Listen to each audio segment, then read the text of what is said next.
Hi, and welcome back to the 2025 LA Times Festival of Books livestream. We have a full day of live coverage for you, kicking off momentarily with Jay Ellis sitting down to chat with Greg Braxton.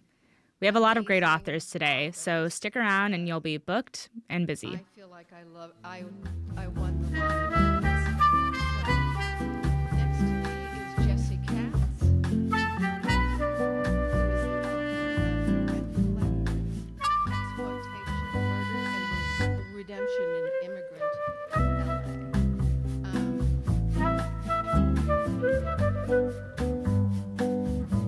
Jesse is a former L.A. Times and L.A. Magazine writer who is honored with the James Beard Foundation and the Kay Fisher Distinguished Writing Medicine USA, and award and a bunch of other ones and two shared Pulitzers.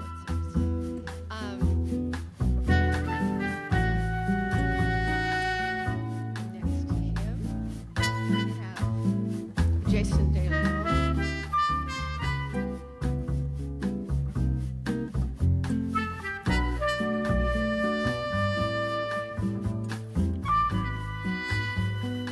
Anyway, he's the author of Soldiers and Kings, which, you know, is an award-winning book. Oh, and by You see this truck?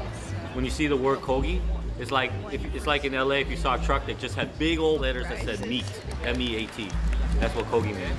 Roy Choi. He is a trailblazing chef, an entrepreneur, and an author. Best known for revolutionizing the LA food scene with his Kogi barbecue food truck. His cooking blends the flavors of his culture and the diverse culinary landscape of LA. And now, his new book, The Choi of Cooking, provides a flavorful journey through his life with many personal stories and recipes. And Roy will be at the LA Times Festival of Books this weekend, but first, he joined us here. Roy, it is an honor to have you here. We're such big fans. Oh, thank you. What up, LA? Jessica is All right, a I need to know journalist and a about lawyer this with a book, JD from Harvard Law School, and she's been reporting on the political power of sheriffs since 2016, almost a decade. And she too has received a pile of journalism fellowships and awards, and we're thrilled to have her. Her book is The Highest Law in the Land: The Unchecked Power of Sheriffs Threaten Democracy. So, anyway, so let's get going. Each one of our panelists is going to read from their book so you get an idea, and then we'll ask them to explain why they wrote this. Okay, Jesse, do you want to begin? And let me pass this down to Jessica because she needs the book. Yeah. Okay. Thank you all for being here on a rainy day.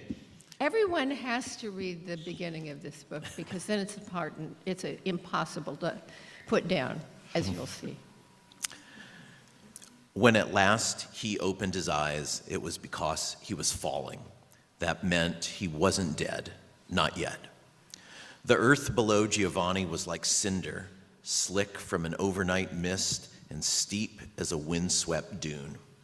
With each flinch of his body, the slope loosed beneath him, a hiss of shale, a rush of gravel, propelling him downward. A ribbon of lavender broke the darkness, revealing the day's first glimpse of La Rumorosa, the coil of borderland highway that writhes around the Sierra de Juarez, halfway between Tijuana and Mexicali.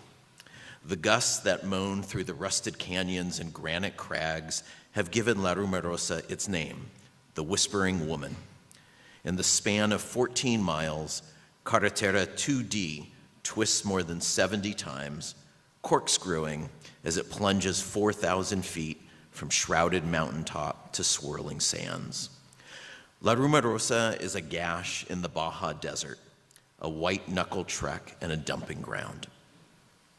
Mythologized in ghost stories and second-guessed by safety engineers, The passage stirs primordial awe, a forgotten planet, the Mexican poet Adolfo Sagastume calls La Rumorosa, a silent uterus.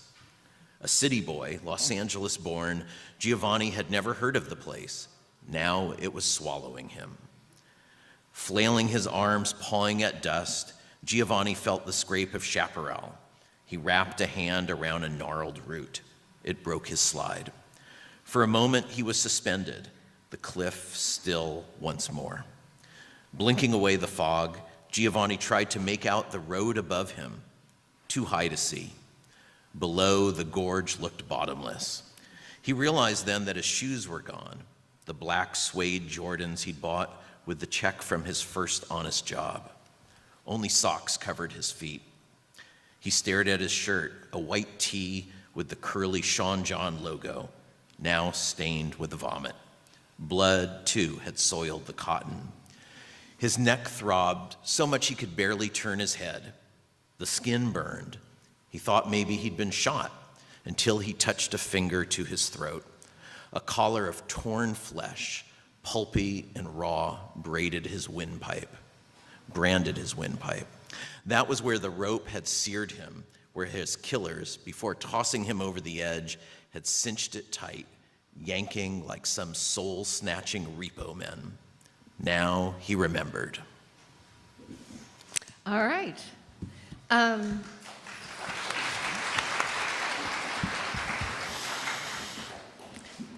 Jason? Thank you so much. It's really a real pleasure to be here today, and there's nothing that makes me happier than seeing this many Dodger hats in the audience. Much to the chagrin of my sister, who is a Giants fan, so it's good to be here. Roberto's murder doesn't warrant much attention. This is not surprising in a place like Honduras, where homicide has become woven into the fabric of daily life. Still, a local newspaper in San Pedro Sula manages to give him 3 sentences, although it gets his first name wrong. They call him Jose. His first name was Juan. Juan Roberto Paredes died Friday night at Mario Rivas Hospital. Family members reported that he had tried to travel mojado illegally to the United States, but in Chiapas, Mexico, was stabbed during an assault and admitted to a hospital. After his discharge, he returned to Honduras, and a few days later, his condition worsened, and he was brought to Rivas Hospital, where he died after several days. The story gets most of the basic details right. Roberto was in Mexico illegally when he was stabbed. He later died in Honduras from his wounds. But he wasn't a migrant headed to the United States, at least not anymore. He'd given up that fantasy a while ago. For the past few years, he'd lived as a street urchin, making a little money guiding fellow Hondurans on the Mexican train tracks as they made their way north toward the American dream.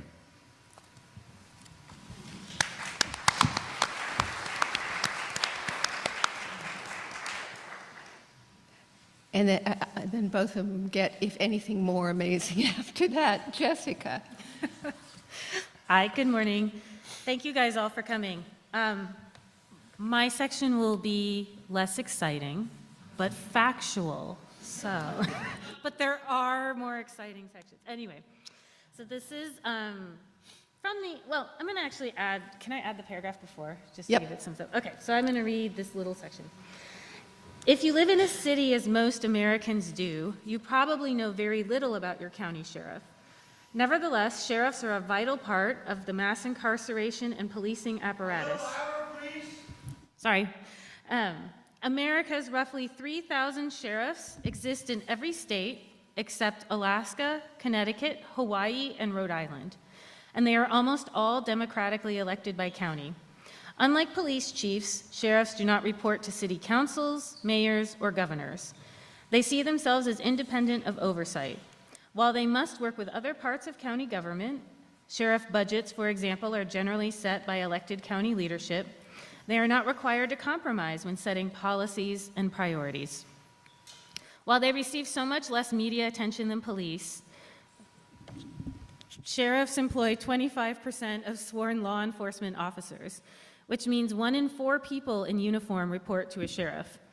They are an important part of the carceral apparatus as well. In addition to running county jails, sheriffs and their deputies make approximately 20% of all arrests in the nation, which translates to around 2 million arrests every year. Sheriff's departments are the largest law enforcement agency in roughly 1/3 of U.S. counties, which equates to about 56 million people whose primary law enforcement are sheriff's offices. While sheriffs primarily police rural counties and unincorporated areas, some departments, like the Los Angeles County Sheriff's Department, have concurrent jurisdiction with city police departments, as well as sole policing authority over dozens of smaller cities via contractual arrangements. Often called contract cities, these municipalities pay sheriff's offices for policing services, ordering from a menu of options. This is common throughout the country.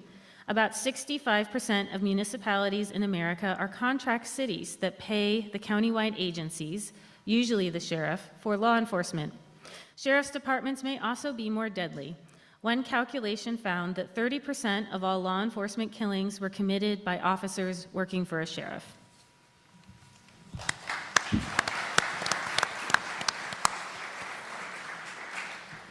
And of course, in Los Angeles, we have the largest sheriff's department in the nation and in the world. And anyway,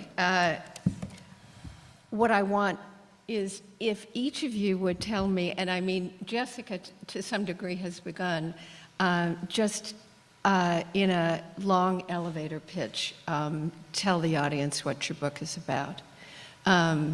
Jason? It's about the L.A. No, I'm just kidding. We're going to run it back. Sorry, it's been on my brain here lately.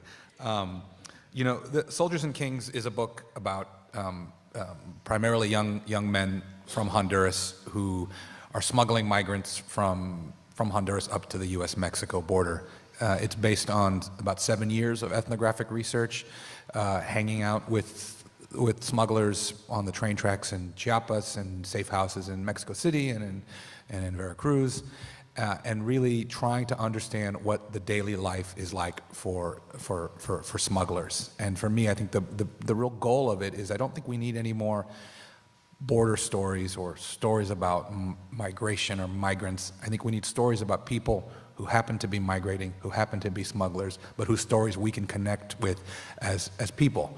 And so, you know, at one point in the beginning of stages of this project, someone said something to me like, sort of like, I'm uncomfortable by the thought of a book about smugglers because I'm really worried that you're going to humanize them. And my response was, no, I'm going to start with the radical proposition that they are in fact humans, and then try to tell that story. And I think that's really what this project is about. Yeah, and I mean, your book opens with a death and closes with the death of the same young man. And, you know, you made us feel that loss. Jesse, tell us what this book is about.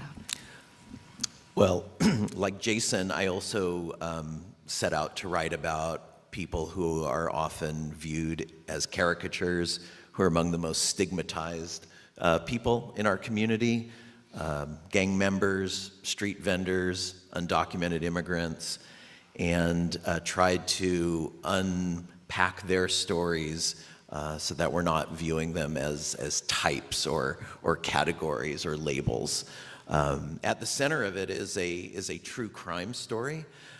As the opening page suggests, there's a kid named Giovanni who is involved in 2 botched murders. He's the perpetrator of one, and he's the survivor of the other. And the first crime involves, well, the whole story is set in the MacArthur Park community, which is less than 3 miles from here. But if you know L.A., you know it's almost like a world apart. And I wanted to show all the ways that we're connected to MacArthur Park, all the ways that our policies and our institutions are complicit in a lot of ways in the distress of that community. So it's the story of Giovanni, who's somebody that I wrote a letter to. He's serving a 51-year prison sentence right now, and I introduced myself and said I wanted to know who he was today, not who he was when he committed his crime, and who he was trying to become. But beyond that, it's the whole ecosystem that created Giovanni, that creates the Giovannis of the world, which is a community of incredible density, a community of incredible poverty and distress and generational trauma that is really here in our own backyard.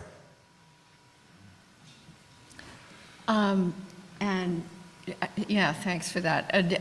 Jessica, we know it's about sheriffs, but this is you spent almost a decade working on this, and it's very different than anything else about sheriffs. What makes this book different, and the journey that you take us on?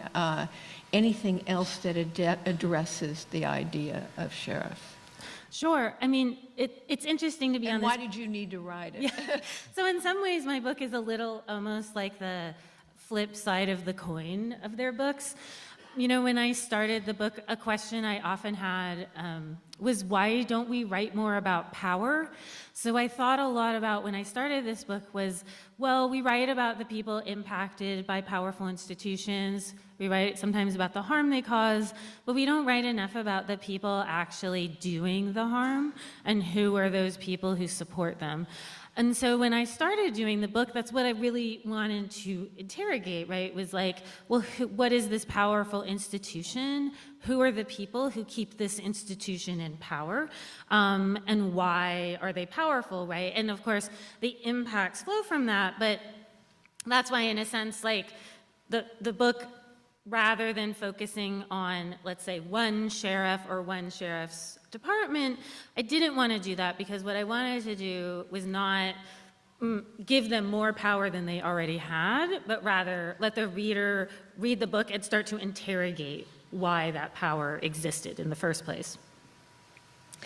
Did you ever feel like you were in danger? Because you were in a lot of situations where they might not have, where I wondered if you ever felt unsafe. Well, I feel like you should ask Jason that question. I'm going to ask him.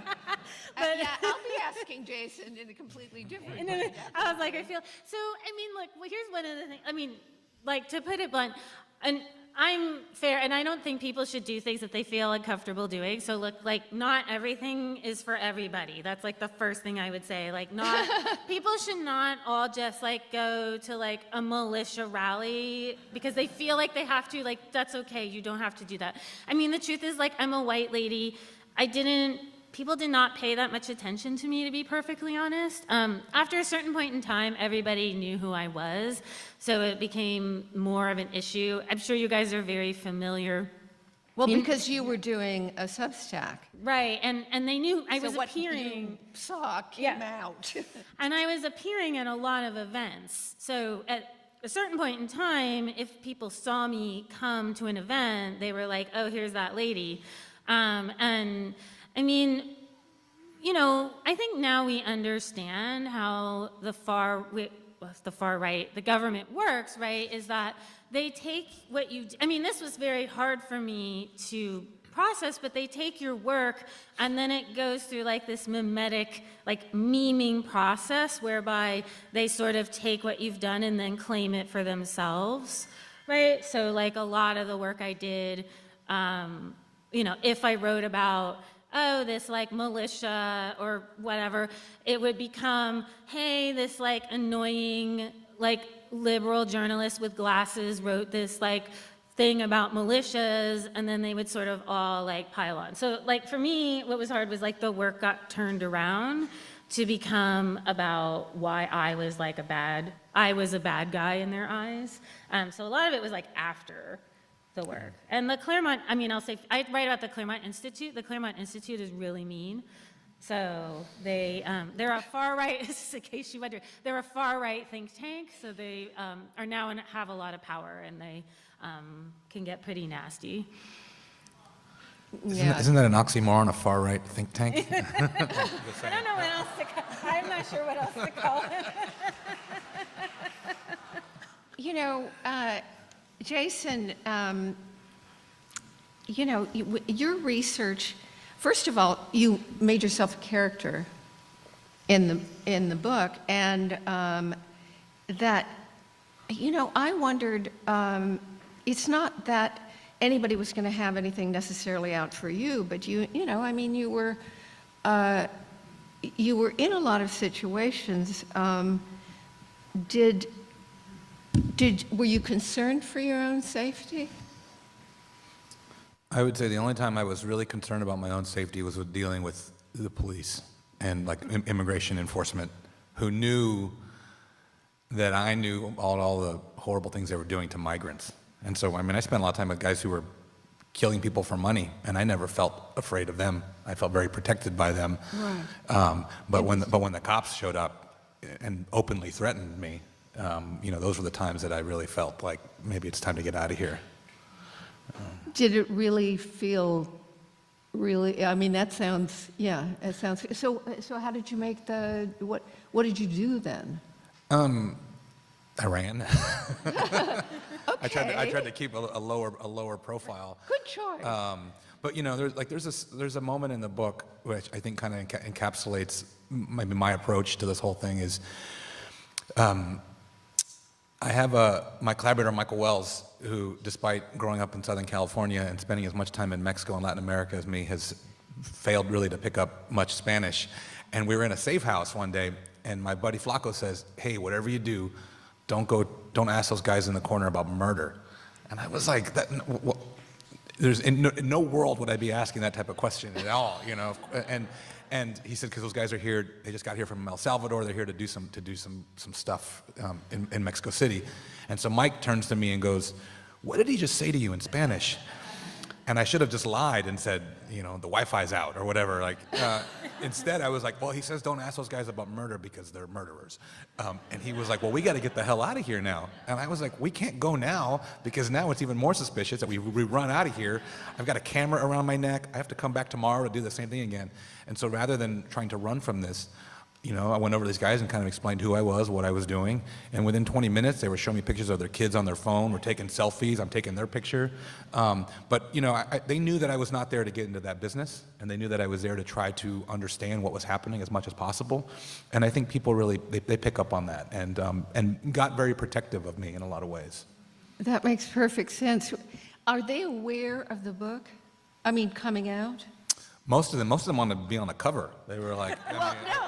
like full frontal, and I was like, That's what I was going to ask, is that I would bet that they were thrilled to be in it. I remember when I had to change the names of people in my book, so that gave people the opportunity who were not in the book to claim they were. Oh. So I completely understand. You know, did you get your heart broken? I mean, you know, there are a lot of, you know, there are a number of people in particular, you know, the young man that you opened the book with, that, you know, didn't live through the period where you were there. And you have to raise your voice. oh, I'm so sorry. Thank you. Thank you. You know, you'll check me whenever I do that again. Okay. So, did that leave wounds?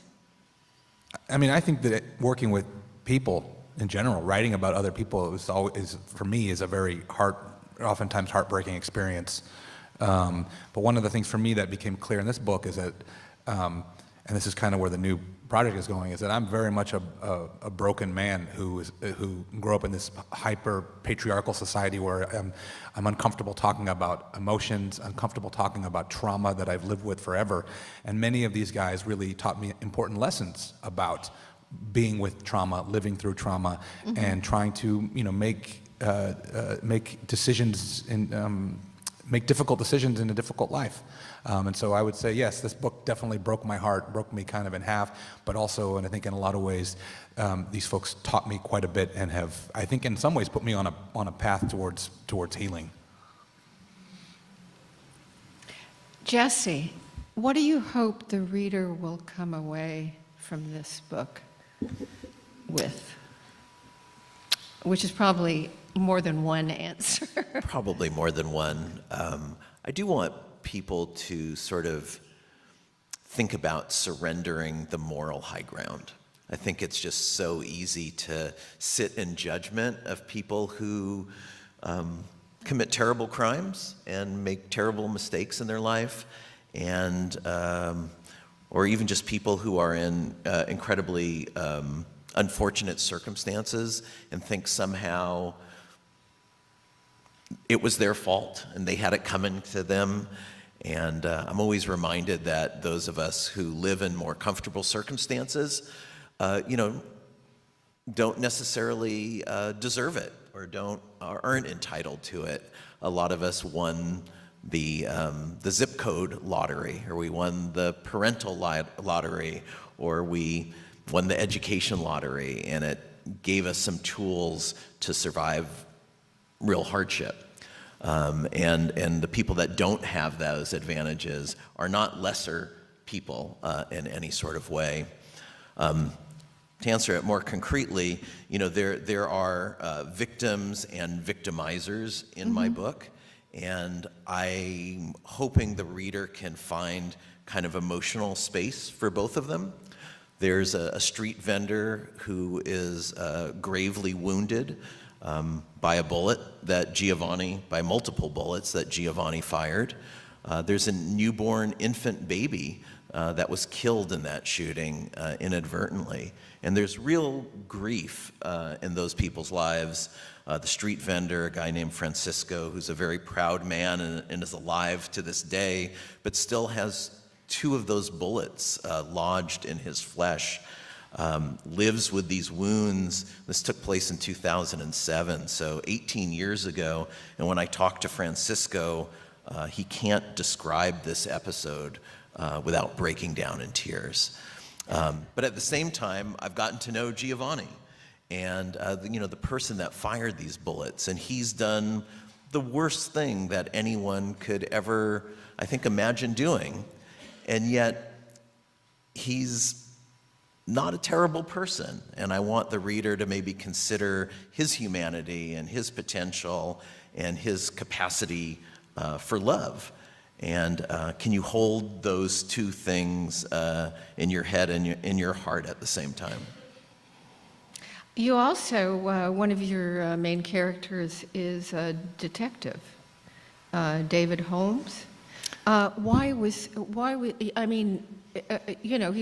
a terrific character, but what was, it felt like he had importance in the book too, and in the tale too. Can you explain that?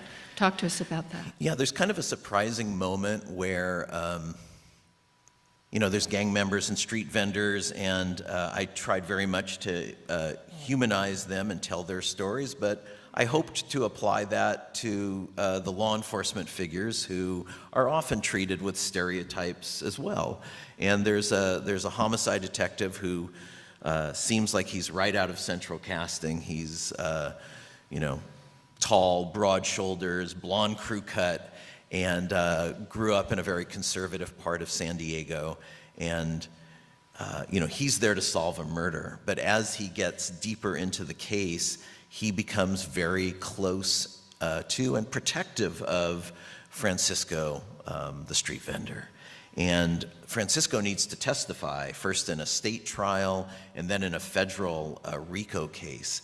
And Detective Holmes can see his anxiety because Francisco's undocumented. And it was one thing stepping into an LA County Superior Court courtroom, but going into a federal courthouse. You know, now you're in the den of the immigration enforcers. And he just thought Francisco shouldn't have to carry that anxiety.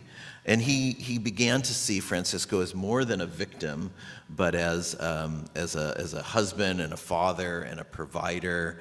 And he has this kind of epiphany where he says, if anyone should be in this country, it should be people like him, who's hardworking and proud and had the courage to stand up to this gang, maybe some naivete in that as well. And he then goes out and helps Francisco and his partner Jessica secure a U visa, and then that U visa turns into a green card.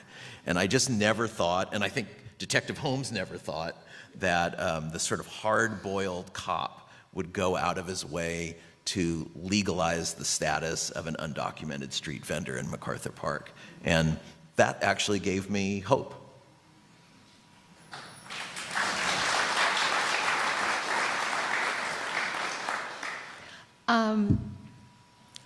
You know, we have a lot going on in our news right now that have a lot to do with immigrants, supposed gang members, gang tattoos.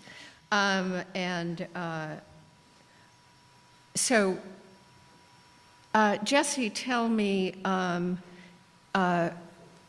what is true and what's not true about, what's a gang member and how significant are these tattoos and, what are we misunderstanding? Yeah, obviously you can't read the news about immigration right now and deportations, and I don't even know if deportation is the right word. It's disappearing of people, and it seems, so much of it seems to hinge on, alleged gang membership. Celeste is very modest, by the way. She wants it to be about the panelists, but she's a trailblazing reporter and author who wrote the definitive book about Father Greg Boyle and essentially the birth of Homeboy Industries before there was Homeboy, and all the young men and women in that community. But it just occurred to me that, trying to quantify or qualify gang membership is a really fraught exercise. And, people have tattoos for all sorts of reasons. There's all sorts of gradations of gang membership. There's, sort of wannabes and associates and hangers-on. And there's even people who are gang members are not always acting as gang members every single hour of the day. They have jobs and they have families, and the idea that a tattoo or an association makes you guilty of a crime or automatically makes you a threat, I find really problematic. And we know, and you know, Celeste, that even people who are hardcore gang members and do go out and commit gang crimes are not lost to us. They have the power to change their lives and redeem themselves and rehabilitate and be productive human beings. So the idea that just that you can accuse somebody of being a gang member with really no evidence at all and use that to incarcerate them without any rights and without any, hope for release just seems, astonishing and nauseating to me. And insane. I have written about gangs for 30 years, and I went to Homeboy Industries fundraiser, and there are all these, the Homeboy Hero of this year, and, people got up and spoke, and a lot of them were covered with tattoos, and nobody thinks a thing of it. So it's very, very weird. And Jason, and then I want to move to Jessica, because we have our large sheriff's department here, and they have, well, actually, let's bounce over to you. They have deputy gangs. I was going to say the gangs are Tell us about the that. LA Sheriff's Department. With tattoos. Anyway, tell us No, about. I mean, I think the thing, I think about a lot when we talk about these issues is, I mean, everyone here has raised, like all these authors here have raised this very important topic of who is a victim, for example, who is the perpetrator, who is the victim, who belongs, who does not belong, right? So, I mean, when we start then talking about, oh, well, this group of people, we perceive them as like a threat, right? And again, like I said, because I spend a lot of time with the people who are saying that some of these immigrants are a threat, right? And they say, okay, well, these people are a threat. They don't know what I can assure you is they know very little about them at all.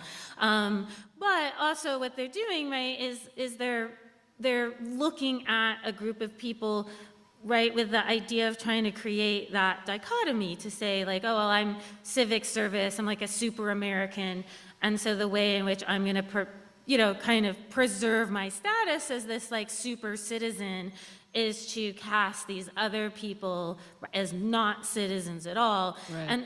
And I do think a lot of that was very important in the book, like what they're doing is wrapped up in this idea of civic virtue, of public service, of, right, being, kind of like the good guy. And I think, though, that what all of us have tried to do is really say, like, well, who's children, right? Who's a family? Are families of even people who are in gangs, are they not families? Are they not children? Are mothers not mothers, right? So, like, I think that sort of begs this question of, like, who do we talk about when we talk about these categories of people? With the Los Angeles Sheriff's Department, there are, of course, wonderful people in there. And they aren't always, treated well by other people in there. But, when you have it doesn't suggest just a fraternal club if you name yourself executioners. And, that's your gang name, and doesn't suggest protect and serve. I was going to say, so it doesn't, but it's kind of funny because to them it does. So like the Punisher skull, which is now like really common with law enforcement, like they do see it. They see, like I said, I sometimes use the word like super citizen, super American as this idea of not just like I'm in the civil service helping people, but like I am the ultimate like Captain America helping people, and that requires something like the executioner. Yeah. I'm not saying I agree, but to understand why this ideology has spread, right? I would say now, I mean, at this point, if I talk about the right-wing radicalization of sheriffs, but I think at this point we're really talking about all law enforcement. Like just to say, it's like. Jason, you show us through these smugglers, who were the people helping to get people here. And what would you want us to know from, why there are so many people who want to come to the U.S., and why does it matter to them, and leave their homes? It seems like some of the people that are now locked up in, that lovely prison were, coming here to escape threats at home. So what do we need to know about that? I think we need to know that smuggling is not the problem. It is a symptom of much larger situations, and this is where I become the aging liberal Brown professor, where I say the problem is late-stage capitalism, but we want to blame smugglers, we want to blame migrants for societal ills, when in fact, I think just for me, like there's smuggling is in the title of the book, and that's of course to like hook you in and be salacious. And then I'm like, haha, just kidding. This book is about racism, capitalism, climate change, migration. So I was sneaking it in there. And because when we were having the conversations in the beginning about the book title, and the press said, should we put Honduras in the title? And I said, you should only put Honduras in the title if you don't want anyone to read this book. Because Americans, we don't even know where Honduras is. And it's unfortunate because Honduras has been so crucial to the history of the Western Hemisphere. It's a very, very important place. It's also a huge part of the United States, Los Angeles, Houston, New Orleans. Catrachos are everywhere, and yet, totally ignored. And so for me, part of this story is to make a case for the importance of Honduras in understanding a whole variety of things, including, I think, and really specifically, Honduras for me has become a laboratory to understand this larger global problem of migration. And so you have a lot of the people that I write about are fleeing climate change. They're fleeing super hurricanes. They're still reeling from Hurricane Mitch in 1998. And so it's like they are leaving a country because of climate change to get to a country that is the prime mover in climate change and making Honduras. It's not like Honduras is driving climate change with pumping out CO2 and all this stuff. Right? The United States is doing this, but it's differentially impacting these other folks. And so climate change is experienced along various lines of inequality and poverty. And so for me, I want people to kind of understand the much bigger picture. That we have to talk, we can't, like the border wall is a farce, it's a smokescreen. Migration is just it's a dog whistle to ignore discussions about inequality, global inequality, about climate change, about all these other racism, patriarchy, white supremacy. And so I think I want people just to have a more nuanced understanding of what the problems actually are, so that next time someone says, we're going to build a wall and make America great, we can really call bullshit in a lot of ways and say that, what are you even talking about? And why are you ignoring these much bigger things? So that's the goal. I just think we have too many simplistic narratives about migration, and so part of me is like, I really want to complicate and hopefully provide a more nuanced understanding of what's actually going on, so that we can better tackle those issues collectively. Thank you.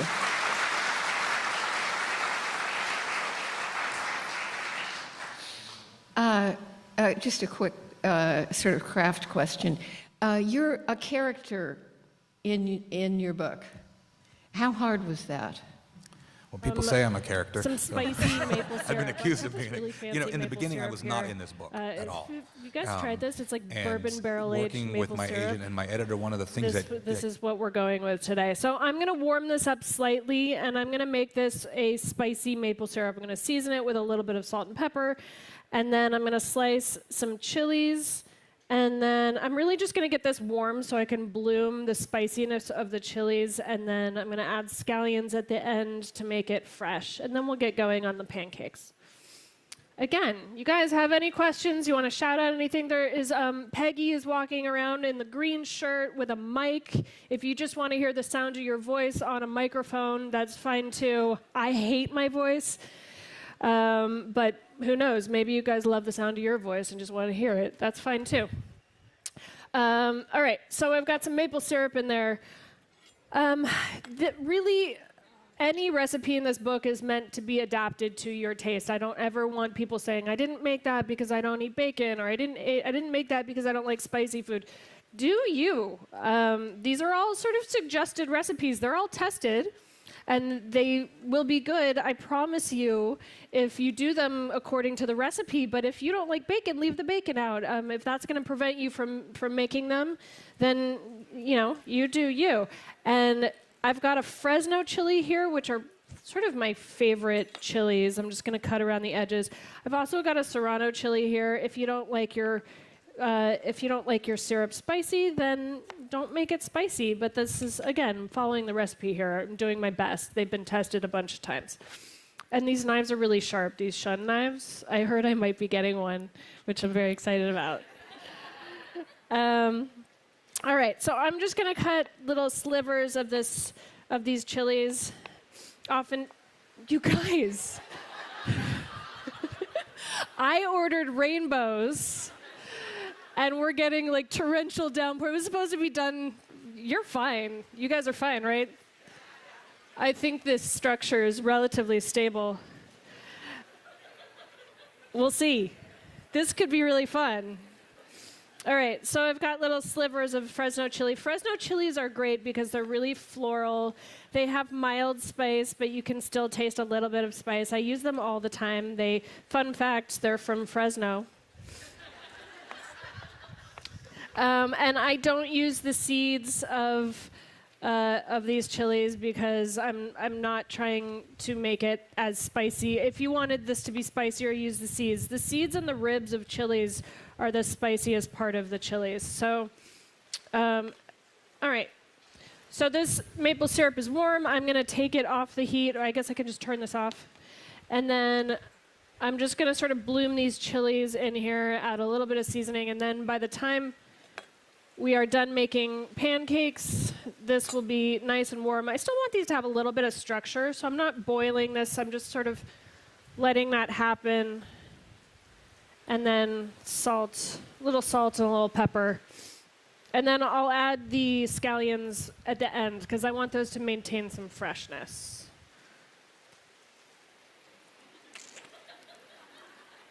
They were like, it's going to clear up. The sun's coming out.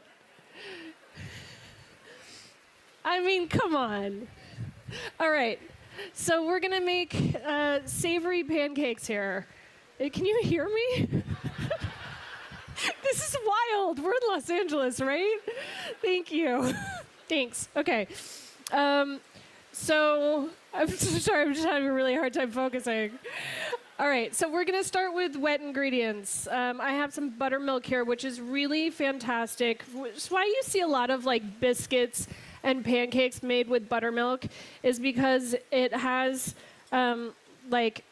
it has the ability to create moisture unlike any other liquid, really. And so you'll see buttermilk pancakes, you'll see buttermilk scones, it's really kind of a great way to sort of maintain moisture. 2 eggs, and then a tablespoon of oil. And that's our wet ingredients. These recipes in here, specifically this one, is great for pretty much any time of year, even though it's in a corn chapter that is really sort of geared towards summer when the corn is delicious. But there's also a cornbread in there that's made with creamed corn, like a can of creamed corn. I really wanted to make it so that if you love this recipe, it doesn't need to be done during the summer. You can use frozen sweet white corn, you could use canned corn, you could use, I would recommend frozen corn over canned corn any day of the week.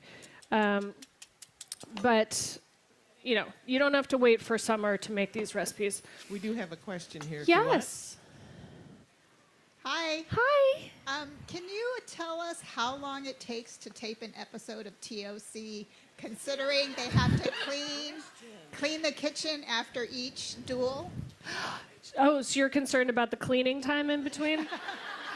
It's one of our favorite shows, and we keep thinking with the mess that they make. We make a mess. How long does it take to have to clean all that? And, That's a great question. It's funny because as chefs in professional kitchens, we are trained to be neat and tidy and orderly, and it's really, I like to say that TV really doesn't translate in so many ways to real life. And I think on Triple Threat, we compete against other chefs who come in and they're like wiping down their station. I'm literally like throwing blenders across the room and like wiping everything on my cutting board onto the floor because I'm not going to waste the time to clean up, which again goes against everything that we sort of are taught as chefs.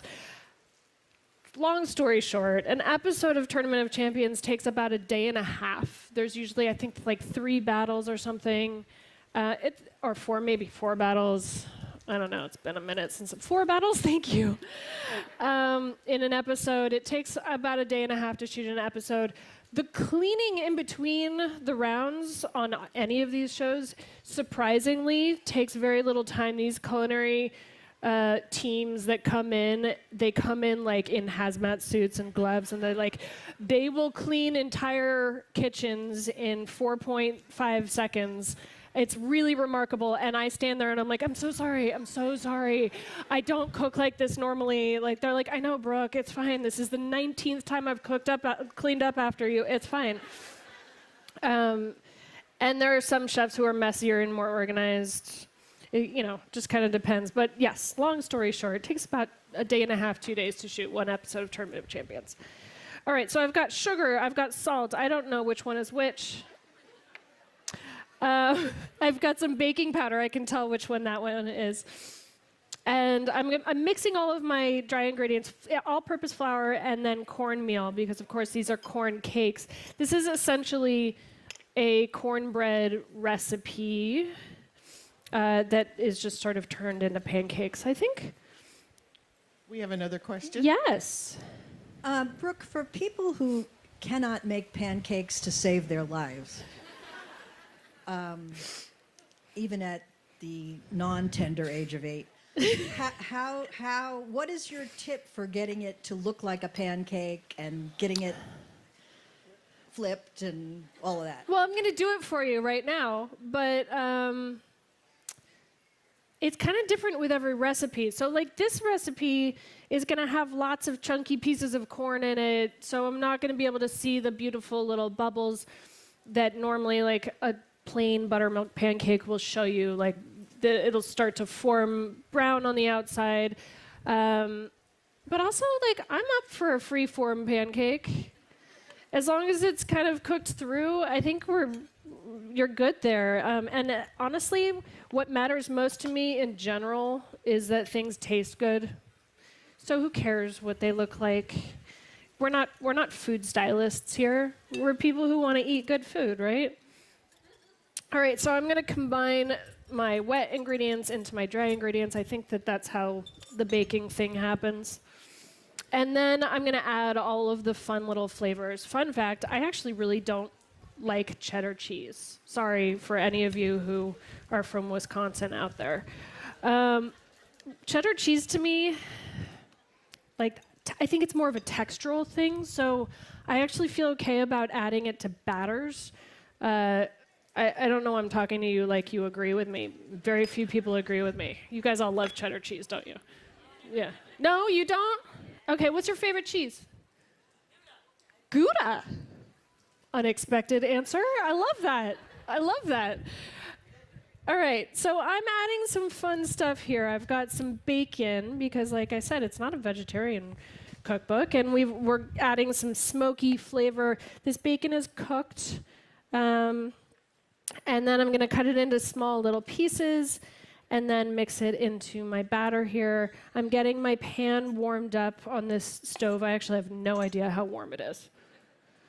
These stoves are like the bane of our existence when we do cooking demos, because nobody knows, like, you can't see flames. You have no idea how hot that is. What's going to happen? It's not hot enough.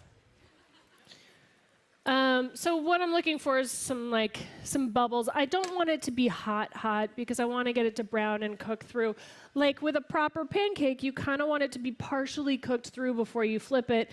And it's a delicate balance between browning it and burning it. So however much bacon you like here, I feel like that's good. And then I'm adding some jalapeno here for some nice sort of vegetal green pepper flavor with a touch of heat. I have the Fresno chili here. You could do that too. I think these fun, fresh ingredients really not only add a lot of flavor, but also texture. So again, I'm not adding the seeds here. I'm just adding the pepper. Sorry, my hands are so cold. This might not look as graceful as it should. My nose is running. I'm like freezing. Trying to look really comfortable up here. And then a lot of people have like lots of tricks for cutting corn off the cob. I like to do it on its side instead. A lot of people like to do that over a bowl. Lots of different people will tell you lots of different ways that this should happen. I say do it the most comfortable way. We have another question. Yes. Hi. Hi. Do you have a favorite show to compete or judge on? Well, to compete on, I will say Triple Threat is the most challenging and also rewarding show that I've ever competed on. It's really about making great food, which I appreciate. There are some shows that are about the gameplay of it and make you do crazy things with ingredients that don't work with each other.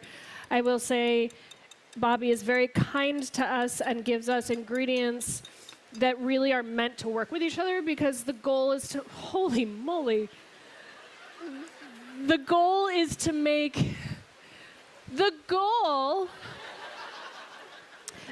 on that show is to make food that tastes good and looks good, and to make great food, which I really, my whole career is based on experiences, giving people experiences with great food. So inherently that makes the most sense to me.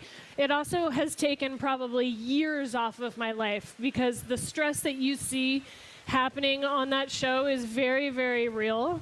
I don't sleep for a month when we're shooting that show, and yet it's my favorite, which is crazy. Was this a fountain before?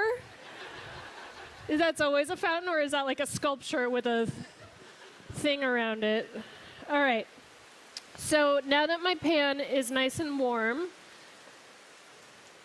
any other questions? I see all the way in the back there.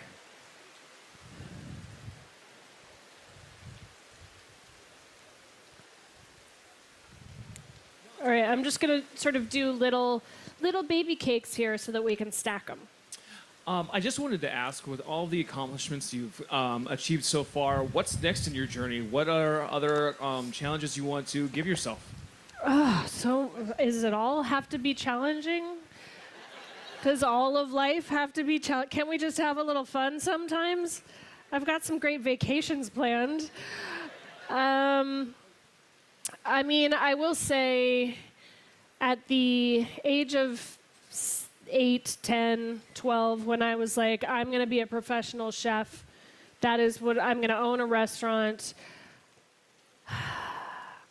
I never in my wildest dreams expected to be up on a stage, cooking at the L.A. Times Festival of Books. I never anticipated that I would have a book that did, I forgot the cheese, you guys. I never expected to be on TV. I never expected to have done half the things that I've done in my life at this point. So I'm pretty satisfied with having accomplished the goals that I set out for myself at that. I'm just going to put this right on top here. That should be in there, by the way. That I feel at this point it's about balance and maintaining my life, which is not an easy thing. You see a lot of chefs sort of come in and out of the industry. It's a grueling industry. I feel very fortunate to have several different outlets creatively. I have the whole TV outlet, which really is lovely just from a creative standpoint. I have, Playa Provisions, which is going strong. We're on 11. You guys have been to Playa? Thank you. We are about to hit 11 years open. And, for a restaurant, that says a lot, I think. And, there's kind of constantly stuff happening. So, I guess it's healthy to continuously set new goals for yourself. But right now, I just want to continue doing what I'm doing and being able to, kind of give back to the communities and the people that have supported me my whole career. So again, thank you guys for being here. It means a lot to me. We have a question from a young chef in training. What is your name? Camila. Camila, very nice to meet you. Thank you for being here. I'm sure this is how you wanted to spend your Saturday. Go ahead. My favorite vegetable is carrots. What's yours and why? Oh, wow. That's a tough question. Carrots are great. Not my favorite vegetable. But honestly, I have a really love-hate relationship with artichokes. I have a couple of artichoke recipes in this book. I love artichokes probably more than any other vegetable. I also hate cleaning them and cooking them. So I love going out to eat, but going out to other restaurants that are cooking artichokes for me. I love that. Yeah, I'd have to say artichokes. I have a lot of favorite vegetables. I have found, I suddenly love okra. And there's an okra recipe in my book that I will recommend for any of you who feel like you don't like okra. I feel like I'm constantly finding new vegetables that I love for different reasons. So thank you for a question. Hi. Hi. LA is a very huge foodie town, so I wanted to find out what your top 3 places are in Los Angeles to get a bite to eat. Ooh. Well. Philippe's or. I travel a lot, so when I'm home, I actually find myself eating at home or at work a lot. I have a favorite Thai restaurant in my neighborhood called Ayara in Westchester. I do find myself going to Koreatown for Korean barbecue a lot. I don't know, I keep it really casual in this city. I love going down to the Redondo Pier and getting a steamed crab. I know this is not the answers you're looking for right now. I'm takeout is my jam. Yeah, it's funny. I find myself knowing the least amount about the restaurants in my own city because when I'm home, I'm kind of a homebody. But I do, I frequent a lot of my friends' restaurants because I just love the atmospheres. I go to my friend Antonia's restaurant, Scopa, all the time. That's where I have my, monthly girls' dinner at Scopa. If you guys have suggestions for me, I know I need to get out more. All right, so you can see the bottom of that cake. Can you guys see that? The bottom of that cake is nice and golden brown, and I'm okay with it being a little bit fudgy inside because it'll warm all the way through and those eggs will be cooked. Hi. So I really like to try new recipes for my older sister whenever I go visit her, but she follows a gluten-free diet. What alternative flours would you recommend for a recipe like this that would make it still keep the same flavor and structural integrity? Yeah, that's a great question. And, you'd think that corn recipes with cornmeal might be gluten-free. Most of them have all-purpose flour. I use the cup for cup flour from King Arthur. Is phenomenal. It's a combination of different flours. There's tapioca, there's rice, it's almost like how Mexican Coke is like a combination of, or maybe it's Mexican Diet Coke. Which one is it that has the combination of sweeteners? You can't taste just one. This is a really bad example. The King Arthur gluten-free flour, it's a combination of a bunch of different flours, and you kind of don't get that glutinous tapioca or it's a perfect combination. So anywhere where you would use regular or all-purpose flour, I would use that cup for cup. And then I've just got some scallions here. You can actually put these scallions right into the pancakes. But I like to put them in the syrup because I like to see them and I like to have them feel a little bit fresh and crisp. And then I'm just going to toss this right into that syrup, which is no longer super hot. I've also got some cotija cheese here. So we've got the cheddar cheese baked into these cakes. And then I've got the cotija cheese for that salty, crumbly texture just to garnish with. And these are almost done. Any other questions? You have one, Peggy. What can I answer for you? When you're judging Is there a food that you know you're going to have to eat that you just can't stand? You know what I mean? You guys watch that show Chopped? Yeah. Everything. I don't go into Chopped like with a hangover or an upset stomach. Like I'm really careful before judging that show because inevitably you're gonna have to eat something you don't want to. They're like, here's your basket of ingredients. There are gummy worms, cinnamon, cornbread, a slice of pizza, and a bowl of menudo. Make something great. And you know, they're under pressure. A lot of them have never competed. I don't remember the last time I had a great meal on that show. There was one episode, I don't know if it's aired yet, I think it has, where there was like instant coffee flavored with durian. You guys know what durian is? They actually don't allow you to bring durian on public transportation in Asia because you can smell it and it makes people sick. And I was like, they were like, I could smell it in the room while they were cooking with it. And then, you know, you get a plate of it and put in front of you and you have to try it. These people have, you know, poured their hearts into this dish with disgusting ingredients. And then I have to eat it. I almost didn't think I was going to make it through that episode. So yeah, I've eaten a lot of stuff. Hi, Brooke. Hi. I have to embarrass my fiance first because he loves you. So it's very Thank you. For us to be here.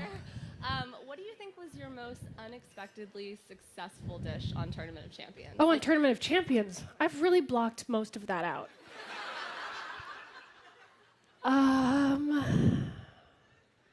I mean, there were a lot of circumstances where I like didn't think I was gonna finish, or like I didn't think something was gonna work, and then yeah, people take. I gotta say, I know this was a really long time ago. Top Chef season 10, like 62 years ago.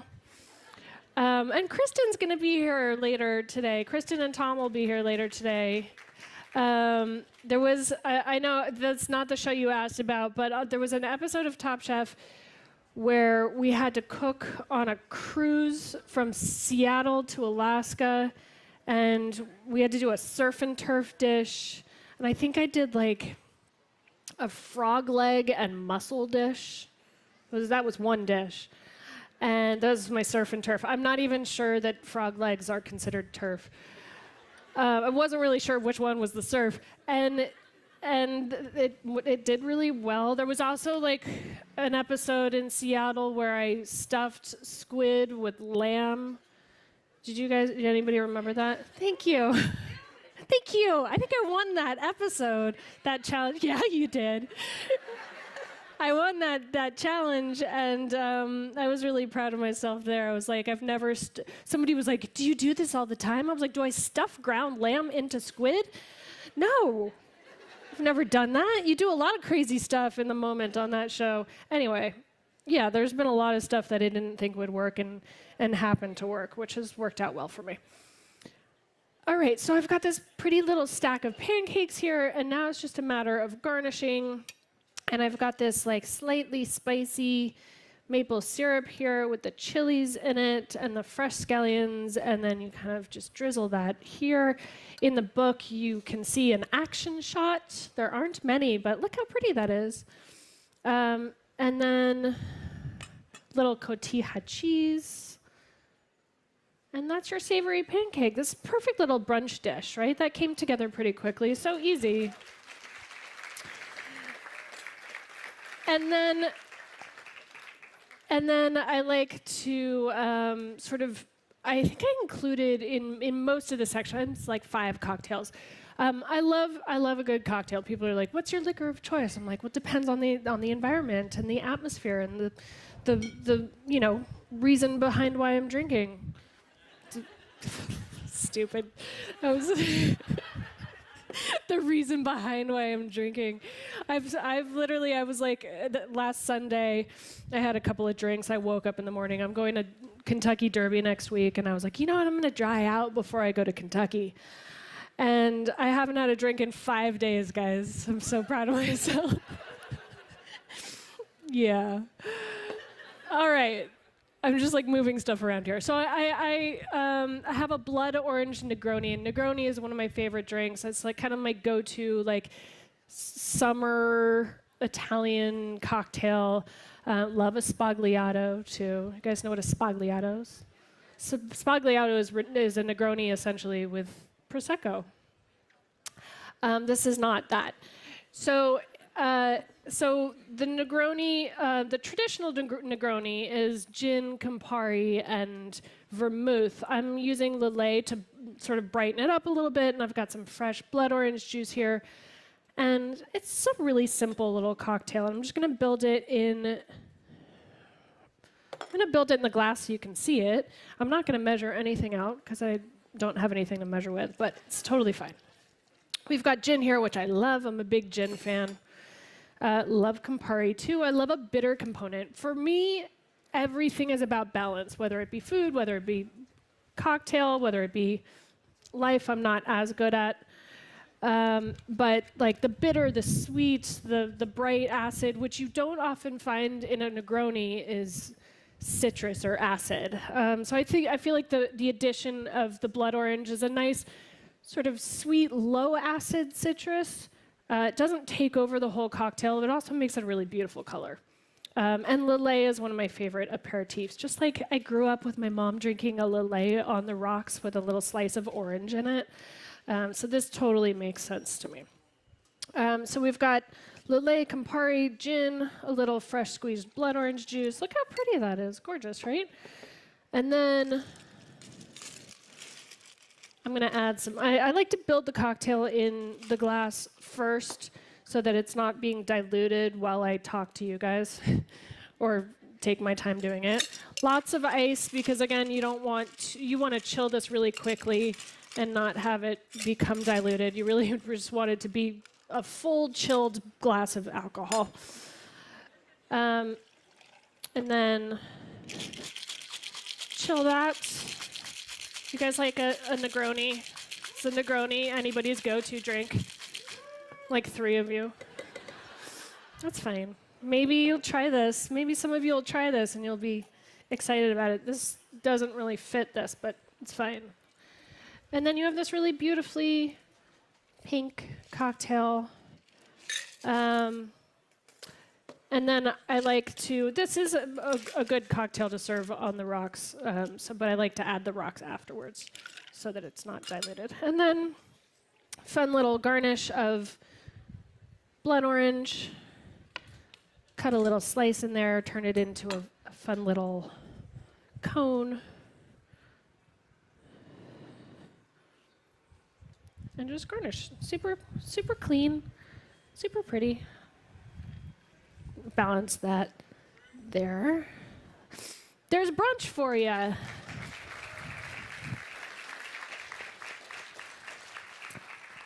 Hi, Brooke.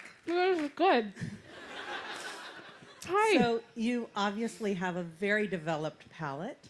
So I ask on the other end of the spectrum, what's your guilty pleasure junk food? Oh, fun question. My go-to answer is I don't feel guilty about anything.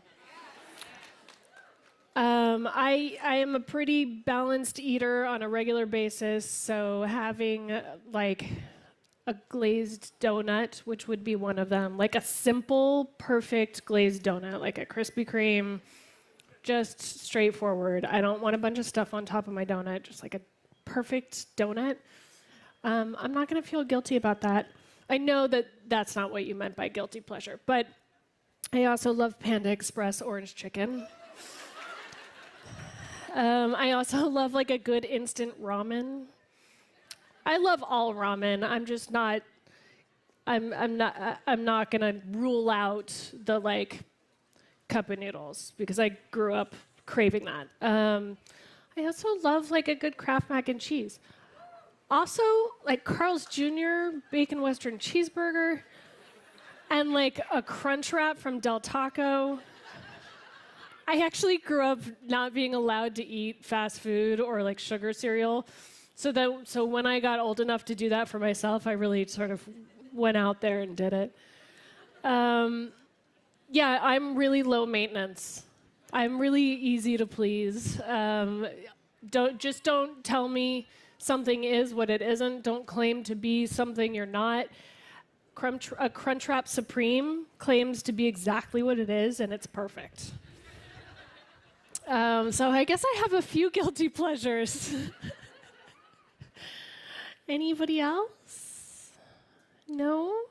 Those were such easy questions, and they were all food related. I mean, TV and food related. Yeah?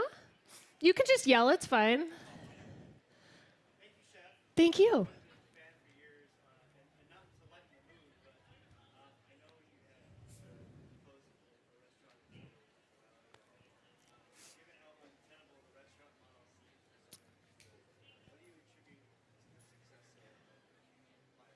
Oh, so the question was, I've been in this industry a very long time. During COVID and before COVID, there's only so much I could really blame COVID for closing multiple restaurants. That was a sort of a mass exodus of having to sadly lay off a lot of employees at once. But the question was, how do you, what do you attribute the success of Playa Provisions being in its 11th year? Actually, we sold a restaurant called Hudson House during the pandemic that had been open for 11 years as well. The Triple was open for 10 years. I really feel like there are so many different directions you can go in the restaurant industry. The profit margin in the restaurant industry, just to begin with, is so insanely slim. It's really it's a difficult industry to be in, and I always tell people who say, I want to become a chef, I want to open restaurants, really only do that if you feel like there's nothing else you want to do. I personally could never see myself doing anything other than what I've done my entire career, so I felt like I had no choice. And I was not in it to make $1 million. I was in it because that's where I wanted to be. And I think that plays a big part in success, is sort of not having the opportunity for failure. My partner still, and my ex-husband / partner, and I have opened many restaurants together through SBA loans, which putting our entire lives on the line for a restaurant and having to support a child, I kind of didn't have the opportunity to fail, or the option to fail. So that, I think, pouring your whole life into it really helps. But also understanding what the neighborhood that you're going into, understanding a lease and what that lease is asking of you in terms of commitments and financial obligations. It took us a long time to really learn the right environments and scenarios to walk into, and I think that is a trial and error thing. But also, I understand how important local community is. And the people who are coming to my restaurant because they've seen me on TV, or they're coming across the city for a special occasion, I'm so appreciative of all of those people who come to me because they have a 2-hour layover and they're in the neighborhood. But the people who really keep me in business are the neighbors who come 4 or 5 days a week and sit at the bar and appreciate that we understand their order and know their name, and that service is as important as food, and the hospitality industry is so all-encompassing. So yeah, I think really sort of knowing your customer, appreciating your customer, and it's really sort of a perfect storm. It doesn't hurt that I have constant national recognition. Thank you guys. I mean, you guys are all here because you've seen me on TV, or I had the opportunity to write a book. And I don't take that lightly, but I know that if you came to my restaurant because you saw me on TV and you had a bad experience, you're never coming back. So it's really so important to give people the experience that they're looking for. So thank you. Hi, thank you. I just want to tell you, first, we love watching you compete. Thank you. Super exciting. So is Bobby's Triple Threat coming back? Bobby's Triple Threat is coming back. We shot an entire season in February. We also shot an entire season of Barbecue Brawl. So those Barbecue Brawl will air before just before the summer, I think. And then Triple Threat, I think, premieres in August or September. Yeah, we have a new Titan. Her name is Aisha. She has a couple of really phenomenal restaurants in New York. It's a really fun season. And that's all I can tell you. Tiffany Derry has gone over to Fox, and she's now a judge on MasterChef. So Tiffany will not be coming back. Aisha took Tiffany's place. If you have any additional questions for Brooke, she's going to be signing copies of her book just to your right at the Book Soup signing booth. So don't forget. I went over my time, didn't I? No, you're good. You're good. Buy multiple copies in case you want to cook from it more than once. My name is TJ Kloon, and these are very important questions. AI, the end of humanity as we know it, or a sometimes helpful research tool? Oh boy. Okay. To me, the whole point of AI should be that it should make our jobs and our lives easier. So let AI do math and taxes and all of this other stuff, leaving us open to be able to create more art and beauty and joy in the world. Other than that, we're all dead. Next question. What's your favorite word and why? I am well known for being a children's author, and my favorite word is fuck. If your book was a scented candle, what would it be? My most recent release was The Bones Beneath My Skin, and a big portion of that book centered around bacon. As a matter of fact, on the hardcover, imprinted on the cover, is bacon, so it would smell like bacon. What is your weirdest writing habit? Oh no, secrets. No matter what time of year it is, ever since I first started back in 2011, no matter what time of year, I have to edit my books listening to Christmas music. It doesn't matter if it's July, it doesn't matter if it's actually Christmas, I have to listen to Christmas music while editing. The last question, what book did you obsess over as a kid? There's a book that I reread every single year just to make sure I'm not dead inside, and that is Where the Red Fern Grows by Wilson Rawls. If you do not know that book, just know that it is the saddest dog book ever written, and it is written for young people, and it is the most devastating piece of fiction that I've ever read, and I still obsess over it to this day. Again, I reread it once a year just to make sure I can still cry. And I'm TJ Kloon, thank you.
In 2011, Amanda Knox was exonerated for the murder of her roommate, Meredith Kircher, after she spent 4 years in an Italian prison. She had been wrongfully convicted of that murder, and now she's detailing her story in a new memoir. It's called Free: My Search for Meaning.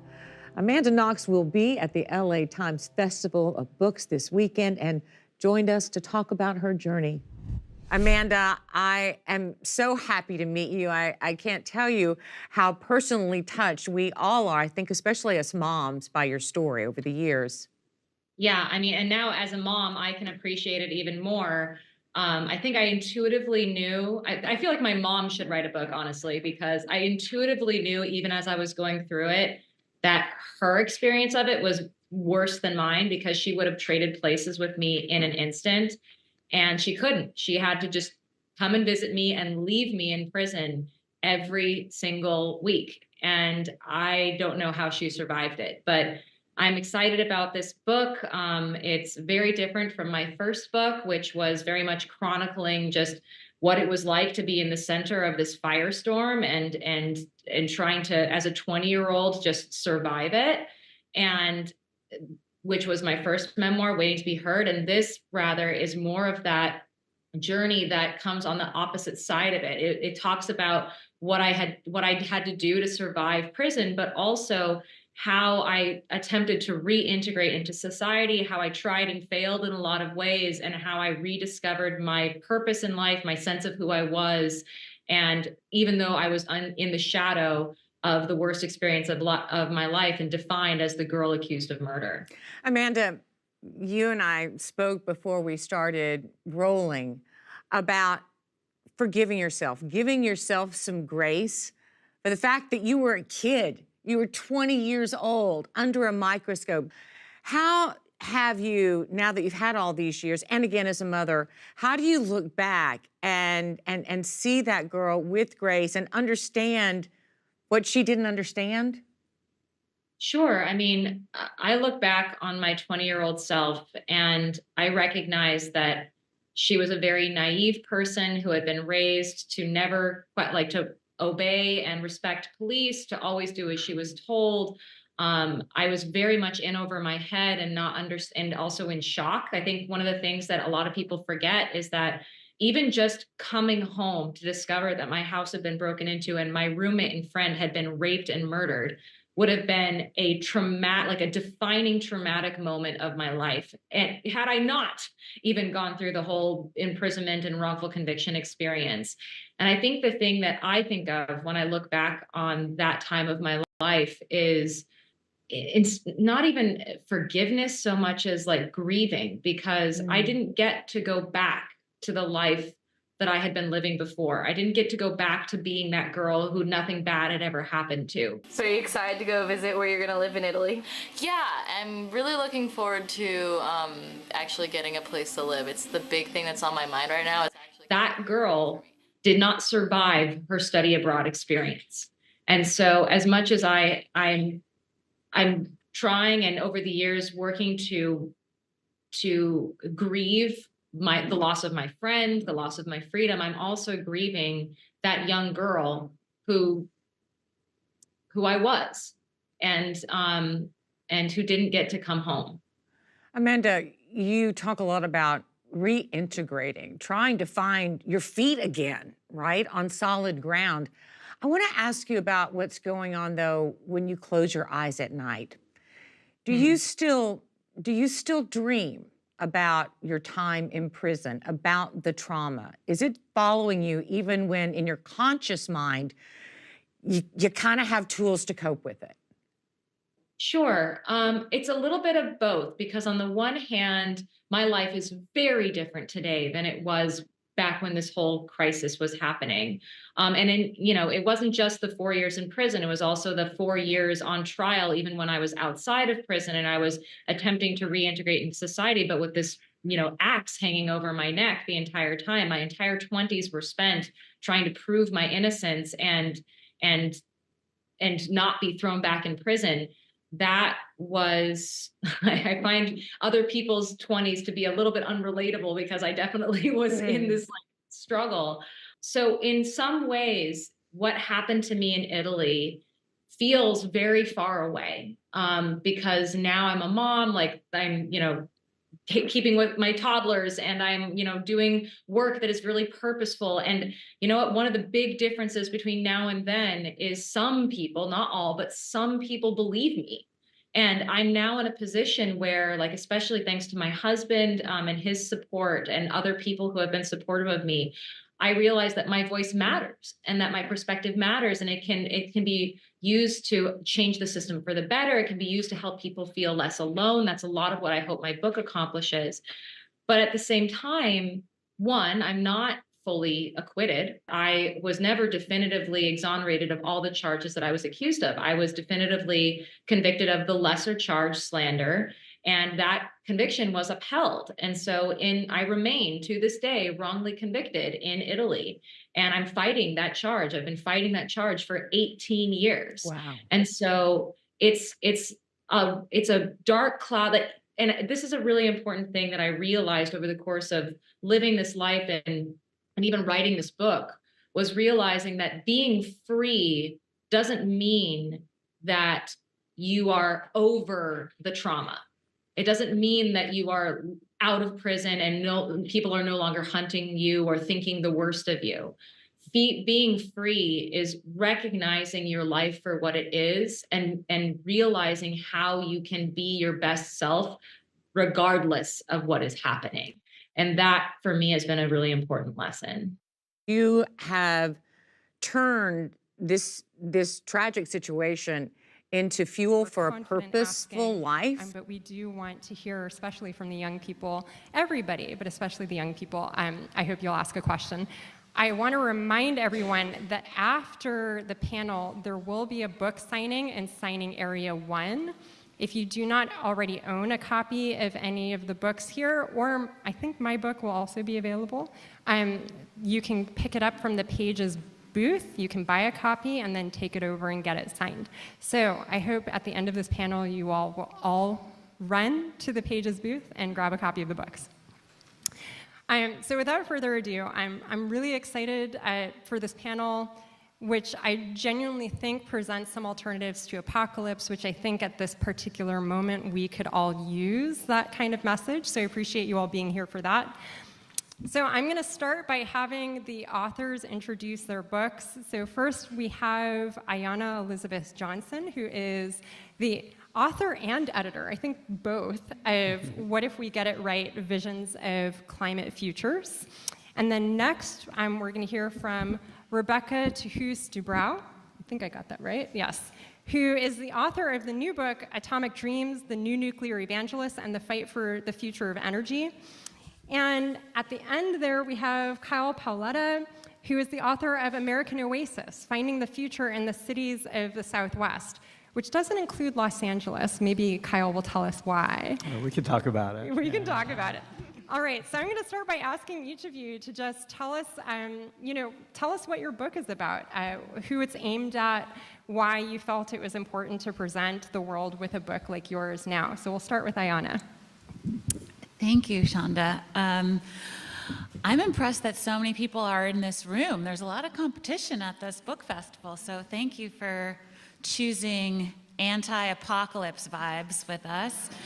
I think I wrote this book for a few reasons. One is I felt like there weren't enough books imagining the future that I want to live in. There were a lot of books describing what's going wrong. There was not a lot of focus on solutions. And I felt like that was really holding us back. It was certainly holding me back. Like, we didn't have something to run towards, only something to sort of like meander away from. And I came up with this title, What If We Get It Right? Visions of Climate Futures, and then completely intimidated myself with the title question, because like, who the heck am I to answer such an enormous question? And so we were just chatting about this, Rebecca and I, like, we signed these book deals like 5 years ago. It took me years to unlock the format of the book, which is essentially 20 interviews with people who are helping us to answer this question from the perspectives of farmers, foresters, finance people, technologists, environmental lawyers, community organizers, indigenous leaders, youth activists, and then weaving all of that together, all of their answers as pieces to this puzzle of what if we get it right. Not only, so I was editing the essays, I was interviews, writing my own essays, and I also became the art director for the book because I feel like so much of the climate movement has just been like unattractive, like bad graphic design. So you can be the judge of whether I have like met my own standard there, but I really had a lot of fun thinking about how to present the information. And speaking of anti-apocalypse, I will just let you know that the last page inside the back cover is my anti-apocalypse mixtape. Because I'm forever a girl from 90s Brooklyn, and it was really important to me that like I give you the right vibe to digest this material. So it's very much like an eavesdropping on friends' conversations, dinner parties sort of energy in the book, because these are some of my closest colleagues over the last decade or more. So I'm hoping that it's like a kick in the pants for each of us to find where we fit into building the future we want to live in. Rebecca. Hi, thank you all for coming. So my book is about the debate over nuclear power and what role, if any, it should play in our energy system and in combating the climate crisis. And I came to it out of deep alarm about climate change. I had always kind of assumed that renewables would be the answer. But I started to notice sometime in the 2010s that more and more scientists I respected and experts were insisting that nuclear power had to be part of the solution. I had always had vaguely negative impressions of nuclear power, but hadn't really given it that much thought. So I just thought that was something that was worth looking into. And I came across some small groups of pro-nuclear activists and discovered this kind of world and subculture of sometimes very colorful characters, and ended up, my book follows the narrative arc of one particular nuclear power plant, Diablo Canyon, which is on the central coast of California. It was the last operational plant in the state. And when I started looking into it, it was scheduled to shut down in 2025, but these pro-nuclear activists were protesting that plan, and basically, spoiler alert, eventually the state decided to reverse that decision and keep it open. But I was drawn to the issue just because it's so complex. I wanted to explore all the nuances of the debate, and it seemed like something that really mattered for the future. And my book is a story. It's not a polemic, and my own views kind of are continually evolving. But I hope that I wrote a story that is fun to read and that will help readers understand the issues at stake better. My book is probably more of a polemic, thinking in those terms. Yeah, so I grew up in Albuquerque, and I think anyone who's from the Southwest probably has, there's a way in which the rest of the country doesn't really get us or doesn't see us or sees us as a landscape, sees us as George O'Keeffe paintings or postcards of the Grand Canyon.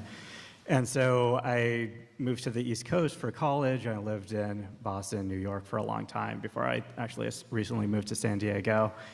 And I think throughout my early career as a journalist and as a writer was constantly confronted with the how blind kind of the rest of the country was to the place I was from and where my family's from.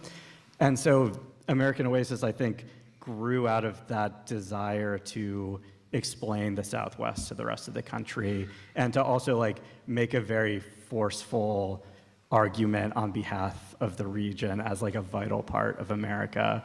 So it tells the story of the 5 big cities of the desert Southwest. So Albuquerque, Phoenix, Las Vegas, Tucson, and El Paso. And I have gotten some pushback both from California and Texas about like the idea of like, wait, why is that the Southwest? And my answer is always that it's like, these are the cities that are of the desert. They're of the Mojave, the Sonoran, and the Chihuahuan Desert, and that ecology has informed their culture going back to, you know, long before Europeans came to this continent. When you think about the ancestral Puebloan peoples, the ancestral Sonoran peoples that were settled where Albuquerque is, where Phoenix is, that these are actually civilizations that go back thousands of years. They're not these accidental cities that came out of nowhere. So I really wanted to tell the story of where they came from, how they became integrated into the rest of America after the Mexican-American War. And then as all of us are living in this world that's getting hotter and drier, like, what can the rest of the country and the rest of the world learn from these cities that we have always dealt with extreme heat, with dryness, and also always been these multicultural societies. So as we, you know, more people keep immigrating here, the climate gets worse. Like, the country is changing, but it is changing to look more like the Southwest. And so the book really explores not only that history, but like our shared future and kind of what lessons can be taken away from the region. So I guess I'm going to start with you, Ayana. I debated whether to ask this question because I don't want it to discourage anyone from buying a physical copy of the book.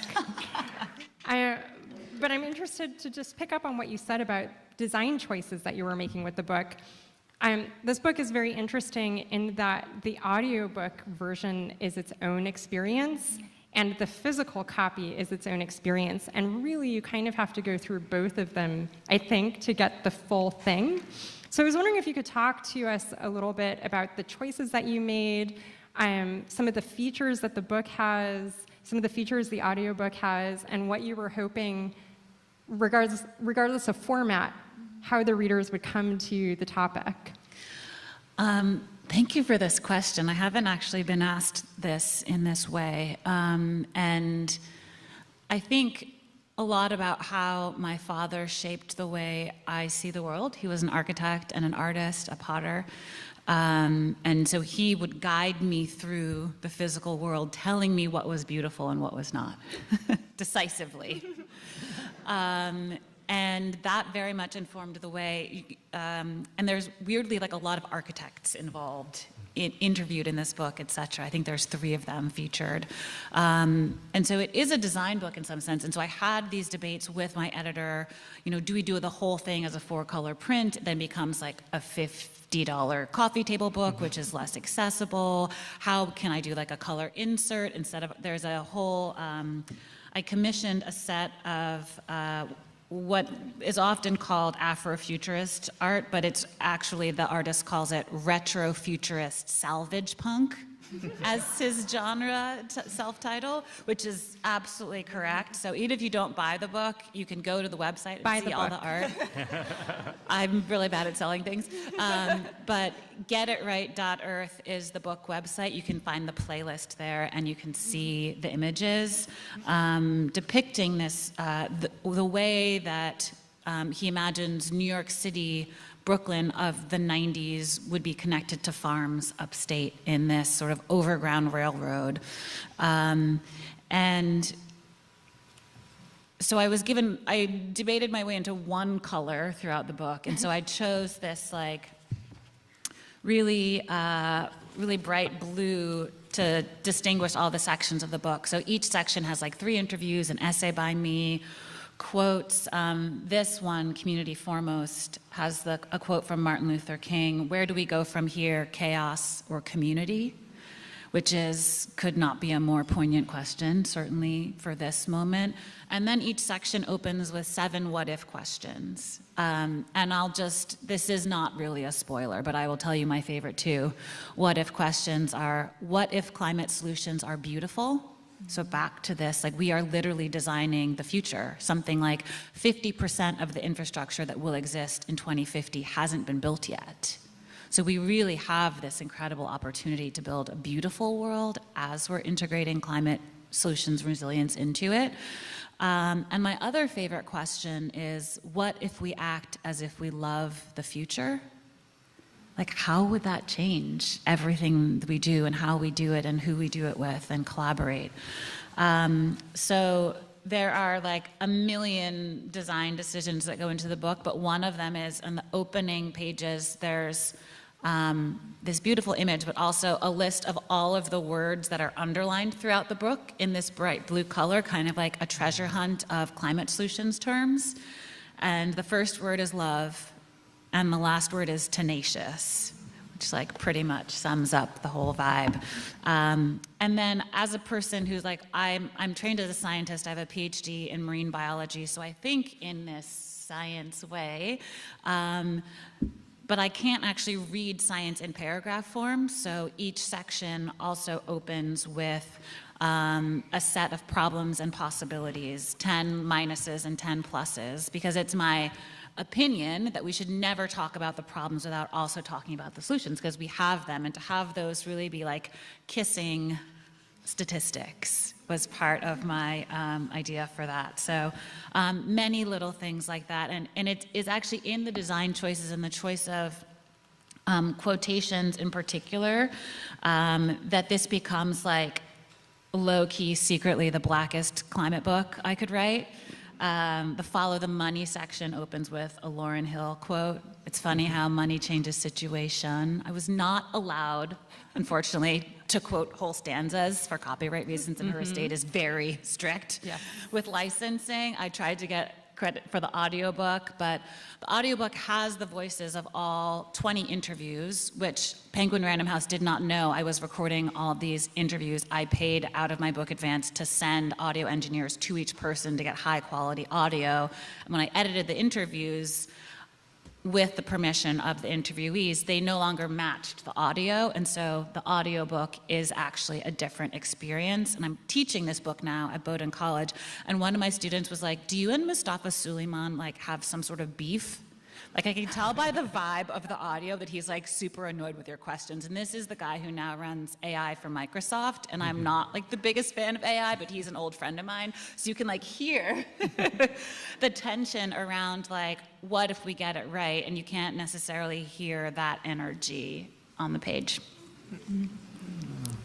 I didn't know that you paid out of your advance.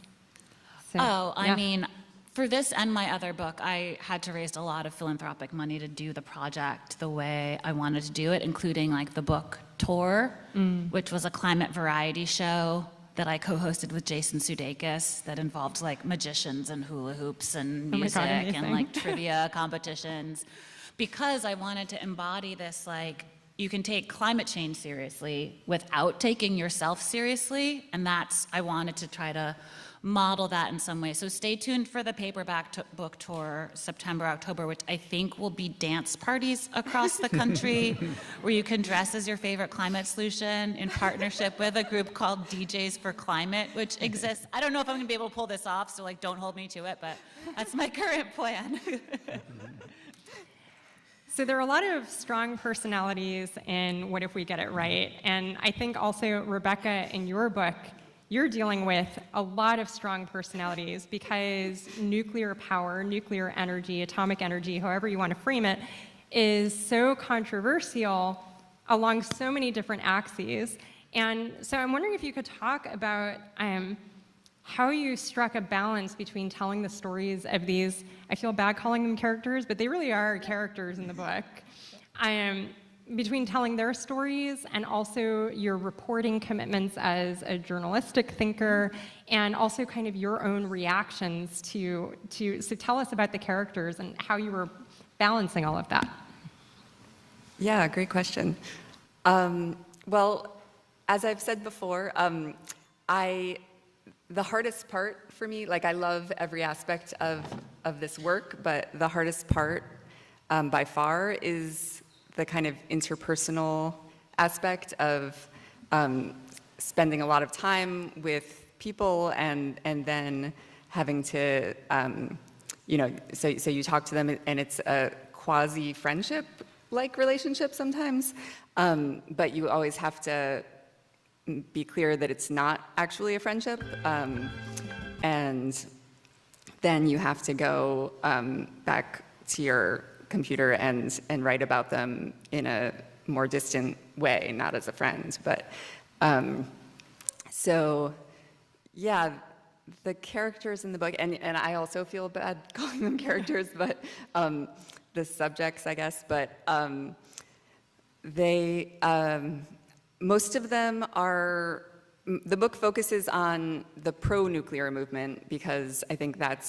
it's newer, it's less familiar, and it's the movement that's kind of gained traction in recent years, but it also gives the historical context of the anti-nuclear movement that arose in the late 60s and the 70s.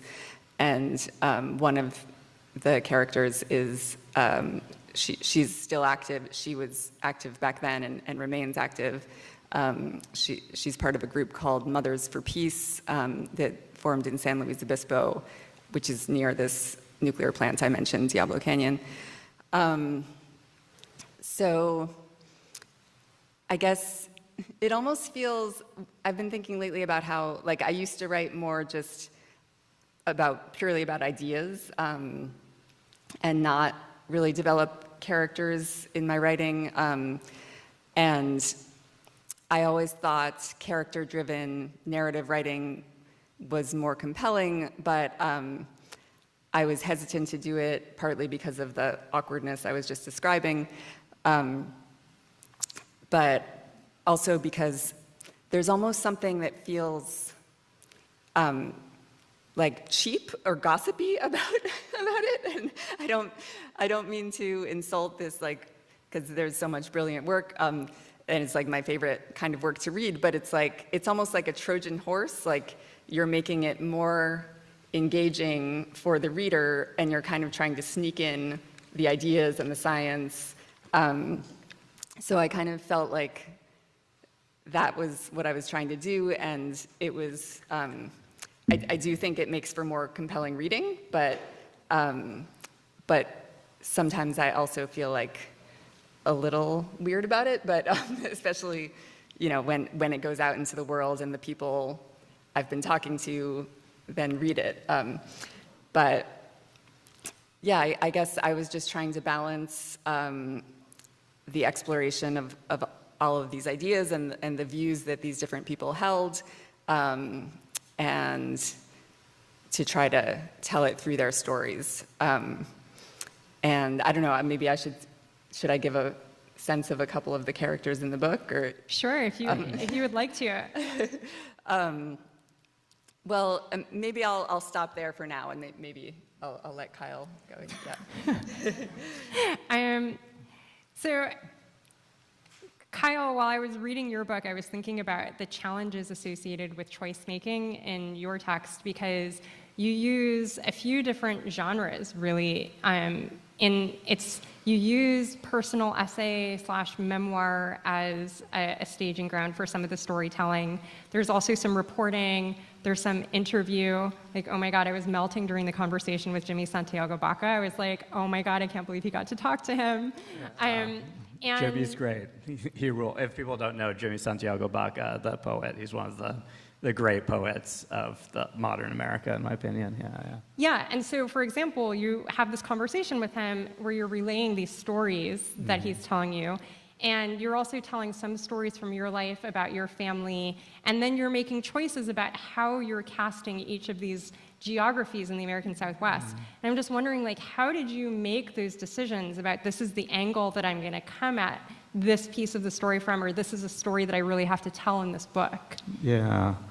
Yeah, I mean, it's a really personal book, right? Because it's about where I'm from, and it's in some ways about my family. And I think one thing that my editor, who's here, David Troyer, who is just the best, had kind of pushed me toward was a book that kind of covers so much geography and so many ideas that like putting myself in the middle of it would be a way to unite that and to make it more of kind of my journey, not so much like my career or anything, but more just sort of like me journeying through the region, through the Southwest. And so each chapter is connected with like a little kind of interstitial section that's basically just about driving between these cities. So driving between Phoenix and Tucson or Albuquerque and El Paso.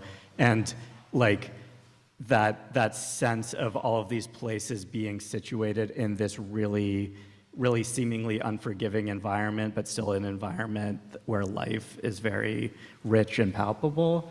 And so like you can only do that if it's like I'm the one who's seeing this stuff and I'm the one who's talking to these people. So journalists have different ideas about objectivity. I do not conceive of myself as objective. Like I am a person with strong beliefs and committed beliefs who puts that in front of the reader because you need to know where I'm coming from. But to answer kind of the first part of your question of like molding it and making those decisions, Ayana, you mentioned architecture, and like I also love architecture. As we know it, or really a sometimes inspiring. helpful research tool. I think maybe a good example is like the chapter about Tucson. I really wanted it to be about like, how do we build for heat? What are the actual shelters that we live in? And so when you're talking about shelter, you need an architect. So I talk about this architect, Judith Chafee, who grew up in Tucson in this very kind of like intellectual activist milieu, and then went to the East Coast. So she went to Bennington College and then Yale School of Architecture, worked with Eero Saarinen, worked with all of these kind of very famous New York architects. But found it ultimately like pretty unfulfilling and went back to Tucson and established this practice where she was very focused on kind of fusing the forms of modernism that she had learned in architecture school with these more indigenous and organic forms that she'd grown up with, and kind of was doing these things of like, now we talk about like passive house architecture, or we talk about, a lot of attention to where the sun's coming and where the heat gain is. And she was doing all of this stuff like in the 70s. And so like I was very inspired by her, but ultimately when you're talking about architects, you are often talking about houses built for very wealthy people. And the Southwest is a region that it certainly in the post-war era became like a magnet for snowbirds. And this is especially the case in Phoenix and Tucson, where there's a great number of people who only live in Tucson in the winter because they live in Chicago or Detroit or New York in the summer. And so I feel like I had to balance that with the stories of the people who don't get to pick and choose where they live. And so in that chapter, kind of, I won't say opposing, but sort of in conversation with Judith Chafee is Lydia Otero, who is a historian who had grown up in Tucson and actually lived in L.A. for a long time and was involved with a lot of like Latinx queer organizing here before they went back to Tucson to get their PhD. And they wrote this amazing book about urban renewal and basically the downtown part of Tucson that was where the Mexican-American community had been congregating for literal centuries, was bulldozed in the 60s to build a convention center. And Lydia writes about coming from a barrio where they, all their furniture was up on concrete blocks. And it wasn't because they liked concrete as like a modernist choice. It was because after they expanded the Air Force Base, all of the stormwater would drain through their living room because they lived by the river. And so I was like trying to think about like, how do you tell the story about Tucson, this story about shelter, and like who are the people who, like you kind of need actual people and like how they live in a place to like tell a cohesive story, or one that kind of bridges this like really wide gap in terms of race, in terms of wealth, in terms of just the built environment of the city. Yeah. So in its own way, each of your books deals with how we are going to exist in our ecosystem, how we're thinking about trying to exist in our ecosystems, plural, and questions of energy. So I guess the burning question that I had, particularly, Rebecca, we'll start with you coming out of your book, is nuclear power a good idea or not a good idea? What's the answer? So I'm interested in everybody's answer to this question, but Rebecca, we'll start with you. Yeah, so I came to think that it should be one of the solutions on the table, that I saw myself as ending up kind of in between the very passionate activists I spoke to, some of whom think that we should totally abandon nuclear plants and shut down all operating nuclear plants now, and others of whom think that we should derive almost all of our energy from nuclear. I think it has real challenges and problems, but what I learned in the course of writing the book is that all energy sources do, and they're very different. The downsides of solar are very different from the downsides of nuclear, but I did come to think that it could play a role, especially, I mean, I just think every community, you know, every country and has different needs, but also different resources. And the US actually has lots of great renewable resources, but there are some areas of the world that don't get as much sun, or don't have as much open land for wind turbines. So it's not something, that I think we should just abandon. It's an incredibly powerful way to generate a lot of energy on a small land footprint. And so it's hard to just dismiss that and say that we shouldn't use it. Although I certainly understand the concerns, and I share concerns. Obviously, we need strong regulations, and we need to sort of trust that those regulations are being enforced. And so my book was essentially completed before the election, and certainly before the inauguration. So I feel like before we unleashed American energy dominance. We will come back to that. Okay. We will come back to that. So there are real challenges that need to be considered, and it's all very, very context dependent. But I definitely came to think that it was, one viable energy source. So since I'm sitting next to Ayana, I can see that she went right to the interview that I was thinking about. This is like my cheat sheet for the rest of thing that was going on was just like getting to a point of unsustainability. I was reaching a point where I couldn't continue to eat the way that I do. I'm very addicted to eating, like I eat like on a level, I'm known for eating like crazy amounts of food. And there's no trophy at the end of it, like that's the way that I eat. And it was kind of like my identity in a way. Like I would show up to a Korean barbecue and it would be like, they just wait for me to eat like 9 orders of barbecue. I'd go to a Philly cheese, go to Philly, and I'd have to have like 5 Philly cheesesteaks, not just one. And so it's just to a point where I wanted to change, but when you're in that kind of addiction of food, it's really hard to change because it's a part of you, you know what I mean? Like it's something you don't want to give up. But I was looking to change and I couldn't figure it out. And then at the truck, this guy ordered kogi tacos with no tortilla, and I couldn't figure out why. And I asked him. Usually I don't ask you guys. If you come to the truck, usually I don't ask you your business, And but for some reason that day I asked, and then he's like, "Yo, I'm on keto, bro."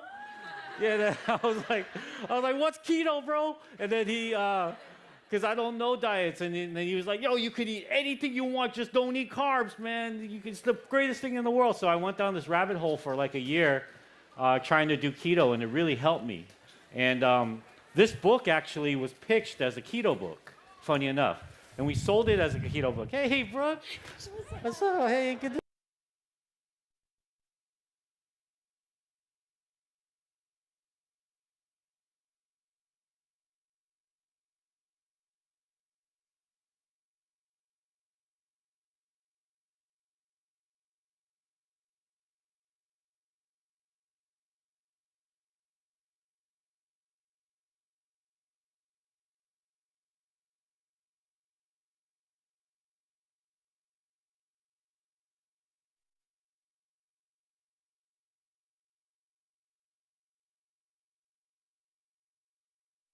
pro-nuclear activists would reach like that place you in life to think try that to it figure out is, if you but got with something to say. smaller But I think this reactors, book you can have has more a of little bit them something around to the country say, in a different and I hope way. if The you get it, safety that it helps you measures with have your certainly life, gotten a and lot maybe, better in the either last few cooking more, or decades. if you're at a place So where my you wanna opinion eat is that it's better or fine be to have it part of the healthier, mix, without but losing yeah, it's never going to be your like ground or the the things that you answer. love. It'll help you with that. And especially But in now any that case, we have. let's get to cooking.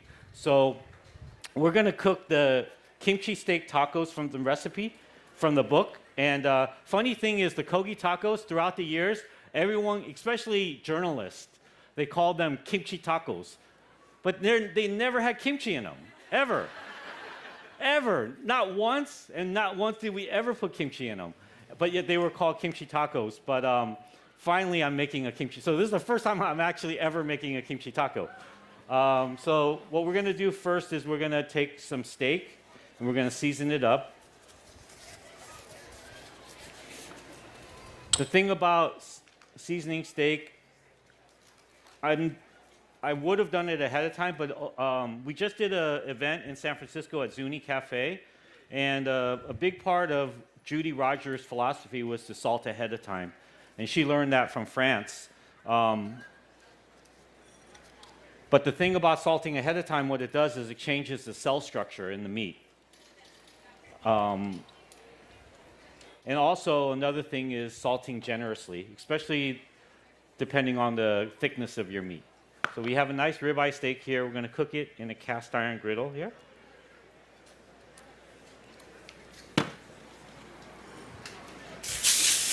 And while this is cooking, we can take some questions if you'd like. Otherwise, you can just watch me watching the steak.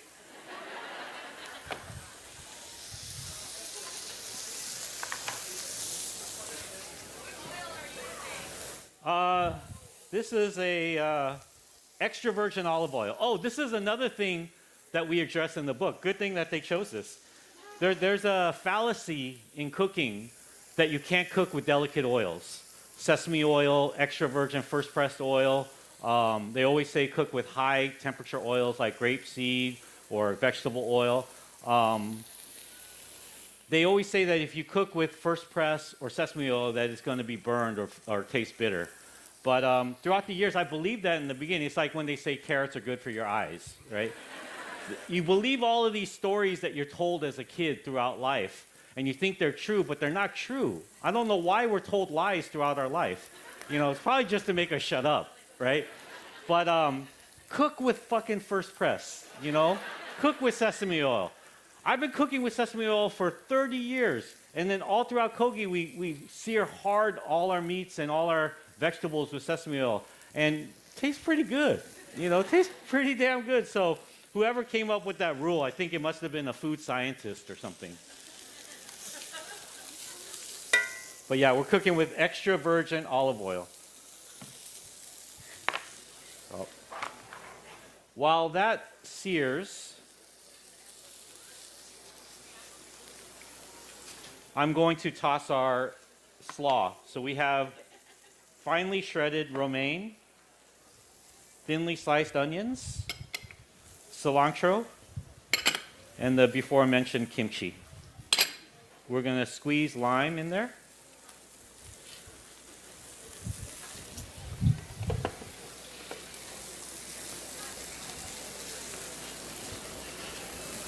Have you all had kogi tacos? Yeah. Oh, yeah. It's good to be home. Whenever I say that across the country, there's nobody. One person. Woo. All right, thank you, man. I appreciate that. We're gonna season this up. I heard you're gonna be passing out tacos. I'll throw a few of these out. Just why not? First dibs. Okay. So we just added lime juice and oh, I see what that's going on there. I'm supposed to make a sauce too for you guys. Hold on. I'm supposed to make a sauce. I was like, there's got to be something else going on in this cloth. We're gonna make a sauce here. It's called the magic sauce, and this sauce was built on growing up with a mom like mine. She would cook constantly in our life. You know, if you ever grow up or been around an Asian household, as a kid, we don't really grow up with cereal and Pop-Tarts. We barely get a piece of toast. Toast was like a luxury. What we do grow up with is fermenting fish heads, fish guts, stews, gochujang, garlic. Eating garlic in the morning in high school is not the move. It's not the move, man. And then we have usually a lot of stink, and then it always turns out to where when you try to bring your friends home to your house, your mom is always cooking the stinkiest food in the world. And especially at 16, 17, when you're already nervous and trying to make friends, it's the worst. But in any case, this sauce, all her sauces she called magic sauce. And this is a version of that magic sauce. So we're going to start with gochujang. This is L.A., so I don't have to explain what gochujang is, right?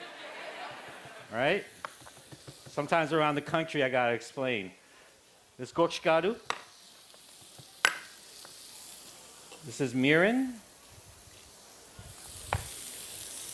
Some garlic. Onions. Sesame oil. Soy sauce. I don't know. And I don't know. I seriously don't know. Oh, beef broth. All right, sure. Okay, we'll let that go. We'll let the steak rest.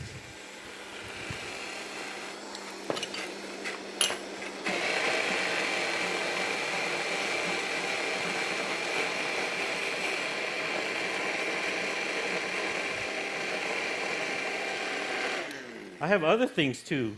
Oh, I have another sauce I gotta make. Shit. Okay, all right, so this is the magic sauce. A lot of the sauces that I make are very, very easy to make.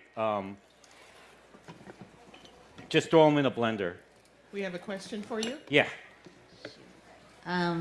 Who is your favorite chef, or which chef has influenced you the most? Who's influenced me the most? Well, I think a chef that I worked for in New York, Eric Ripert, is an incredible chef, obviously. But I would say, as far as influence goes, it's not really chefs that influence me. It's more street cooks, usually mothers on the street here, just right over here, anywhere from Jefferson Exposition, up Vermont, up Hoover, up Normandy, up Western, all the way up to Melrose. Any cook you see on the street is what influences me usually. Just the tenacity is something I grew up around. Yeah. It's something that was very intimate to me that I grew up around, so I understand what they're going through. I understand their kids that are by their side. I was one of those kids where their mother's cooking all the food in the house, packing it up, and then taking it out. My mother used to do that with kimchi and pack it in our car, and we used to drive around. And we would just roll up to you on the fucking traffic light.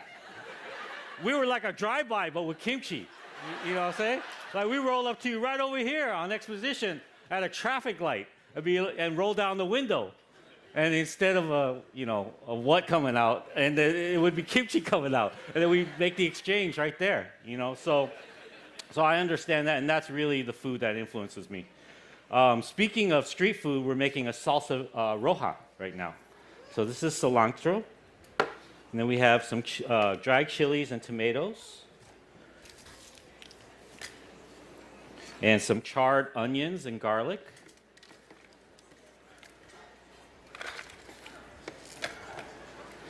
And we'll throw all this in there. And then we have, I think, water, lime juice. We have some chili flakes, cumin and gochugaru. And I don't think all this salt is for the recipe. So it's probably to taste. So add salt and pepper. Again, everything right in the blender. And then add some oil to that.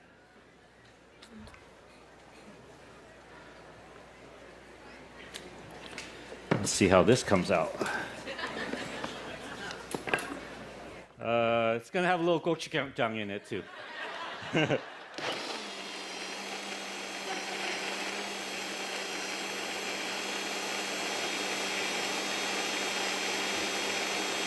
All right. Look at that. Okay, so we have our two sauces here. Taste this one. Always taste your food. Delicious. Okay, so our slaw, and then we'll cook some tortillas. Man, I was too early with kogi. I see on TikTok now all the kids are bringing tortillas to the Korean barbecue. But we were too early. They don't even know that started with kogi.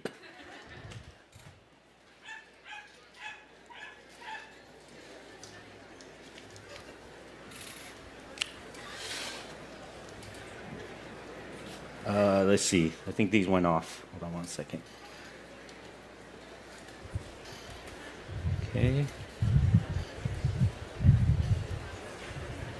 All right, I'm going to cook these tortillas. And then so we have our gochujang, we have our salsa roja, we have our slaw, we have our meat, and we have a question. Knives right here. Question? How did you find that working in fine dining changed the way that you approach making street food? There was always a duality in my life. Even when I was working in fine dining, all I was eating was street food when I got off of work. So it's something that I chose and had been around my whole life, and I was very intimate with it. I just never knew that I could blend my two lives together. So like, I used to have a job at one point, like a real job, and like, you know how it is when you have a job. You think like job is job life is job life, and then your real life is your real life. And I never knew that I could combine the two together. I grew up in a Korean restaurant. I grew up eating street food, but I thought that was just for me. And then I would go to work as a chef, and I thought I was cooking some other sort of food. But as my life changed and everything came to a crash, and I ended up out there on the streets cooking the tacos, I realized that, food is food.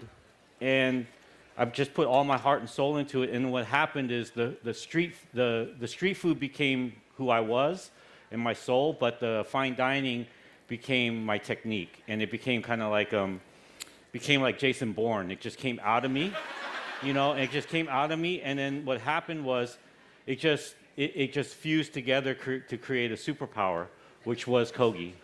So it's kind of like one doesn't have a beginning or an end. They just kind of form to create a bigger, a stronger being than separate of itself. I've found that at Asian grocery stores, a lot of gochugaru and gochujang are kind of not all created equal. Yes. How do you choose which kind of like gochugaru and gochujang, especially like for gochugaru, like the coarseness? How do you choose what to use for each recipe? Yes, so there are different grinds. That's a great question. There are different grinds, especially like very similar to like salt.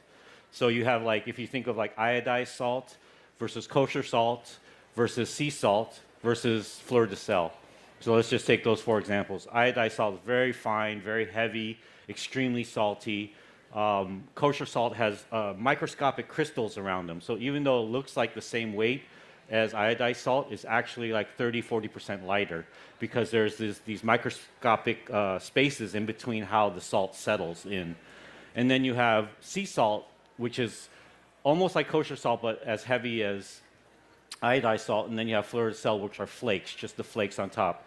There's different salinity in all of them. So where I'm getting with this is if you followed a recipe and it said 1 cup of salt, and you used iodized salt, but it actually required sea salt, the recipe would taste totally different.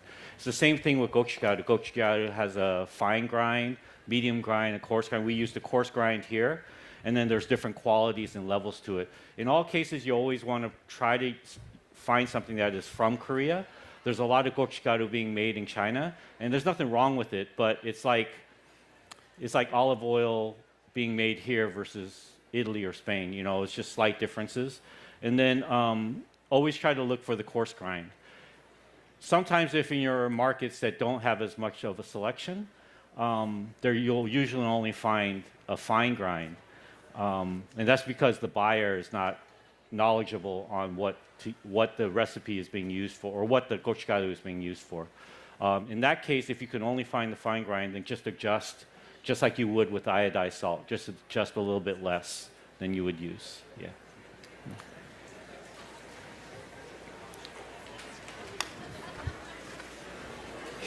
Okay. Tortillas are coming out pretty nice. I like to toast my tortillas to get a little crunch on them.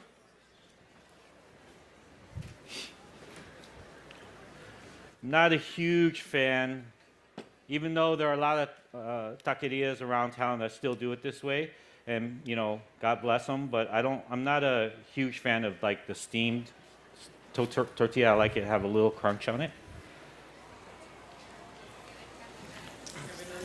Yes. Sorry. With a lot that's going on in the world, do you ever find the external affecting the food? Maybe you have traditions in your family, the way you guys, before you eat, that sort of thing. Yeah, I mean, everything about the food that I cook personally is affected by the environment. You know, I'm like a sourdough bread, you know, as a chef. I'm a walking sourdough starter. And everything, I mean, you saw today, all my recipes change minute by minute, day by day. Thank you so much for coming out to this talk. We're really excited to talk with Hannah and Paige about their new book, How to Giggle. And we should just get right into it. Let's go. Yeah. Okay, first I have a question. Are you familiar with each other's laughs? Laughs? Yeah. That's all we know about each other. Like I can hear Hannah's laugh from a mile away. Can you impersonate it? She's more of like a full body laugh. I feel like it's like a whine. She's more she's more like It has an aftertaste.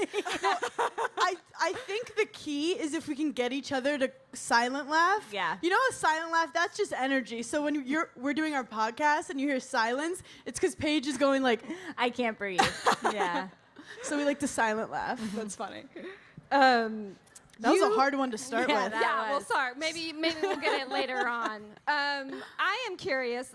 In the book, you guys write about all the things to do in life. Like, you talk about bowel movements, you talk about boyfriends, you talk about friendship, and you talk about how you got to where you are now. You've come a long way. So I wanted to first ask, what role did delusion play in your trajectory? I think we all know the famous TikTok, being Delulu is the Salulu. How do you use that to your advantage in your career? I think like the part we wrote, I also said, I was delusional, but also stupid.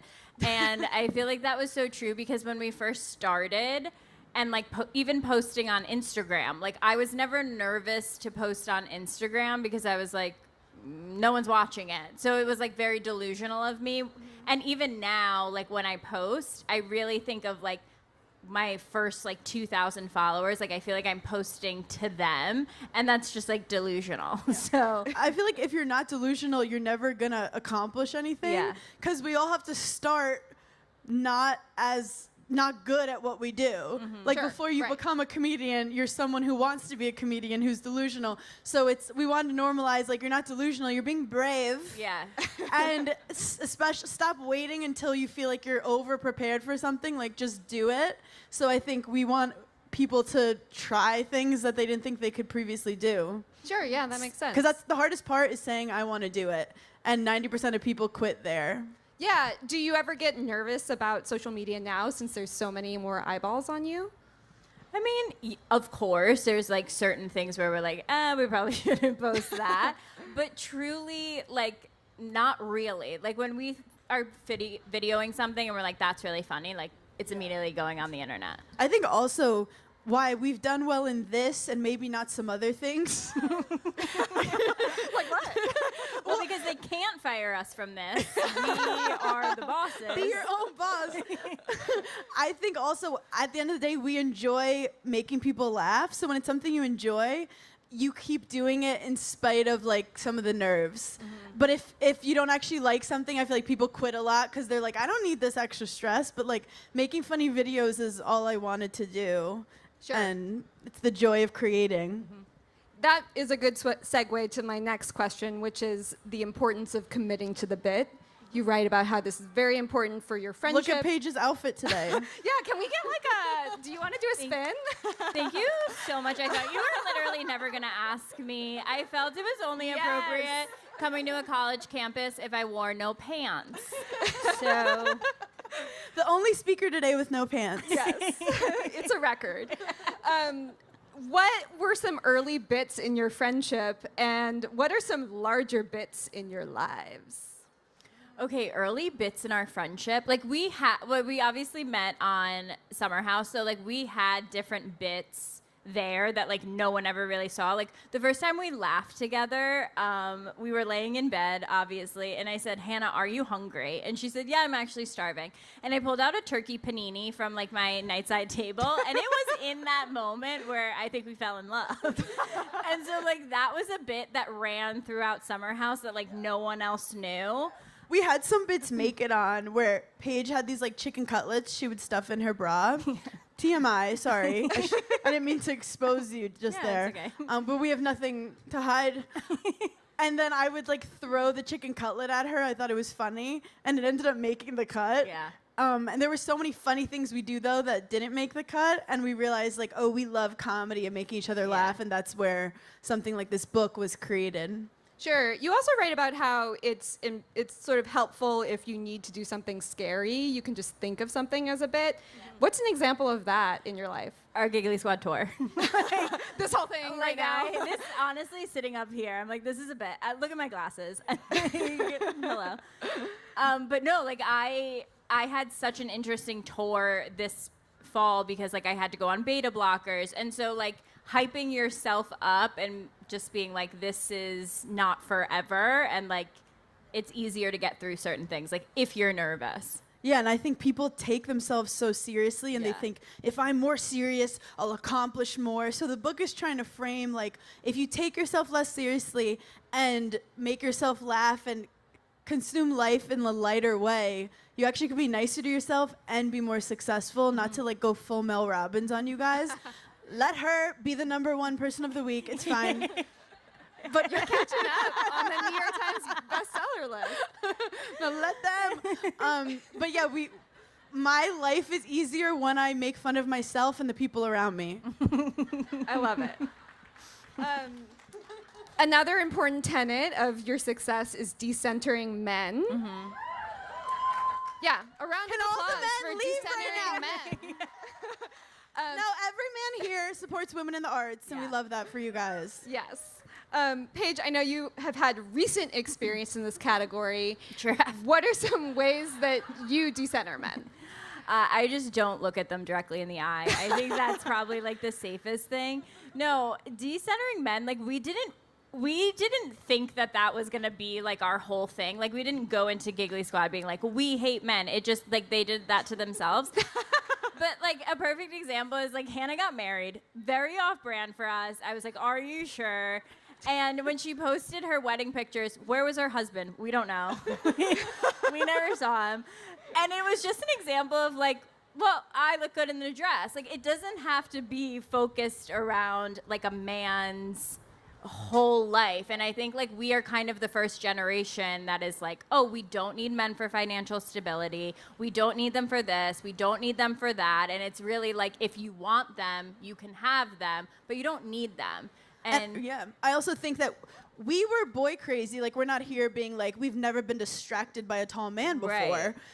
It's just, we used to make a lot of decisions based on the ultimate goal of like finding the perfect guy that will make you happy. And we realized once we started focusing on ourselves, we connected with better people. Yep. And like, I really feel like you will find a better partner when you've actually been focusing on yourself more. Yeah. But that's not what we were always taught with Disney. We're millennials. Right. We had to grow up with that stuff. Yeah. Sure. Those very good movies. Yeah, they're fun.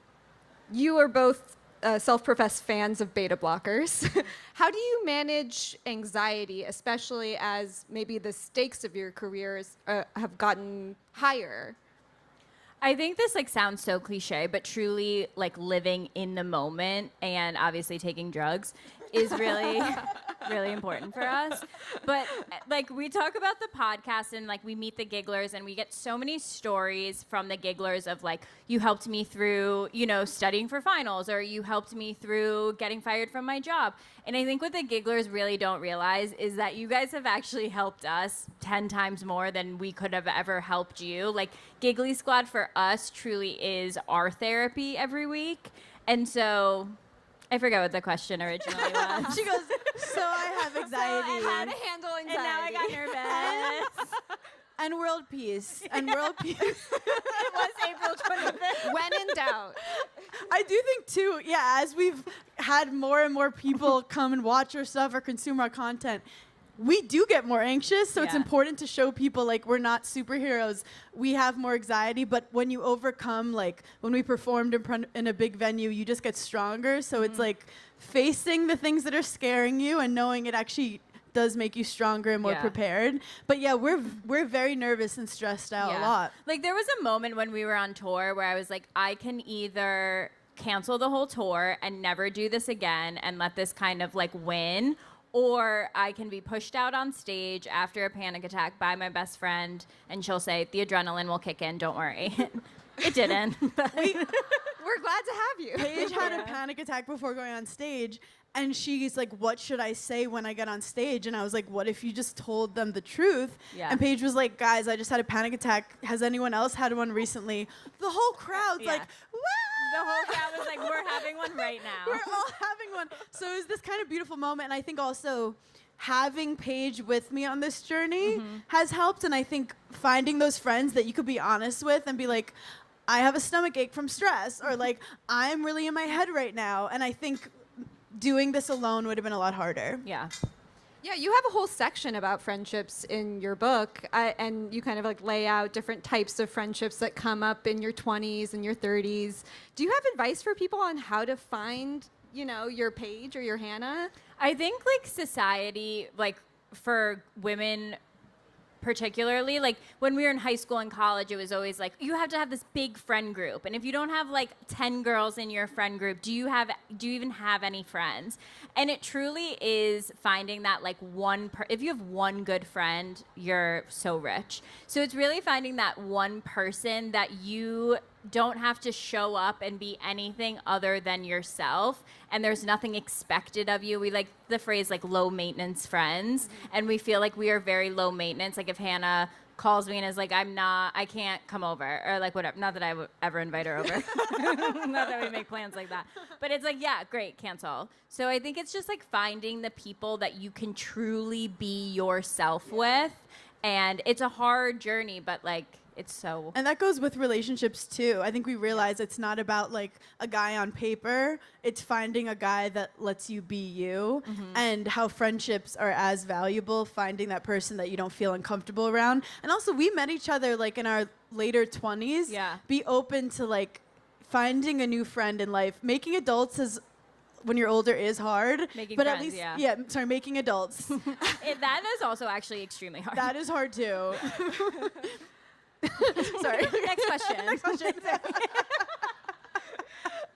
We've lost the plot. So you came from the Bravo universe.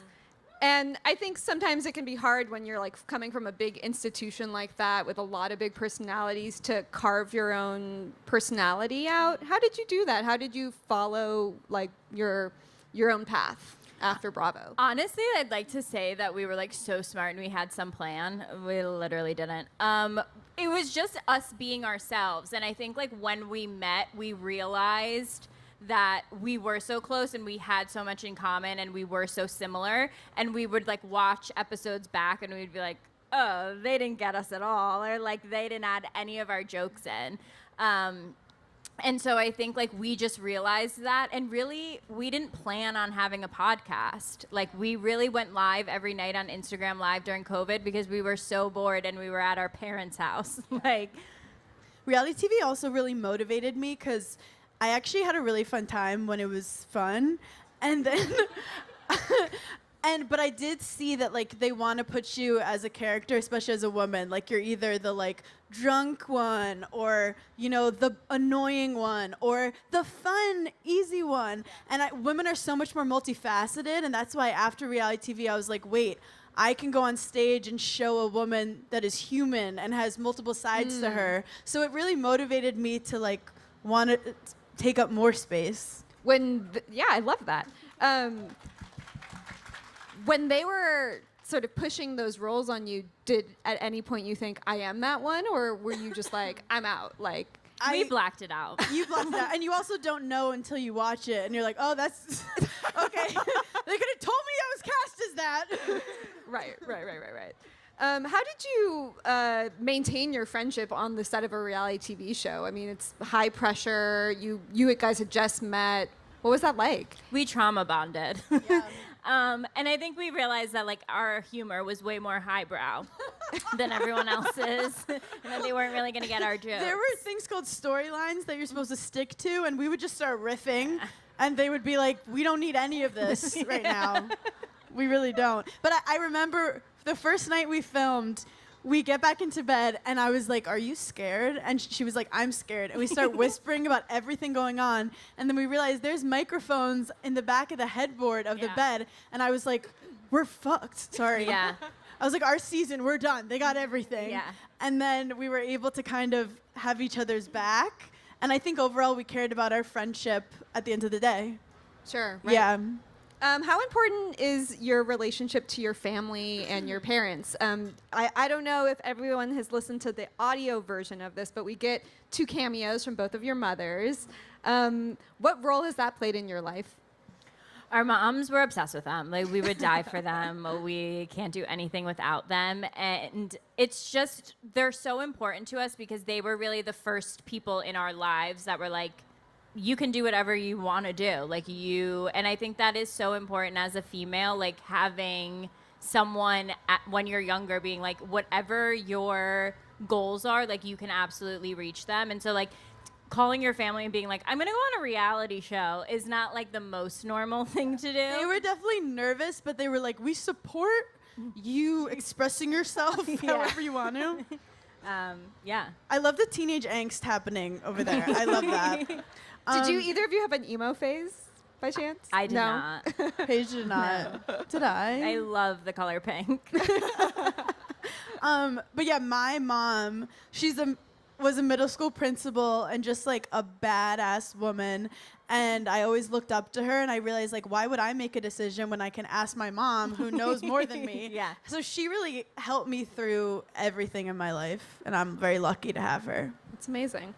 Okay, we are going to a little game that I came up with. I know that you were recently on Fallon and played charades there. We're the queen of charades. I can't give you John Hamm and Patrick Schwarzenegger. It's okay, we don't need them. But I can ask you, I'm going to change the name of a game I think we all know very well. Kiss, Marry, Kill. Love it. And I'm just going to present to you a few different like trends from TikTok, wellness stuff, and you can tell me which one you like. Okay. Number 1, cold plunges. Kill. Once I found out that they're not as beneficial for women as they are for men, don't ever bring it up to me again. Okay, so if kill. it looks cool on your Instagram story, I support women in the arts, but no. All right. Don't give yourself pneumonia because someone on TikTok said it helps your anxiety. You know what gives me anxiety? Jumping into cold water. Yeah. Dry brushing. Kiss. Because, Kill. okay. I like it, but, who remembers to do that? No one. My day's never gotten better. No one's ever been like, wait, you look amazing. And I'm like, yeah, I dry brush. Hannah doesn't own a brush. I've never brushed anything. Morpheus 8. I don't know what that is. I think it's like a facial, but it like lasers your skin. It's like a scary facial. Oh, Mary. I don't even need to know what it is. I want it. I'll kiss it because I support women in STEM. Hannah, I'm going to say this. Hannah, does not have a skincare routine. She just washes her face. I've never seen her break out. I moisturize. Yeah, but you've never had a pimple. Do you I use have other problems. face wash or? I do use face wash. I'm not a man. But she has like a 47-step skincare routine. And I'm constantly breaking out. Yeah. The doctors haven't solved everything yet. Cetaphil? There was never a problem. Why are we trying to fix it? Yeah. I feel that. Magnesium. Love. Do you actually use it though? Yeah, I sometimes make those sleepy girl drinks. Sleepy with the time. cranberry You knock juice? yourself out yeah. at night. Yeah. I love drugging myself. I want to support it, but I haven't done it consistently to be able to tell people to use it. Hannah doesn't need help falling asleep. I could fall asleep right now. You're a good sleeper, right? Yeah. That was a nice breeze. I'm like, oh, that felt good. She's a good sleeper. The let them theory. Well, we have current beef with her. Yeah, we're probably the only people in America that aren't very happy with her. No, I love. We love letting other people be number one in the New York Times bestseller. Yeah, let her. Literally let her. Yeah. Sound baths. Okay, every time on TikTok, when you scroll and someone's live on TikTok and it's like a psychic, or I stop at the sound bath people, and I listen for a while. Yeah. I don't click in because I'm not there yet, but I stop. You're and not listen. commenting? I'm The not date of your commenting. birth and birth No. date? I love a sound bath. I wish there was more sound baths. When she was having a panic attack, I tried to put on like a spa sound to make her feel better, and she's like, "Get your phone away from my face."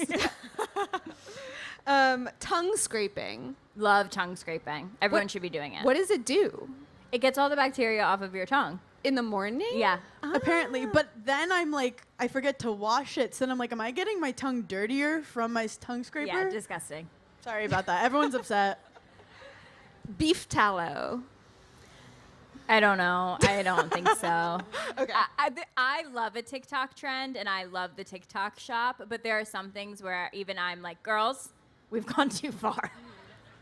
All right. Well, that concludes our game. Stuart over here is going to take questions from the audience. Amazing. So yeah, go ahead. Let's do it. Oh, they're coming at me. So first of all, the rules about the questions. I have to hold the mic. You all know the thing. But here are some questions that were submitted, first of all, by fans via Threads. You all hip to Threads? If you're not hip to Threads, it's it's a text-based social media app that allows users to share text updates and engage in conversations and connect with Instagram followers. So I'm going to do some Threads questions, and then we'll see if we have time for all of you. Hold on. Stuart, we're obsessed with you. So here's one from @AlluringFiasco. They want to know, how do the two of you balance your friendship and your business relationship? I feel like Stuart's like Andy Cohen. Like, you wrote that, Stuart. just the meanest question we've ever gotten. And I have to do a shot now if you say the right word, right? Shot ski with Stuart. How do we manage our business and our... Honestly, I feel like we try to just be so overly communicative with everything, where it's like we text immediately, we let each other know how we feel. Yep. We deal with our business how we deal with our friendship, And I feel it's like. talking all the time and then making fun of everyone. Literally. Yeah. Like, we'll just also just look at each other. We know each other so well. I know when she's uncomfortable. Yeah. She knows when I'm uncomfortable. And we just try to, like, have fun. Yeah. And we get glam sometimes for Zooms so that we can stare at each other. I would. So here's one from @Emily Ashcraft. Emily says, you've both accomplished a lot in your professional goals. What are you still trying to do? Ooh. I mean, I think like with Giggly Squad, obviously we want a theme park. We want movie, like we want to be president. So like that we get. But I think like individually we still have goals too. Like I love fashion. Hannah's a stand-up comedian, and I think that is also really beneficial because we don't get so in the weeds of like Giggly Squad because we know we have like separate things, and Giggly Squad will like always remain our like safe space. It's really our baby together. Like we have a baby together and it's Giggly Squad. It's so true. We're mothers. Yeah, we're mothers. We're literal mothers. Also, I do want to say success does not equal happiness, but I think it's fun to keep challenging ourselves, and we want to just keep creating things that make us have fun. Yeah. And I mean, we never thought we would write a book. Yeah, we never thought we'd write a book. Love it. Okay, this is from @SirChrisSaint via Threads, everyone. Chris wants to know, what are your top 2 tips for laughing more and taking the stresses of life less seriously? I think the first one is surrounding yourself with people that you feel most comfortable being yourself, because then you automatically just laugh all the time. Also, find people who are good laughers. Yeah. Like, one good laugher changes the whole energy of the room. That's true. So, like, if you see someone who has a good laugh, be like, do you want to come to brunch tomorrow? I really need the help. Yeah, so I'm going to take a couple questions only from the best laughers. I'm sorry. Yes. Perfect. Also, girls, stop, like, little giggling. Like, let it out. Like, yell Are laugh. those real glasses? Yeah. No. Okay. Amazing. I needed to know. No, I can't hear anything. Can you hear anything? Yours are real. Yeah, I can't see. All right, I'm going to take your question then, because you're wearing fake glasses. And it's your question? Okay. Do your glasses work? Okay.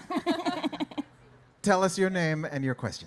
My name is Haley Herdman. I identify as Hannah coded. This is my page coded sister, Skylar. I'm like very much half though. Okay. Grew up. Yeah. Anyways. My question is for Hannah. I'm a therapist and former Division I athlete as well. And I am starting a podcast with my best friend about mental health in sports. And it's called Mental Training Room. Yes, little plug. But Cute name. Thanks. Yeah, like athletic Subscribe, Yeah, subscribe. no, I got it. Okay. My question, I guess it could be for the both of you, but what would your biggest piece of advice be for starting a podcast like that?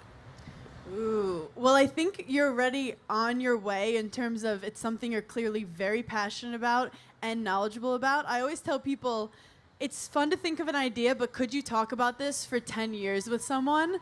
I think what you're doing is really, really important, and I can't wait to listen. And also my advice is you can't be a perfectionist when it comes to podcasts. And it is like sports where it's about repetition. You're going to get better. But you cannot go in being like, everything I say has to be perfect. It's about the vibes. It's about the flow. And having good chemistry with your co-host really goes a long way. You can have 2 great podcasters, but if they don't have good chemistry, no one wants to listen to you like fumble a sentence with each other. Chemistry and consistency. There's so many like podcasts that we see like pop up, and I'm like, they're actually really good, but they don't work hard enough. Like they're like, well, I'll skip a week, and then it turns into skipping a month, and then it's like we never see their podcast again. So it truly is like working harder than everyone, and then like the chemistry with your co-host. We are actually kind of marketing nerds. I think nowadays it's not enough also just to have something on audio, and making sure that you're posting the video, cutting up the best stuff, spreading it everywhere on Threads. Stuart loves Threads. Stuart loves Threads. Stuart is the biggest proponent of Threads. But literally posting it everywhere and not being too obsessed, like sports, don't be too obsessed with the result. It's the process and getting better. Don't check the likes all the time. Focus on your creativity and creating good content. Great. Sicilian. Threads. My Italian threads. stallions. Hi. Stuart, this blazer. This I'm blazer, like, no one's talking about it. Come on, no one's mentioned that. Yes. Yes. Come on. Hi, your name and your question. My name's Luis Gonzalez, but my girlfriend's on the phone, Eliana. She's a huge fan, but she's in Berkeley. She wishes she could be here. And she has the question? She does have a question. Oh, okay. Do you want to say it into the mic? Yeah. Sure. Wait, try to talk. Hello? Yes. Hi, what's your question? If you could ask your cats any question, what would you ask? Phenomenal question. Wait. I already know mine. What's yours? Am I a good mom? Like, does she feel like I put her first, like that I'm attentive to her, or like does she feel like we're roommates and like that would be my question. I'm on this weird TikTok algorithm of animal communicators. Is anyone else on it? So it's just people telling them. Why is the first thing that came to mind was Butter, can you make fun of my husband? Like, I know that she has thoughts about him, and I want to know her making fun of him. Is she roasting you in her head? I think Butter roasts everyone, but just can't explain it. Like, I personally have only seen Butter 3 times. And she wasn't happy about it. No. Great question. All right, I have time for like 2 more. I'm going to do 1 and 2, okay? So I'm coming to you. Is that thing on? Okay. Hi, Paige. Hi, Hannah. Hi. My name's Kira.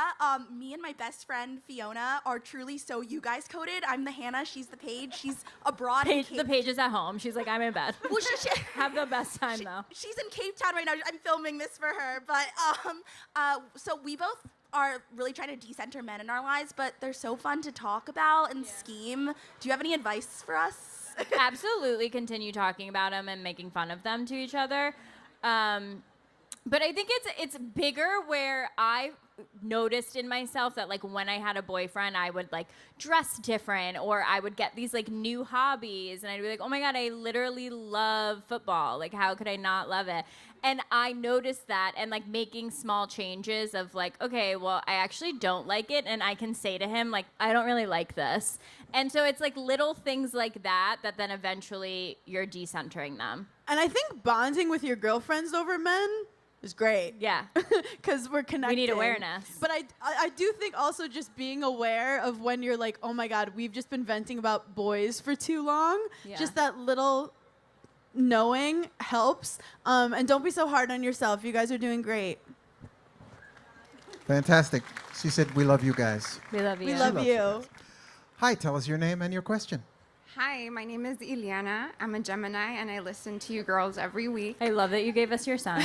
A true giggler. My question is, what is your go-to pep talk or mindset shift when you're not feeling like your best self?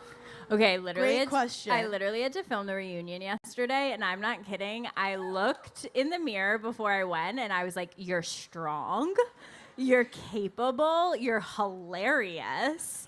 And I think, like, now that I take beta blockers, like, I pep talk myself way more than I ever have. Because you can breathe. Yeah, and it's really just, like, knowing deep down that, like, it's not going to last. Even if you go out and you mess up and everyone hates you, which happens to me all the time, it's not going to last, and, like, keeping your confidence. Yes, knowing that, like, yeah, nothing stays the same. Whatever feeling you're having cannot stay the same. The molecules are moving, and that's just science. That's women in STEM. Yeah, and that's backed by science. And back to our book, which is How to Take Life Less Seriously. This sounds negative, but what you were hinting at, nobody cares. Yes. Like I will be so in my head about something and just be like, literally no one cares. And it's sad for a second, and then you go, but I'm free. Yeah. You know? So, like, no one cares. Like, a perfect example is, like, you know, when you go to the gym and you're, like, around other people and you're like, everyone's staring at me because I don't know how to do this exercise and I look so stupid. No one's looking at you because they're thinking about themselves. Yeah. Literally, no one cares about you. And you. I've had so many conversations where I walk away and I'm like, wow, I was horrible in that interaction, and I ruined that person's day, and I was so awkward. And then I'll see them a month later, and they're like, I had so much fun with you. Or they're like, I don't remember even meeting you. So like you're making stuff up in your head, and just know no one cares. The voice in your head is lying to you literally most of the time because we're creative, and you're gonna be great. Thank you. I'm sorry, I was thinking about myself. What were you saying?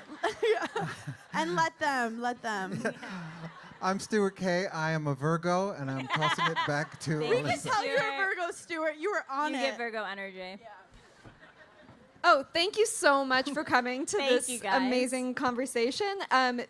You guys will be signing books over at booth 8 of Roman's Bookstore. So if you want to get a book, head over there. Thank you so much for being here. Thank you for having us. Thank you for coming, this was so much fun. Thank Yeah, you. not just a book. Get over to Vroman's and purchase How to Giggle. Once more, a big hand for Hannah Berner, Paige DeSorbo, and Alyssa Peresnak.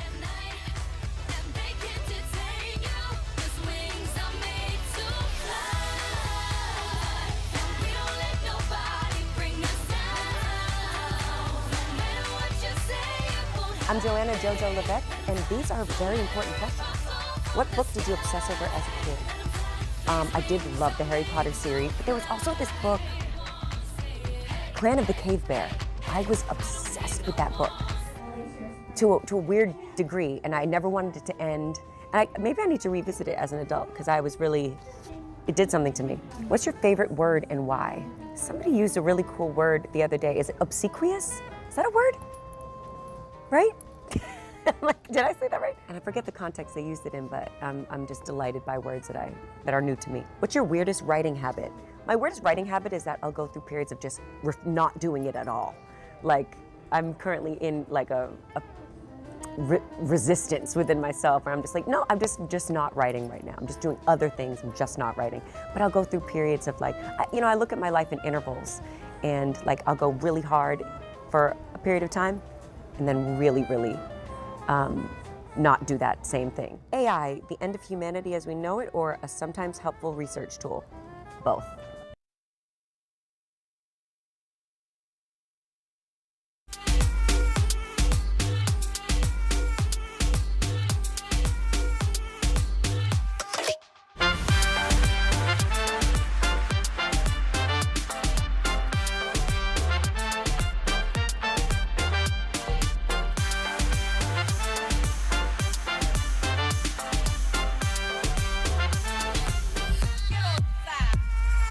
What's your final view on to what degree she believes all this stuff? She lied.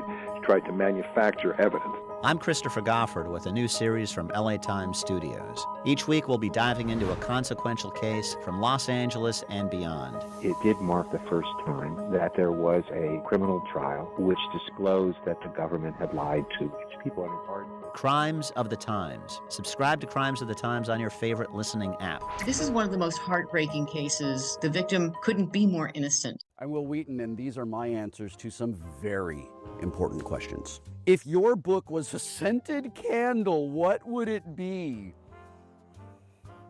It would start out smelling really fantastic, a field of lavender, and then garbage for like 8 hours, and then the most amazing field after the rain. Question number 2, AI. Oh, go to hell, AI. What book did you obsess over as a kid? Tales of a Fourth Grade Nothing and Super Fudge gave me everything I ever needed when I was a little kid. Scholastic Book Fair, I love you. What's your favorite word and why? Motherfucker! I believe that's self-explanatory. What is your weirdest writing habit? When I was younger, I wouldn't start writing until like midnight, and then I would be up all night long, and my writing very much reflected that in the dark of night creative process. Part of growing up is learning that it's better to get the writing out of the way in the morning and then have the rest of the day to goof off. A big thing I gave myself was permission to sit down and write for a period of time rather than a particular number of words, which means some days I write 10,000 words and keep 100 of them, and also fuck AI. A person's world is their experiences. But there is something really powerful in a person who can relate to an experience in a news article and write something to us that is their experience. I read an article in the L.A. Times, and I thought, I'm going to write a letter. More people should know about this. So I wrote this letter to the L.A. Times because I live in the community. Happy tech guys. When I see happy tech guys, then we're good to go. I'm Miwa Messer. I'm the producer and host of Poured Over, which is a little podcast out of New York. And if you haven't had a chance to check us out, well, we're kind of fun. And a friend of mine, Ann Binney, who's been producing this festival for 17 or so years, called me not long ago and said, hey, I have an idea for this year's festival. Would you be willing to interview Pico Iyer? And I said, I'm sorry, is that a real question? Wait, you're out. Of course I would do this. So, true story, I have been reading Pico Iyer since 1990. And in fact, my younger brother has still not returned my copy of Video Night in Kathmandu. And someday I will get that book back. And then I read the next book, Lady and the Monk. And suddenly here's Pico Iyer presenting a Japan that I had never seen before. And I spent quite a lot of time in Japan over the summers when I was growing up. But not just a Japan based in Kyoto and Nara, which are cities that I don't have a great familiarity with, but a Japan with a landscape that I wanted to be part of and didn't involve my lovely cousins, who I adore, but suddenly this world opened up to me. And we were a Time magazine house, and so I would get these issues, and here's Pico at the back of the magazine writing about sort of whatever. And I think, a month ago, 2 months ago, the LA Times announces that Pico Iyer is going to receive the Robert Kirsch Award for Lifetime Achievement for writers working in the American West. And I'm so glad that you share my excitement about this, because the thing is, there's so many people who think of 15 books, 23 languages, based in Japan, and the rest of us know that Pico always comes home to California. Always comes home. And so to be a truly global writer, right, truly global writer in this day and age, you have to come home. And so we're going to bounce around between A Flame, which is the book that came out in January. We're going to talk about The Half-Known Life. I'm going to take you deep into the backlist, too, because that's part of the fun for me. But more importantly, I want to talk about the Kirsch Award for a second, because you said something really lovely last night. Ursula Le Guin and Lawrence Ferlinghetti, you wrote them both fan letters when you were very, very young. I need details of these letters, please. We don't need all of the details, but I would like some of the details, because they too have won the Kirsch Award for literary excellence. So can we start there? Well, I love that question. It's needless to say the first time I've ever been asked it, since this is hot off the press. Mm-hmm. I was born also in 1989, so it's doubly impressive Miwa was reading me in 1990. And I'm also kind of shocked to see so many people in the room. I worry you've come in hope of seeing Salman Rushdie, but thank you for being here nonetheless. In terms of Ursula Le Guin and Ferlinghetti, I suppose the main thing to remember is I was in a 15th century internment camp in England known as a boarding school, where we had to gather for prayers in the oldest classroom in the world, dating from 1441, where every Sunday we would recite the Lord's Prayer in Latin. So you can imagine what a beat poet from North Beach, San Francisco meant to us. And every now and then we were asked to offer kind of scriptural reading of our own. And so I would read Ferlinghetti's poems, which seemed so wonderful because there are no capital letters, no really cause and effect, no rational reasoning, and it seemed pure liberation. I mean, every little English boy in school in 1970s had one dream in life, and that was to be in California. And I had strategically placed my parents in Santa Barbara, so I not only got to live the California dream, but I tried to import it into my aged boarding school. And as I said yesterday, Mr. Ferlinghetti very kindly sent me a postcard back saying, anytime you want to come to City Light's store, lots of poets and writers hanging out, please come by. And as many of you know, he lived to the age of 100, and City Lights remains one of the great national monuments in this land.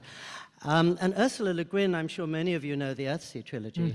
I was transported by it at 13 or 14. I'm more transported by it when I read it now. And wonderfully, it was the only book that my father taught political philosophy, so he taught Ursula Le Guin. My mother taught comparative religions, so she taught Ursula Le Guin. And my Japanese wife fell completely under the spell of the Earthsea trilogy in Japanese. So she's the only writer who's spoken to all 4 members of my family and always will.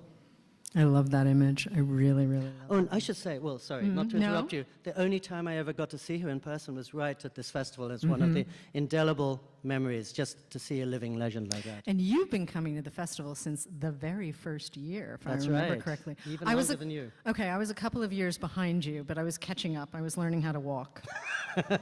You know, these things happen.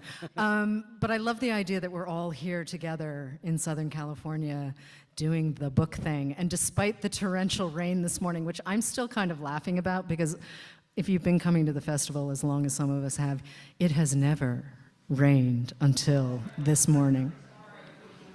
Oh, there was rain one year. Okay, my bad. Not much.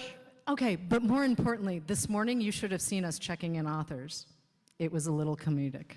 Just a tiny bit, tiny, tiny, tiny bit. But more importantly, we're here, and we get to talk about a flame.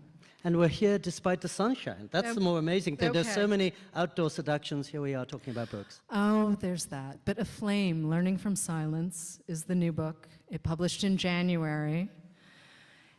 It was an interesting moment for the book to come into the world. And I'm going to ask you to start with place. I need you to bring this room into the Hermitage near Big Sur.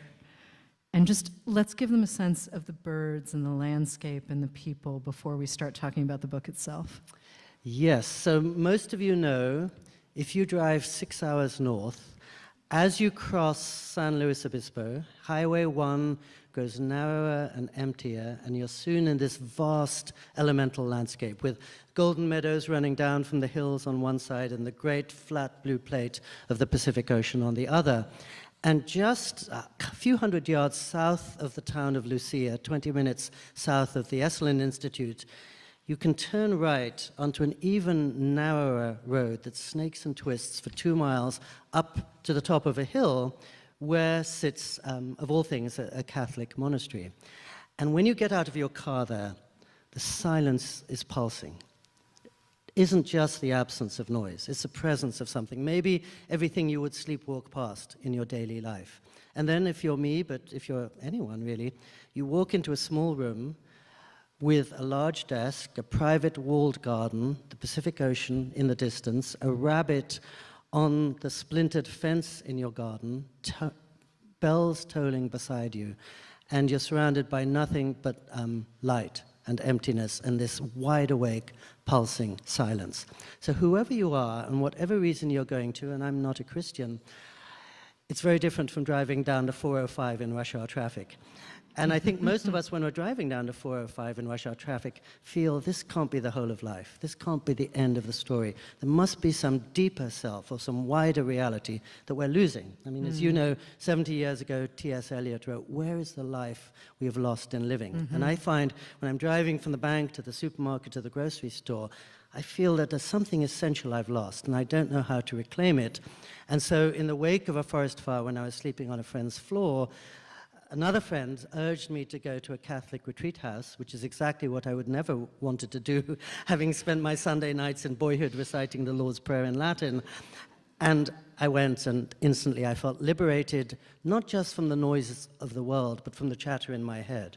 And actually, I felt liberated from myself. The miracle, I've been there more than 100 times over 34 years, and the abiding miracle is that every time I step into that small motel-like room, it's as if little Pico and all his hopes and ambitions and plans and worries is left down on the highway, and I'm just open up to the beauty of the light on the ocean, more stars than I can count, and the pulsing, ringing bells. But you're a secular writer. I am secular.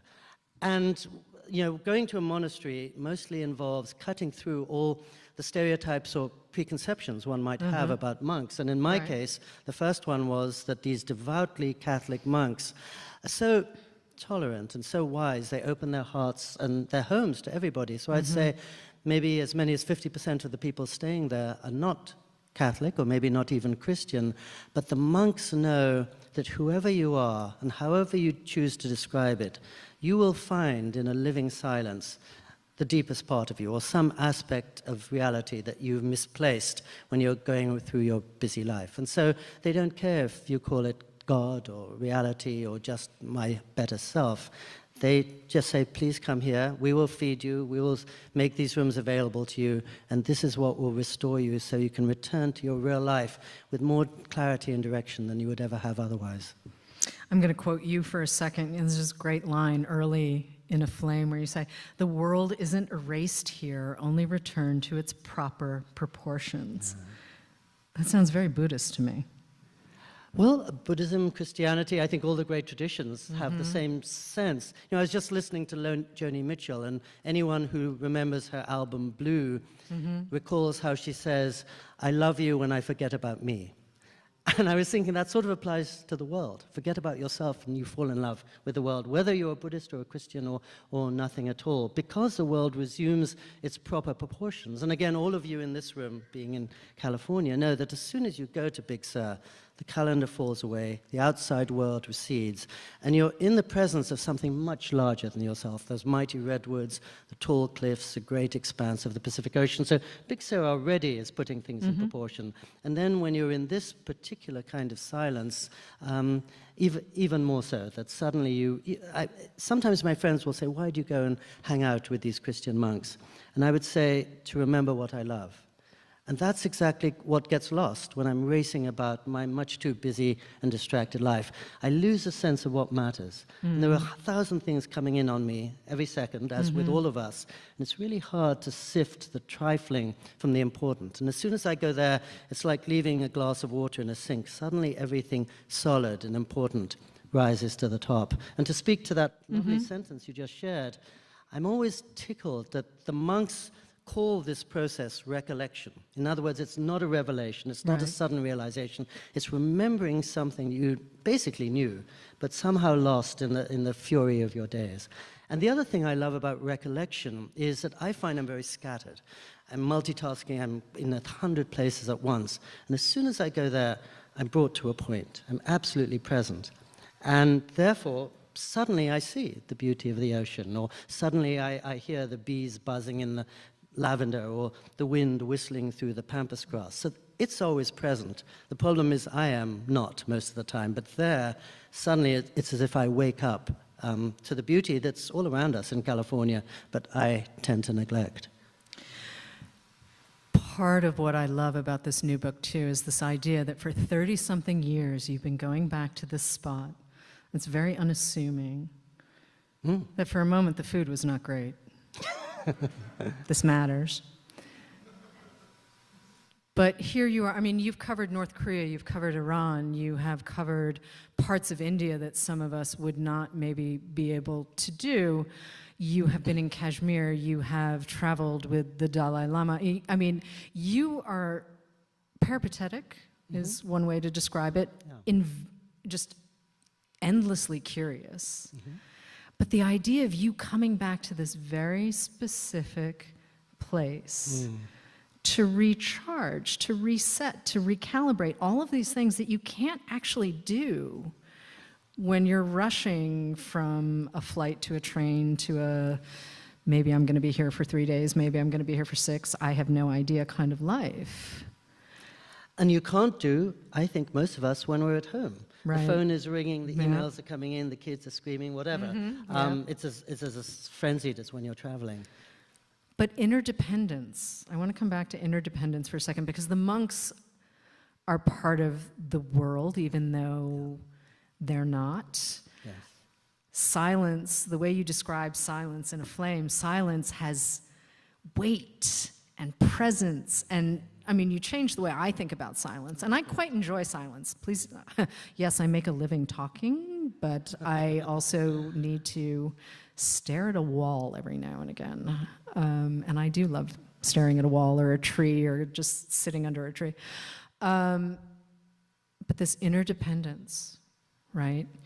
Beauty and pain, silence and noise. We live in a very noisy world. And I'm not talking about I mean, I live in New York is not the most quiet place you've ever been.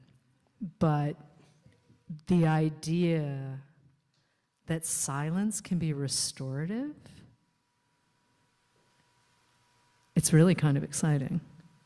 It's counterintuitive. It's the idea that you need that in order to work with words. Exactly. I mean, I think any writer knows that your prose is only as rich and deep as the silence that lies within it.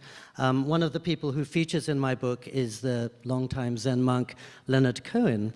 And I don't mention in the book, but when I would go and visit him in his extremely unfancy house duplex that he shared with his daughter in a really rough part of L.A., his greatest gift would be to take 2 chairs out, sit by my side, and not say a word. And he was the greatest wizard of words I ever met, and yet he had the courage and the wisdom to give up his words. And his monastic name, given by his wise Japanese teacher, was Jikan, which means the silence between 2 thoughts. And I mean, one reason I brought this book out now, I don't need to tell anyone in this room, is our nation and our world seem more divided than ever before. And one reason I love silence is that it lies on the far side of our beliefs and our assumptions and our ideologies. My sense is if some of us began to talk for 20 minutes, 30 minutes, we'd soon find ourselves at odds. But if all of us in this room were joined in a minute of silence, we would be united in our deepest parts. And I think silence lies far deeper than most of our words and most of our ideas. So I think that's one way it restores us. When you were talking about travel, I was thinking, you're right, I'm lucky, I've traveled quite a lot. And my criterion for a trip is, how much does the person who returns from the trip differ from the one who left? How much does it transform me? And I've been lucky to go to Tibet and Antarctica and Alaska and Ethiopia, very moving places, partly because they're sanctuaries of quiet, but nowhere so reliably transforms me and sends me home both calm and joyful as this hermitage. And to be calm and joyful at the same time is a strange thing, and an unexpected thing maybe. And as you say, there's a lot of death in this book, and there's a lot of joy, I would say, and hope. And again, I feel my friends have never been so despairing and anxious as they seem right now. And so as a writer, I think my job is to shine a light on wherever I can find inspiration, or just medicine. And this is a kind of medicine I'm describing. But you know Japan very well. When I first went to Japan, I heard them say, and this may be a Buddhist idea, life is about joyful participation in a world of sorrows. So everyone in this room is going to know loss. Most of us, if we're lucky, will know old age. I'm there already. All of us will know death and probably will know sickness, but none of that is incompatible with wonder and beauty and hope. And so the thought in this book, probably most of my books, is to look at the world as it is and bring in plenty of reality and impermanence, but nonetheless see how the inner flames can keep blazing even as the external flames are remaking or upending the world around us. And I'm sorry if that triggers associations in Los Angeles, because many of you I know have been through terrible times. But the question that every forest fire asks us is, how can we keep the flames of hope alive? And we are going to come back to hope and wonder, because they're a much bigger part of this conversation. But I want to go back to something you just said, which is this idea of impermanence. And impermanence and interconnectedness, to me, are siblings. Lovely. And they sit sort of, I guess I would say they sit on a similar path, and they exist because of each other. You're much more aware of impermanence because you're connected to something that is bigger than you. And I love this idea that silence makes a lot of people uncomfortable. If you've ever been in a room where someone starts talking to fill the noise, Sometimes that person might be an adolescent girl in Boston who finally got out of the habit of doing that, but to just fill the space. And sometimes those thoughts are interesting, and sometimes they do not need to be shared. But to learn to sit with silence is really powerful and really, as you said, calming. Intimate. It's the ultimate sign of trust and friendship. And you're right, I'm usually the one disturbing the silence. Genuinely, I'm uncomfortable with silence, so I do fill in the gap. But I've never regretted the time when, if you're with somebody you love, you know the words are the least relevant part of what you share. And I love what you said about impermanence and interdependence being almost the same thing. I mean, you sound very much like a Buddhist, and I'm not surprised that you absorb those ideas. But when I was hearing you say that, I was remembering how when I was in Japan many years ago, suddenly I got a phone call. My father had been rushed into the hospital. So I flew over and I was by his side with my mother for 14 days and nights. And then one night or one morning, the zigzagging line on the screen beside his bed flattened out and the men in black came to carry him away. And I'm my parents' only child, so it was a really difficult time. I had to console my mother and notify friends, alert the banks, organize a memorial service, take care of the obituary, everything.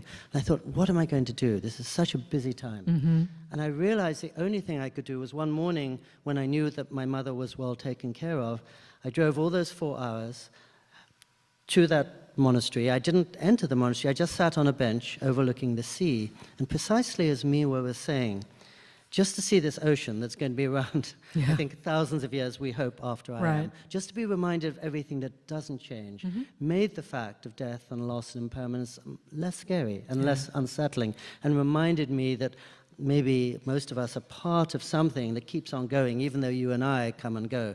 This thing is going on. And Japan has been a great way of teaching me that, because as most of you know, people often define themselves in terms of community, and part of the solace of that is that they are very mortal, but the community, the whole, just keeps rolling on and on and on. So interdependence is almost an answer to impermanence, because if we're part of something bigger, that is not going to change as quickly as we do.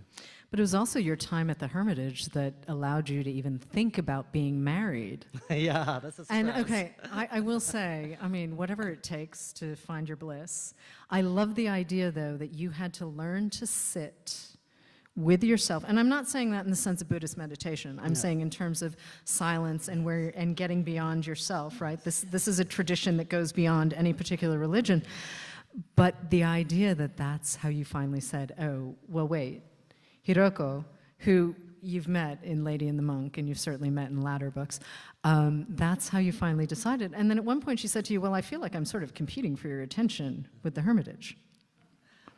Worse, yes. Okay, well, I mean... No, you said it absolutely perfectly, the way you just expressed it. I hadn't thought of that before, but exactly so. Just sitting in that place, by getting beyond myself, I realized that solitude is the portal to a richer sense of community and compassion. Or, it's a gateway to actually thinking more about people, which I don't always, sadly, have the time to do. When I'm racing from place to place and from CVS to Trader Joe's, I'm not thinking about my wife-to-be as I should be.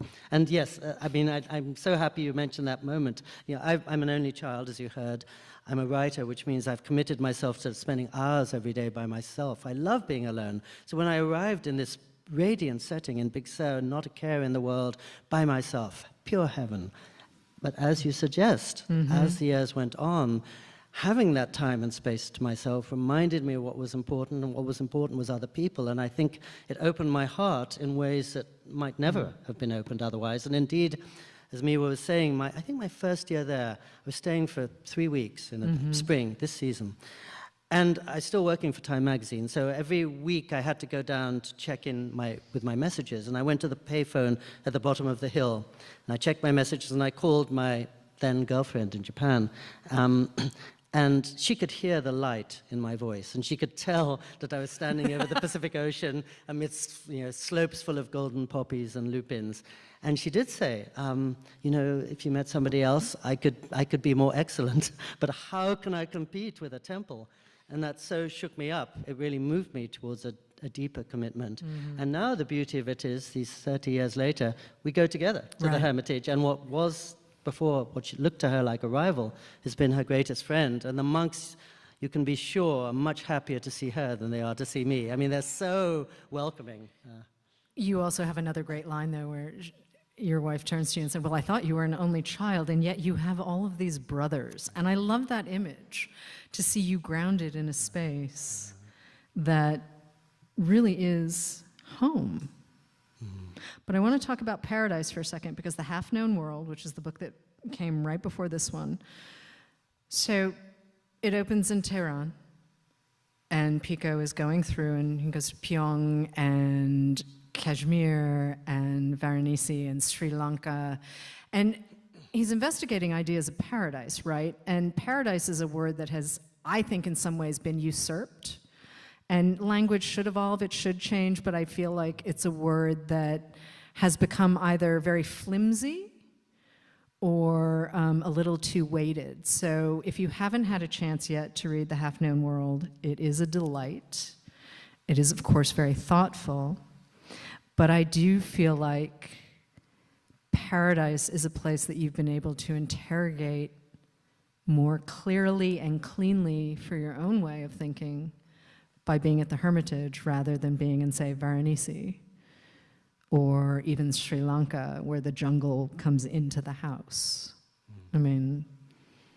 Perfectly said. I mean, I think of them as brother and sister books. Mhm. They're essentially the same book in different disguise. Yeah. And as you say, a monk, by definition, is living in his or her version of paradise. That's what the cloister is meant to be about. And I was traveling to places around the world to cut through our various projections on paradise, because we assume paradise may be a golden, empty beach in a tropical place where we're on holiday, but then night falls and it's suddenly not paradise, least of all for the people who are working so hard to take care of us in the hotel. So they do go very much together, and I think the book on Paradise, A Half-Known Life, was the same thing about looking at the world as it really is, mostly in war zones or places of great conflict, and still not giving up hope, because a life without hope is no life at all. And I didn't include this scene in the book, but the heart of it was variation on what you just said. I was once in Varanasi, so I'm of Hindu origin, I'm Indian by ancestry. There I was in the holy city of India, and it was terrifying. You know, the flames burning on the one side, burning bodies into ash, flames on the other, burning bodies to ash, people racing down the narrow lanes, taking corpses to deposit into the holy river Ganges. It's absolute cacophony and chaos, and really unsettling. And I was standing there in the middle of this pandemonium, and suddenly 2 Tibetan monks arrived, one Tibetan and one from New York City. And the guy from New York City looked at this absolute mayhem, and he said, "Isn't this paradise? This is life and death and everything in between. This is the whole human pageant right here." In other words, he found his paradise in the realest place around, which is where all of humanity was gathered, and probably because he was a monk. So you're right, both books are investigations of paradise and ways of thinking, how can we find a clear, calm life in the middle of the frenzy? I think you also have the best definition of paradise that I've ever read, which is, in short, paradise is regained by finding the wonder in the moment. That's really hard to do. It's really, really hard to do, to find the wonder in any, I mean, even if it's something that is absolutely the most joyful thing you can think of, or your favorite thing to eat, or your favorite person to be around, wonder can be hard. It can be complicated. I wonder. I'd forgotten about that line, but I do like it. And of course, what I'm describing in the Hermitage is being wide awake to wonder at every moment. You know, where this festival always celebrates the great British writer Christopher Isherwood, and in his diaries, he has this wonderful line about how he says the ego is like the very big man who insists on standing in front of you as you're watching a horse race. Yeah. In other words, ourself is what comes between us and the world, and insofar as you can leave yourself behind, if you fall in love, or if you're in a place of great beauty, or if you go into a place of great silence, as soon as you leave yourself behind, the wonder comes right in, as does the moment. It's just we who block it. Isherwood's novel, A Single Man, is possibly one of my personal, if I made a top 10 list, because it's one of these epic American novels where you get the entire landscape of mid-century America, and it literally happens in the span of a day. And it's really hard to do, to take that interiority and ratchet it up with a time constraint that not every writer can deliver on. It's not a stunt, right? I think we've all encountered pieces where you're like, this is a great idea, I'm completely in love, and oh, no, I'm not. And Isherwood, and listening to you give that quote from the diaries, I'm like, oh, that explains A Single Man in a whole new way for me. It really does. It begins with somebody waking up, doesn't it? Yeah, it does. And it so does. that's not just a literal fact, it's a metaphor for what the book is about. Speaking of literary influences, Henry David Thoreau, Yeah. Emily Dickinson, Yep. Herman Melville. Yep.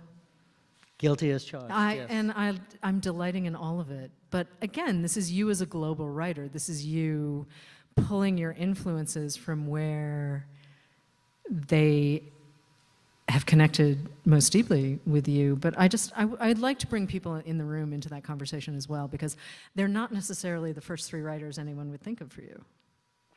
So Henry Thoreau is a perfect example of, I think, what I've been describing, because many of us think of him as the patron saint of hermits, the guy sitting in his cabin, and we forget he was sitting in his cabin to mourn the brother who had just died in his arms. His first lecture in Concord was not on solitude, it was on society, and he was known as a great man around town. He looked after Emerson's wife and kids for 10 months while Emerson was touring. He held melon parties every year. He fixed people's plumbing and ovens. And he deliberately built his cabin right next to the railroad, along which the trains would thunder 20 times a day. So I'd always, when I was a kid reading him, I was thinking, oh, he's my hero, he's always by himself. Right. And I hadn't realized, as you were sort of saying, he was in the middle of the community, and again, he only stepped out so he could know how he could be a better and more useful member of the community. And I won't go on except to say, also when I was a kid, I thought, as most of us do perhaps, the great unknowable force of nature in literature is Shakespeare. Now, all these years later, I would nominate Emily Dickinson. And the more time I spend with Emily Dickinson, the more it's almost as if she's living in another galaxy. She's so unknowable, so deep, so mysterious. And I think partly because, unlike Thoreau, she did live like a monastic, basically 26 years without leaving her room. That's more monastic than any nun or monk. And that's why she was sitting in her little room in Amherst.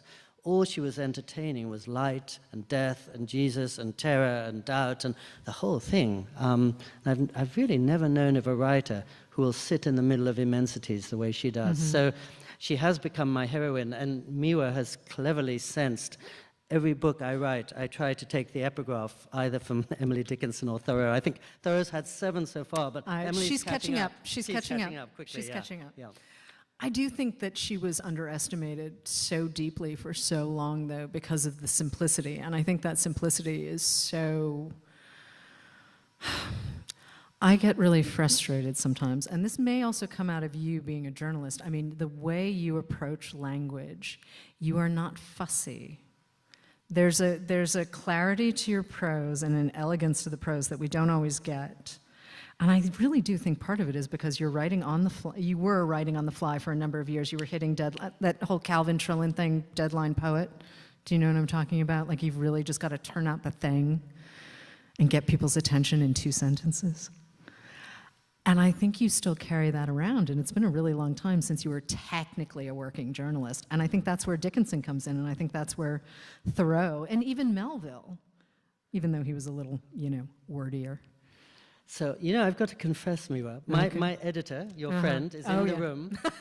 She knows that once upon a time, this book was 4,000 pages. It was too much journalism, me writing everything that happens. Okay. And then to compress it into something as simple and direct as a haiku took me years. That was the hard work, to cut through all the clutter and to actually go against my journalistic impulses, to try to make something as simple as possible.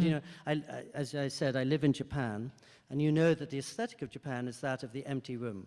You step into a classic Japanese tatami room, you know this very well, and there's nothing there but a vase and a scroll. And because there are only two things there, you bring all your attention to it and you see the whole universe therein. If you go into a room like my room where there are 2,000 things, you can't attend to anything and you're not taken anywhere.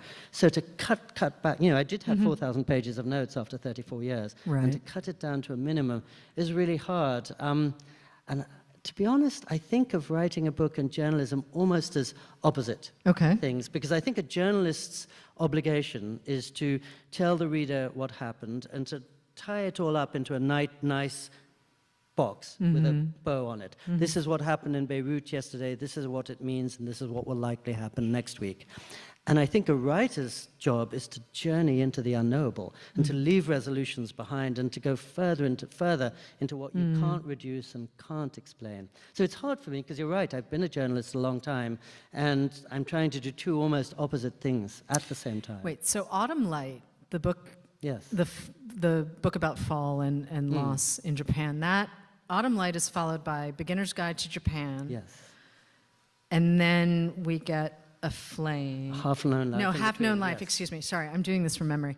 Half Known Life and then A Flame. And I'm just thinking about the trajectory of the prose, too, because Autumn Light is sort of a very sort of traditional, fun memoir. There's a lot of ping pong. I love the ping pong. I really do. But there's more of you in a way. The prose is...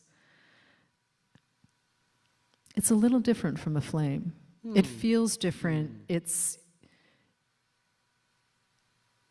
almost like you're more, I don't know, how do I describe this?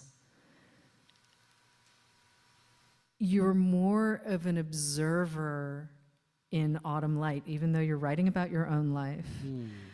And as we come through, you say about Beginner's Guide to Japan, you know less about Japan now than you did when you moved there 30 years ago. That's right. And that's reflected, it's sort of reflected in these vignettes. And then we're back to the half-known world where you're really interrogating everything, including your mother's memories of Kashmir.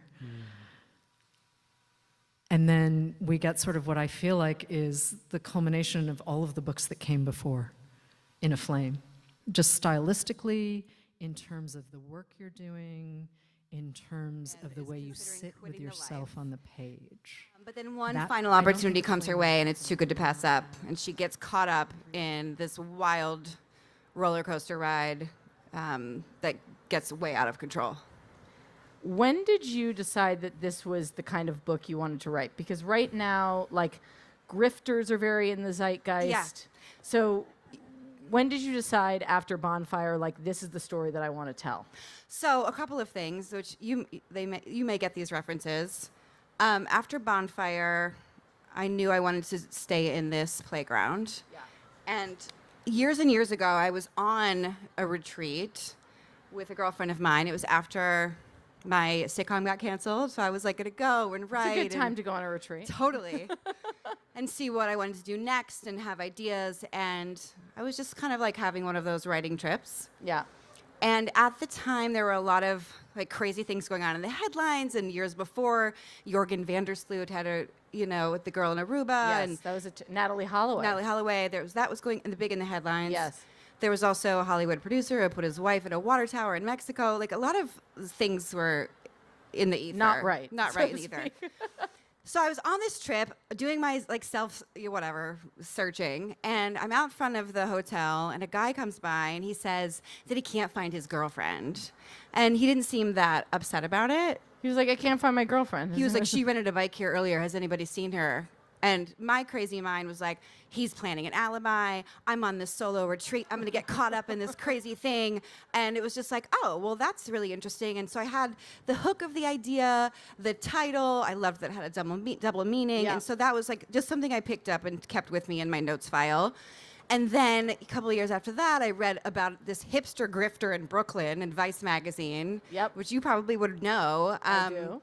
And I really liked that as a character idea. So that was like another thing. And then I just kind of kept gathering ideas as it started to snowball. And then kind of hunkered down and wanted to do something really twisty and that I could reverse engineer for screen. And it just kind of was a many, many years process. For people who don't work in film and television. When you say reverse engineer for screen, what do you mean by that? So many years ago, there was a big shift in the business where all of a sudden you couldn't just go in and pitch original ideas anymore. Everything has to be proven, existing IP. IP driven. Yeah, whether it's a book or a title or like a product. Right. Or a tree, as my friend likes to say. Literally anything. Exactly. And so I had an idea for Bonfire, my first book, and it was an idea that I wanted to go out and sell as a TV show. And my agent was like, "Oh, let's like focus on your other ideas. Bonfire is probably going to be hard to sell. It would be better if it was existing IP." Yeah. And I just had this like scrappy, ridiculous, psychotic idea. Like, well, what if it was existing IP? And then I launched into the process of writing Bonfire. Loved it. That came out in 2017. And then, obviously, here we are 7 years later. And how has the experience been so far, just since the book came out, in terms of your idea to do this, reverse engineer? Well, Retreat has been exciting because, like, we were just talking about how it's just kind of like the launch went really well. It's well received. People like it. And there's a lot of interest already for television. Yeah. So it's just kind of been, like, wild. And I'm so proud of it. And I worked so hard on it. And people like it. And it's just one of those things that's been really exciting. It just came out on the 25th of March. I went on a book tour. It's a very, very good read, so I cannot stress enough. For those of you who haven't read it yet, pick it up and read it after this interview. It'll probably, a lot of people have been telling me they are reading it in a weekend or in a day, and I'm like, oh my God. Listen to it in a day. I should say I listened to it, and I want to talk to you a little bit about that. Yeah. But before I ask, so Liz is a character who's very interesting. It is not common that an actress gets to write a book that she can envision herself playing as she's writing the book. Well, it was like create great roles that I know actresses would like, whether I'm in it or not, because you never know when something's going to happen. That's very true. It's just like, what do I like about character development? Like, what did I enjoy about like playing Jessica Jones? And like just like, kind of getting an opportunity to do the thing that I actually love to do. And so it must be fun to kind of write that character thinking about, maybe I'll play this person. Yeah, or it kind of, it feels like I already am playing that person. It's the same kind of work and backstory and finding character windows and like, oh, what's a scene idea? And I always talk about it in terms of scenes instead of chapters. What's a scene idea where we can see like, what is the nature versus the nurture? Why did she become such a great cunning con woman? Let's go back. Let's see what happened with her mom. Which is something you do with characters. Which is what you do exactly for acting roles. Well, that was, before I ask you about the audiobook, which I thought was incredibly captivating, I woke up this morning and I was like, what do I actually want to ask Kristen Ritter? And my biggest question for you is, what is the difference between writing a novel and playing a part in a show or a movie for you? The difference is there aren't cameras pointing at you. And creatively, it feels very similar. Right. And that is reductive, but it really does feel very similar. The nuances are different, but it's very collaborative. Obviously, I have a co-writer here. The same way I would have like a great brain to bounce off of with TV. And there's not cameras. I get to also be home. Huge difference. Huge difference, not working 90 hours a week and get to see my son and still get to do the thing that I love to do. So it's a nice way to like have my cake and eat it too and still be very challenged and very fulfilled. Do you find the process of writing to be more, well, I guess you have a co-writer, so it's not as solitary for you. Yeah, that's exactly right. And I have written by myself, and it takes longer. And I find like when I write with somebody else, it's faster, it's better. Ideas beget better ideas. Yes. And if you get the right chemistry, it's on fire. Yeah. So like there are things in the book that I know would have never gotten to where they were if there weren't two of us. And I always say two heads are better than one, but really like 3, 4, 5, 6 heads sometimes are better than one. How do you find the person that you collaborate with? Well, I knew I was I was working on Retreat by myself for a long time, and I was getting pretty stuck, honestly. And I was shooting nonstop, but I had my child, and I just like knew it wasn't quite. And my agent suggested Lindsay from something else that she had done, and it just worked. Yeah. I just really liked her. I read a sample of hers, and I sent her what I had, and we just started like getting in conversation. How does that work? You just are back and forth? Yeah. Oh, that's so cool. Oh, and then if the two of us get together, it's it's like two brains on fire. Yeah, like, yeah. It's out of control. But yeah, we do a pass, send it back, maybe read something, give notes, get in conversation, and just like pass back and forth. And it gets really fun when the font color changes. Oh, yeah. So many times in one sentence Yeah. that you're like, what did we even start with? Right. So yeah, that's kind of how it works. I like that you put her name on the front cover. I think that's cool to know that there's Absolutely. That was collaboration there. never a question of not. Yeah. So you're an actress, which means that performing your book is something that probably comes a little bit naturally to you more than maybe, say, a Joyce Carol Oates or a... It's so hard. The audiobook. Oh, really? It's a very hard thing for you to do. It is so hard. And I did not do the audio for my first book, and the actress who did it was fabulous. Was there a reason you just...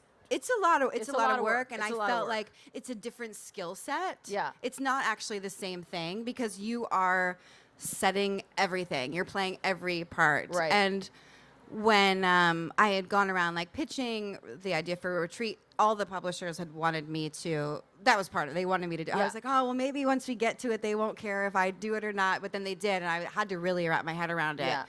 And I loved doing it because it helped me have an intimacy with the book and get a different feeling on it, and learned a lot. Like, I'll never write sentences with a lot of words that start with S ever again, things like that, and maybe less Spanish. Yeah. And it was great, but it's really hard. It's really just a titanic amount of work, and How long does it take? It takes like all day, every day for multiple days. I mean, it's a big undertaking, I think but not as long as like a show. But it's a couple weeks. But I think people take it for granted because you just listen to it and you think, oh, this person sat down in a day and read this. I think that it is a huge talent to be able to perform an audiobook, and the actresses and actors who do it are wildly talented. Yeah. It's Yeah. not easy. I can I was imagine exhausted. it's not easy at all. Speaking of Spanish, which you have to say a lot of in the book. Yeah. How did you decide where to set the majority of this? Well, I went to Punta Mita, and like that's how I Yeah. stayed at the Four Seasons, and which is very nice. nice. A lot of these places are real in the book. Yeah, so that's how we chose that. And I also want to go there again. So there's a reason. You know, behind it. you can take a direct flight from Los Angeles. Absolutely. It's beautiful. It's hot. The water's warm. Is there one of my big questions when I was reading it? Are there books that you have read in the like? There is a Ripley-esque element to For this sure. character. Like, Yeah. were there books that you read that were really interesting to you in terms of like building the twists or building the characters? Yeah, I mean, this is the genre that I read. But yeah, I mean, Talented Mr. Ripley, of course, it was like a big inspiration, even just with the characters, like being kind of doppelgangers. You know, like this year I read Frida McFadden and Lisa Jewell and those kind of twisty books where you don't know it's coming. Like, that's what I like, especially now. I feel like all of our attention spans, mine, I mean, it's not as good. And I kind of need that. Like, oh, what's going to happen next? I can't, but yeah, the hook, that like, even with shows now, you need like that bingey press play moment. Well, I talk about this all the time in terms of second screening. Do you know what this like concept is of like the second screen? Oh no, tell me about it. I'm Is it gonna sorry to depress upset me? you, but it might. Well, it's interesting in terms of books. Second screen is this idea of like developing television that knows that someone's going to be looking at their phone when they're watching the show. Brutal. I I've know. heard that. I've heard of it happening, like some actors on shows and be like, oh, we find that we have to like do more exposition than Yes. we've had to in other Yes. seasons because like the executives are saying like people aren't really watching. Optimizing television for a second screen audience. It's brutal. It It's is. brutal. It's brutal, especially because like in television, you know, we rode this wave of it being like very expositional, and then TV getting very filmic and very like getting rid of a lot of exposition, getting to play more subtext. Yes. And now to go back to that like And more I think TV a lot feel of is it a bummer. is. I think a lot of it is competing with what is inevitably in our hand, which is our yeah, phone. unfortunately, we're all like that's the new TV. Which We're is all why watching I'm a Instagram big reels. proponent of audiobook, actually, because Yeah. you can't really. I mean, you can do like laundry or I love it too. Right? I absolutely love it because you can be doing laundry, you could be cleaning, you could be like, I'm like sweeping up and listening to stuff all But the it time. is the one reason I also love reading, because you can't really do anything else while you're reading. Yeah. I mean, you can't be on your phone and read at the same time. So No. there's no second screening with books. I think if it means like not reading the book because you don't have time, like get the audio. Get the right, you know? right. And that's a way like, you know, to check both boxes. Because sometimes it's hard to find that time It's where you can very really hard get to find the immersed. time. But I think with this book, because it's so twisty, and one of the things that I really love about this character is you have someone who's on the run who then becomes the detective. Yeah. Which I think is not something you usually see someone who's on the run. You don't see someone who's on the run who then becomes implicit in finding out what's going on. Yeah, or when predator becomes prey. When predator Yeah. becomes prey, Which exactly. isn't giving too much away, but you guys have to read it. You Get guys in really there. do have to read it. I was wondering, just because I think there's people who are really fans of Kristen's as an actress, right? I mean, we can get some claps for that. Yeah. Hi, guys. Thank you. Thank Oh, you. look, we thank have someone you, holding thank up the you. retreat there. Thank you. Thank you. Thank And just you. there you go. Were there any specific characters that you pulled from who you've played for Liz? Well, I think like throughout my career, I have often been playing roles that are considered unlikable. Yes. Always. Anti-heroines. Anti-heroines, bitches, you know. Yeah. And do people like bitches here? Is that what I'm hearing? Yeah, Okay. the bitch Very department's nice. pretty Very people like nice. it. And I think that trajectory had happened naturally, but then there was also always like a deeper dive into like what's going on that like allows, because some of these characters that I've played have been like not greenlit at certain networks and then picked up later and not greenlit until I was doing it. Hard to get made characters. Oh, interesting. Oh, for sure. Oh, that's For interesting. sure. Oh, okay. I mean, the bitch in Apartment 23 was hard to get made because we have fans. You know, it's about a sociopath. Right. With It you has know, literal a party bitch in the girl. title. Yeah. Right.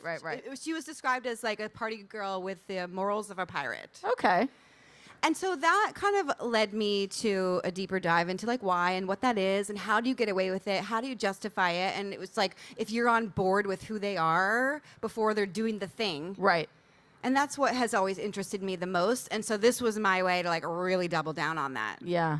I think it works because I think the character of Liz to me is someone who, I mean, anti-heroine is confusing because I still liked her more than all the, I guess that's always Yeah. the point. It's like I still liked her more than all the other characters. Well, don't in you the- feel like with the show, like a show like Dexter or, Yes. or Breaking Bad? Yes. Those guys are doing bad stuff. Terrible. They're difficult men, as we But like to call them. Is it a result of spending time with them? Yes. That you love them and you get to know them. That's exactly right. And there isn't really a direct reference for like a female-led exact version. No.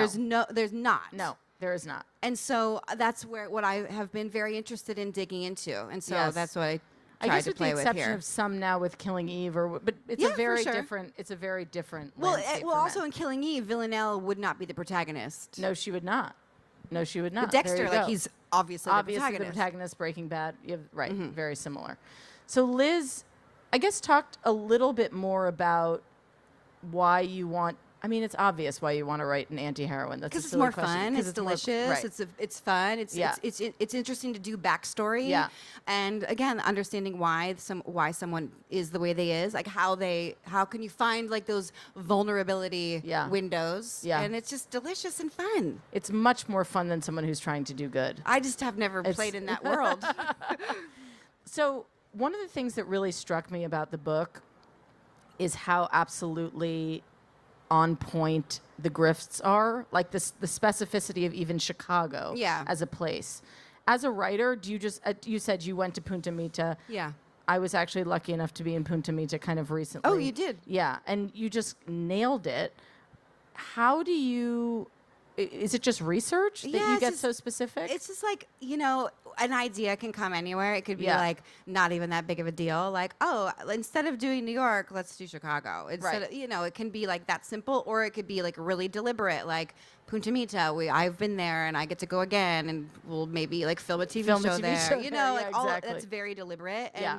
there's like the wish fulfillment of going somewhere beautiful that people will love to go and, be there for a couple of months. Yeah. So it just kind of, and then I'm working on another book and the setting is somewhere else that Can I've you been. say that I love. something a little bit about? It'll this be another mystery psychological thriller, but very different. Okay. And, but yeah, very different. But I've been playing with my levels of bad. Yes. So maybe that's a little spoiler I could give. Meaning it's going to be even worse. We shall see. I don't want to, yeah, I think so. Is it possible?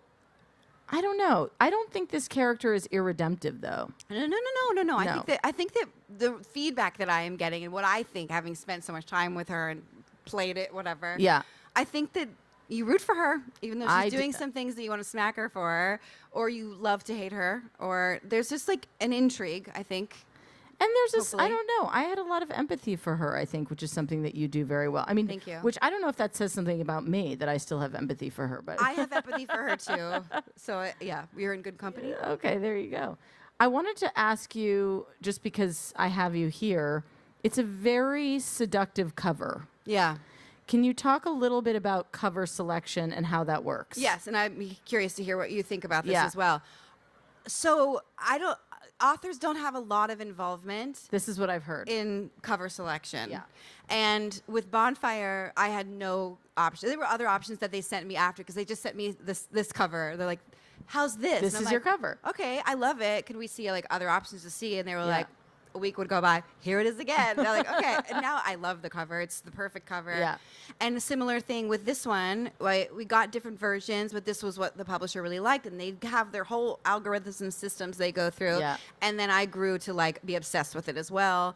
And you kind of do little tests where they put it next to new titles that are coming. And this one, it's kind of like everything lining up. Like I Yeah. was saying before, the cover lined up. The publisher did a good job. And it really captures the feeling and the vibe and is within my wheelhouse. I also like that there's can someone hold up the book again? Someone had it.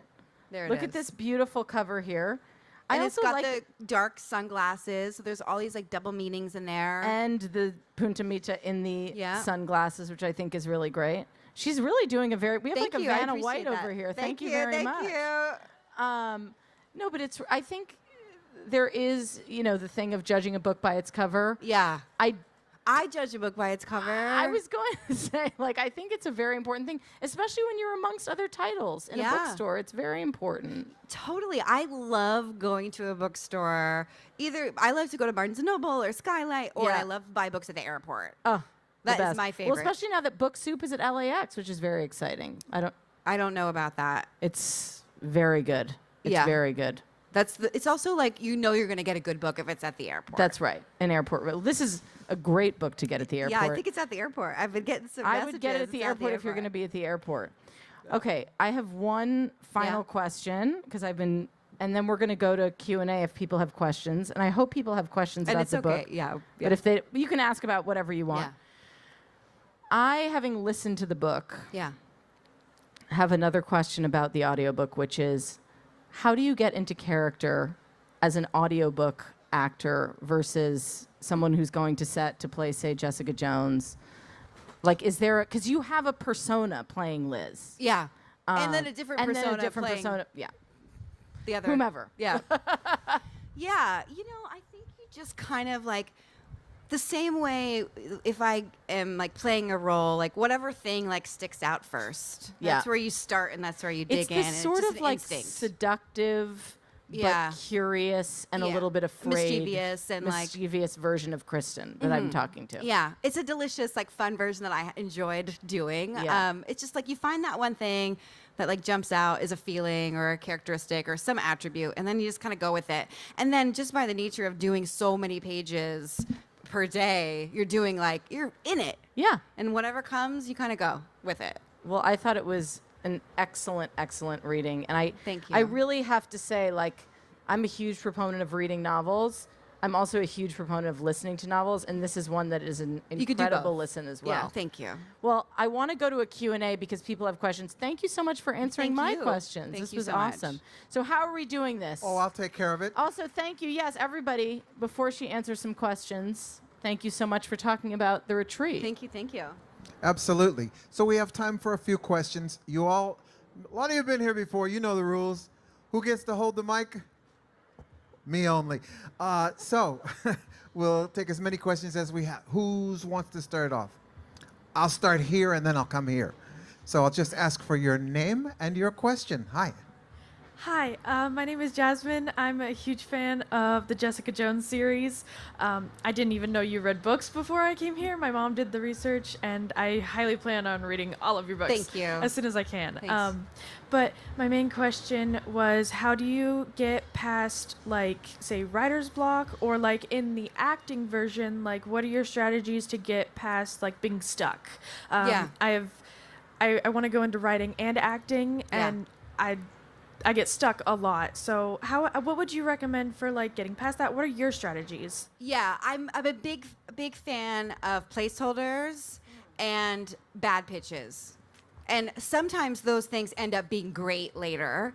But to not get bogged down, just do something. Don't think about it too much. Just make a decision. Even if it ultimately isn't the right decision, make a decision and keep going. One foot in front of the other. Just like you got to keep moving like a shark. So that's kind of it. But sometimes the bad pitch versions like do end up being like very useful. So, That's great. Thank you. That was a for great your question. Thank you. Hi, your name and your question. Hi, I'm Heather. Hi, Heather. But You look also, amazing. As you can tell, Yeah? big fan. I try to cosplay as Jessica every year for WonderCon. I love it. I just like, you're the queen, man. Thank you. Thank you. But I just want to ask, like, so at one point, when did you realize you just wanted to start writing these books? Well, I first wrote my first screenplay when I was 23. I wrote a play when I was in 6th grade, but I have no recollection of it. But that's the rumor. And then I wrote a screenplay at 23 when I was reading pilots as an actress and going out for auditions and auditioning for sitcoms. And I was like, I want to write a pilot, so I just did it. And then I went through a phase where I just got really into reading all the thriller books. And I was like, let's just try that. So it started with scripts and then kind of went off to books. A long process, many, many years. Great. I'll Thank go to you. this side. You never dug out that 6th grade play? I'm dying to know about it, but I gonna love say. that there's this just oh wait, Kristen, yeah, she was always doing something. She wrote a play in the 6th grade. That's great. Hi, your name and your question. My name is Carolina, and I absolutely love all your movies. Thank you, Jessica sweetheart. Thank Jones, you. all your characters are amazing. Thank you. I was wondering, what's your favorite book and why? What's my favorite book? I have so many favorite books. The first one that comes to mind, I loved The Goldfinch. I loved Please Kill Me, which is a rock and roll anthology of rock music in New York City in the 70s and 80s. I loved that book. You know this one. Hi, nice to see you. Hi. This year, I really loved Lisa Jewell's book, None of This Is True. I thought that format was so fresh and modern and twisty, and I loved the characters. Yeah, that's all I got at the top of my head. That's great. I'll have time for a couple more. I'll go here in the middle. I haven't been in the middle yet. Tell us your name and your question. Hi, I'm Randy. Hi, Randy. And I was wondering if there's any particular authors that inspire you to write. Have you taken any writing classes or any authors that inspire you to write? You know, I really loved all of Gillian Flynn's books. I think the way that she does the thrillers and the complicated females and so personal and so rooted in her history and backstory. So she's probably Sharp Objects was the first book it was also bite-sized and that's a complicated anti-hero. yeah, for very, you. very Yeah. complicated. I really loved her. So yeah, that's who Great. I'll take a question back here. Sure. There you are. Can you come to me? Thank you. Your name and your question. My name is Hayden. So you were saying that when you write it, you have plans to it going eventually into movie or a TV show. Do you have a dream cast yet for the book? I mean, I have a dream cast, but who knows how that will all work out. But knock on wood and fingers crossed that we'll get to make a TV adaptation. So I'm going to take 2 more. You'll start with you. Hi, your name and your question. Hi, I'm Maddie. I'm a screenwriting major, but I'd love to write novels in the future. is there anything you took from reading and writing like screenplays that you use when writing like a novel? Yeah, I mean, all of it. I think, the fun thing about both, screenplays are shorter, so that's good. But when you're writing a book, you can all of the ideas that you have can all go in there because you have tons and tons of real estate. And that's a good thing and a bad thing because sometimes you don't have enough. But the sort of formulas that you have in a script or a screenplay, you don't have that in a book. A certain thing doesn't have to happen on page 30 like it does in your screenplay. So there's a lot of freedom. You can go off on tangents. You can do anything you want. And I think that there's a lot of fun in molding that and being very creative and free. Great. I passed by some people up in here. If you can come to the center aisle, I'll take your question.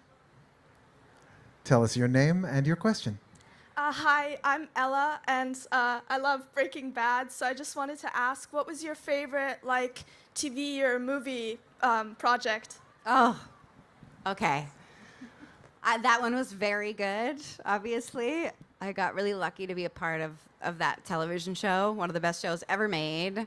That one was really good. I loved the Bee in Apartment 23 because it was so funny. I loved Jessica Jones because it was just the deepest character work I ever had the privilege of doing, and the fans from that show have totally changed my life. I just finished Dexter. I had a lot of fun doing that. Honestly, I feel like I'm so lucky I get to play all these fun parts. I also loved The Witch and Night Books. If you guys haven't seen that, that's like a kid's movie that's actually really great and one of my favorite ones as well. So, yeah.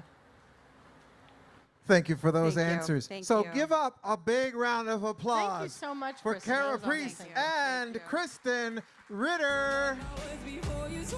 Don't forget, head over to Vroman's, pick up a copy of that book, and Kristen will be signing right over in signing area 8.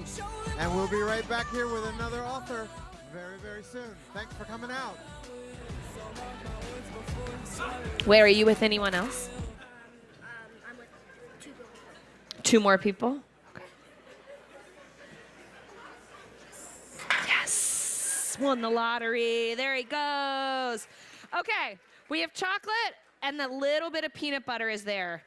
And we're using peanut butter as the fat and not butter or oil or coconut oil in this case because the flavor story is chocolate peanut butter. So every time you add an ingredient to a recipe, ideally there's a reason for it. Maybe it's textural, maybe it's technique, but I always think about what am I adding and is this enhancing the flavor story or is it going to detract a little bit from it? So I know I don't want my chocolate to be super hard when I go to eat it, which means I want to add a little bit of fat to it to soften it. It also makes it really pretty when you go like this.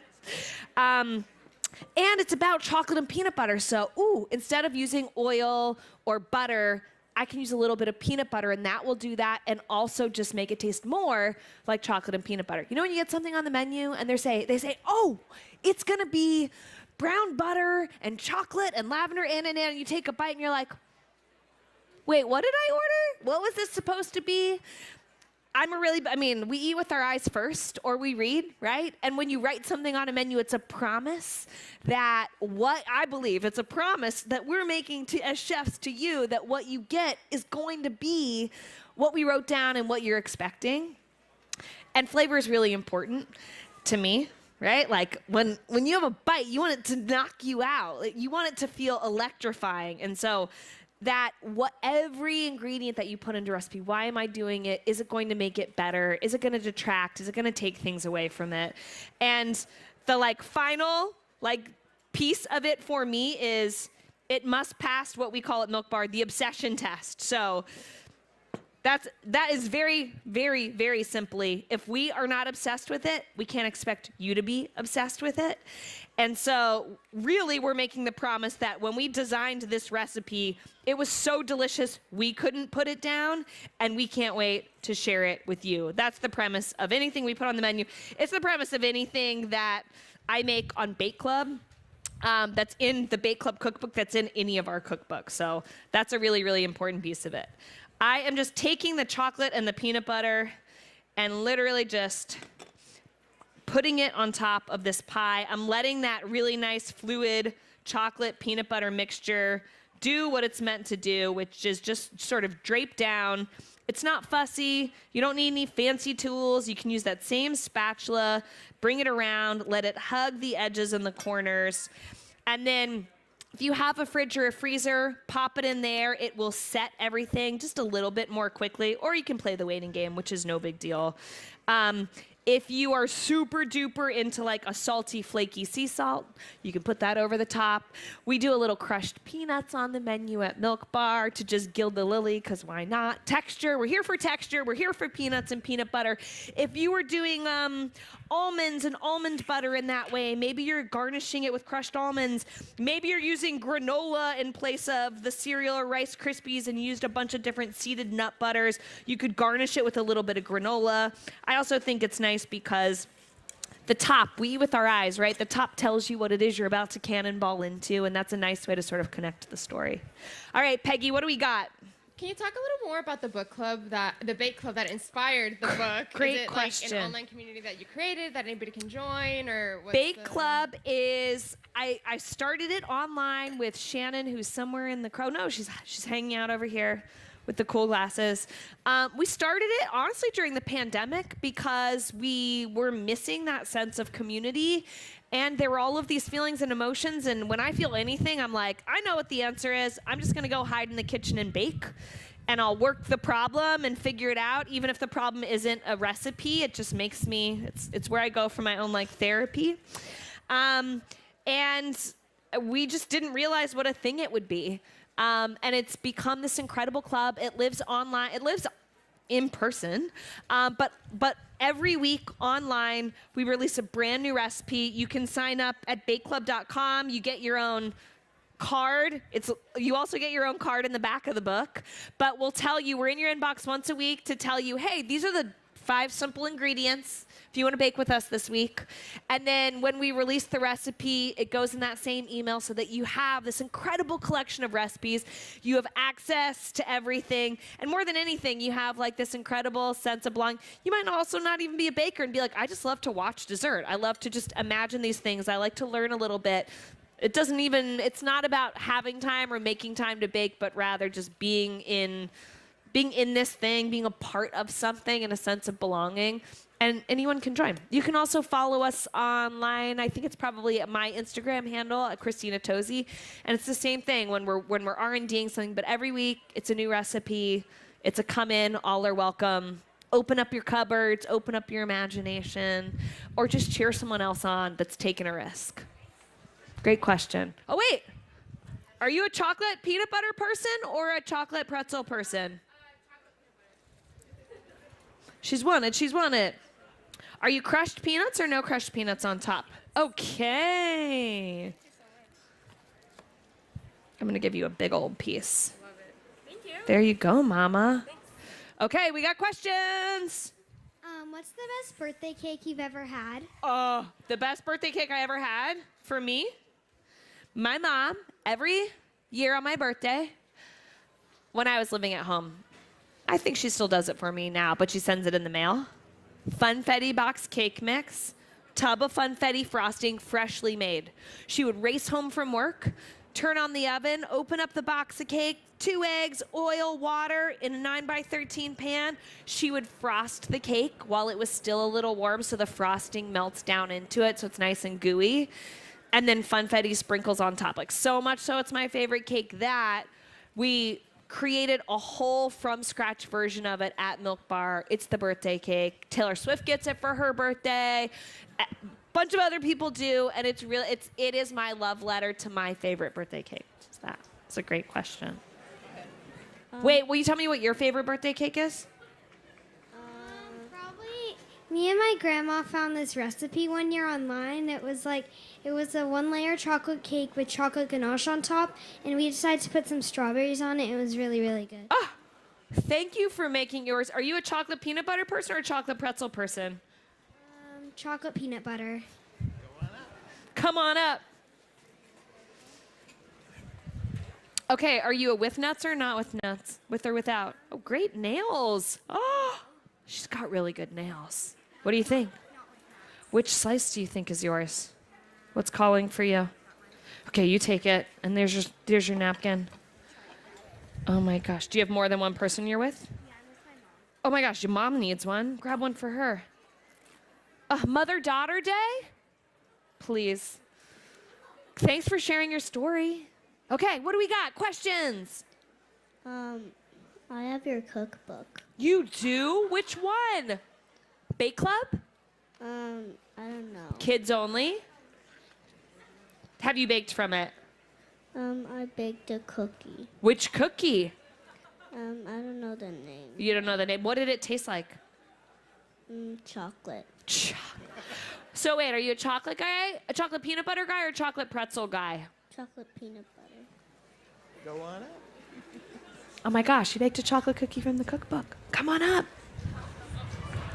Are you a with or without nuts? Without nuts. Do you want to choose one of these slices? Which one's calling to you? Yeah, the big one, 100%. Okay, you get to grab it. Are you with anyone else? Who's here with you, or did you come alone? Your mom, your dad, and your brother. Do you want to take some of this back for them? What do you think? I'll send you with 2 cookies, and then you can grab one more slice of pie, just in case they're chocolate pretzel people. Good. The other big one, 100%. Okay, you got it all? Okay, here we go. Okay. How about you hold out both your hands? There you go. Boom. Boom. Boom. Do you need help down? Okay, here we go. Ready? I'm gonna hoist you down. Ready? 1, 2, 3.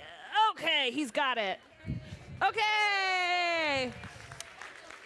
Y'all, I have a few more slices of pie. I have 2 whole pies. They all need homes. What do we got? In the show Bake Squad, how did you pick the bakers? Oh my gosh, in the show Bake Squad. So we have a show on Netflix called Bake Squad where we have 4 incredible bakers. Someone comes in every episode and nominates someone that is in need of people to show up for them, really big and bold with dessert. We just met random people that had incredible stories, and we said, we want to show up for your baby shower, or for your friend's party, or for this incredible event that you're throwing to your community. They're just people that reached out and said, I need help. And when someone reaches out and says, I need help, you'd help them. It's really cool. Are you a chocolate guy or a peanut butter, or chocolate peanut butter or chocolate pretzel? Okay, are you with nuts or without nuts? Okay, you choose. Who are you here with? I'm with my dad and my sister. You want to grab some for them? Okay, yeah. Amazing. All right, have fun. Okay, hi. Hi. So I have a question about the pie and a substitution. Tell me. Okay, so you said coconut oil, but what if we did a brown butter and then instead of creamy peanut butter, we did the crunchy peanut butter? Follow-up question, would the ratios be the same then? Yes and yes. Okay. Yes and yes. I would say that as you add your Rice Krispies and your confectioner's sugar, so brown butter, when you take butter and you cook it down to make it brown, you're caramelizing the milk solids, because butter is water, fat, and milk solids. So a little bit of that water evaporates, because that's what's happening in order for the milk solids. So you might need a little bit more butter, but you'll know, or you can add a little bit more peanut butter so that you get to the same nice fluid state. You could also just skip up a tablespoon of Rice Krispies so you get that same. But the best part about this recipe is there's no baking powder, there's no baking soda, you're not putting it in the oven, you're not going, ooh, please rise, please rise, please rise. So you can sort of riff, taste, and tweak from there. I would use unsalted butter in your brown butter because you're adding salt, right, with the confectioner's sugar. Are you a chocolate peanut butter or chocolate pretzel? Okay, I think that you need one of these pies, because one of the whole ones, because you have to go toe-to-toe with your peanut butter, chunky peanut butter, brown butter. Also, you have a great hat. The ripped bodice. The ripped bodice, shout out. What are they? Okay, they are a romance bookstore here in L.A. A romance bookstore on Indie Book Day. Ran by 2 sisters. They're incredible. They just opened up in New York. Ah. Follow their page. The ripped bodice. It's my follow. It'll be my follow when I get off stage. It's all yours, Mama. You can eat it however you want. You could eat it with a spoon right now. It'd be really good. And also, it's a little chilly out, so just once the chocolate, the gloss sets a little bit, come back, we'll slice it up for you or bring it to your party. The party you're going to throw tonight because you have a whole pie. You yourself the pie, the book. Okay, what do we got? What was the most ambitious or complicated dessert you've ever tried to make? And at any point did you say, oh, this is too much, I give up? Oh, I never give up. Sometimes I have great ideas and, sorry, I just saw, tent just went upside down there. I would say the recipe that still eludes me, that's what we'll call it.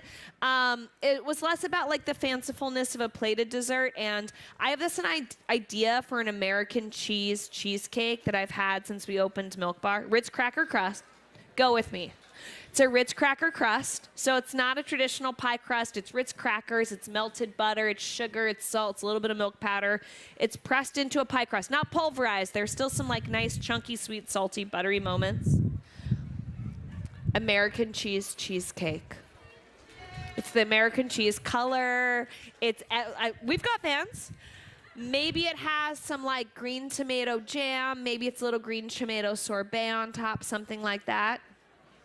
It needs some context in there, but it's one that I always go, is now the moment for it. I probably have spent hours and hours and hours on it, and I used to try and convince the people on my team at Milk Bar that it should go on the menu, and this is where you have to like really, there's a vulnerability, there's an honesty always at Milk Bar. If we're not all obsessed with it, we can't expect you to be obsessed with it. Also, technically the boss. But others were like, it's not for me. And I'd go, but come on, try and lobby. So it still eludes me. And maybe it's not American cheese. Maybe it's something else. Maybe it's not. Maybe it's in a layer cake. Maybe the white cake. Maybe it's a layer cake and the white cake is white sandwich bread that's like a from scratch. I don't know what it is yet, but it's the one that is very lowbrow, highbrow. I'm working on the highbrow part of lowbrow of it. And I don't know where it's going to lead, but my whole premise is when the ideas that you're passionate about, you bring them to the bench, you work on them, and when they don't work out, it's okay. You just never know. We worked on a cake called the pancake cake for years. We could never figure it out. Put it away. Somebody else would pick it up, work on it. Couldn't get it right, put it away.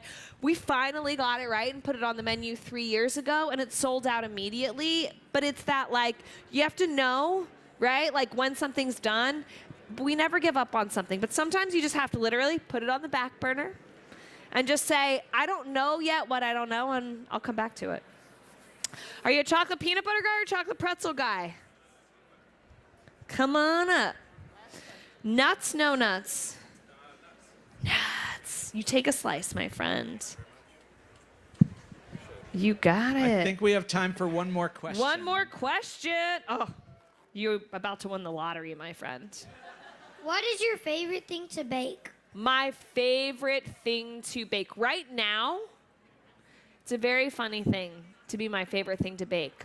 But right now I'm obsessed with baking muffins. I just think muffins are a format. We eat them for breakfast. You can hold them in your hands. You can bring them wherever you want. And I think muffins can be and should be a lot better than they are. So I am currently obsessed with figuring out how to make muffins more awesome, more fun, more delicious, because they're in our lives and we kind of are like, it's a muffin, it'll do. And I think they could be better. So that's why I'm obsessed with them. Come on up, you get to choose your dessert. Also, for those of you waiting in line that didn't get a dessert, come on up. And I missed some at the beginning that asked a question that didn't get a dessert. Come on up, okay. What do you think? If you have more questions, she'll be signing copies of her book over at the Book Soup tent just to your right. Got so it, don't worry. Hi, guys. But while she's feeding all these kids, okay, a big round of applause this for Christina is chocolate Tosi, everybody. Peanut butter, chocolate pretzel. What do you think? Choose your slice. Go for it. Don't forget to stick around at 3:30. We've got from YouTube and TikTok. Hi, I'm Hannah Berner. And I'm Paige DeSorbo. And we're the authors of How to Giggle. And this is Very Important Questions. If your book was a scented candle, what would it be? Hannah's vagina. In a very Gwyneth Paltrow goop way. In a very like a very high-end. nuanced. Yes. Yeah. And aren't vaginas nuanced? What's your weirdest writing habit? Oh. I'm not going to give Paige away. We know hers. My weirdest writing habit is I need to be horizontal. Yeah. Like we're laying down. We're laying down authors. Mine also, I won't write for a week and then I'll write the whole book in 2 days. Hannah wrote the whole book in 1 weekend. And I added on. You can't force creativity. That's I so wait true. for it to come. That's so true, Hannah. What's your favorite word and why? We don't like words. We're more about vibes. Yeah. Our book is more of like an experience emotionally. Yeah. It's a religious experience. People don't remember what you say, they remember how you made them feel. So let's not get involved in the details here. Yeah. AI. The end of humanity as we know it, or sometimes helpful research tool. Well, that's Paige's best friend you're talking about. I've been replaced. Folding pages as a bookmark. Good move or pure evil? I like it. I want to doodle on it. I want highlighters. I want to make it my own. I was just gonna say, make it your own. This isn't a textbook that I'm like handing down to like an 8th grader. I'm not giving it back. No, make it your own. Rip out a Eyes on page. your own paper, also. Whatever you do, just don't burn them. With my vagina scented candle.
Hi, I'm Rebecca Yaros, and these are my very important questions. AI, the end of humanity as we know it, or sometimes helpful research tool? Probably the end of humanity as we know it. I've never touched AI. I'm always just really careful about what research tools I use.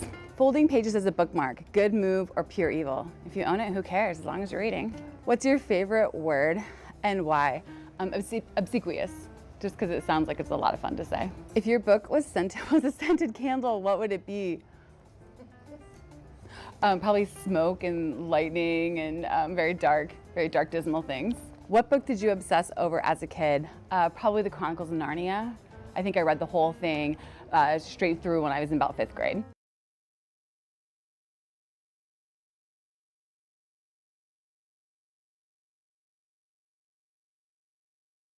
Roy Choi. He is a trailblazing chef, an entrepreneur, and an author. Best known for revolutionizing the LA food scene with his Kogi barbecue food truck.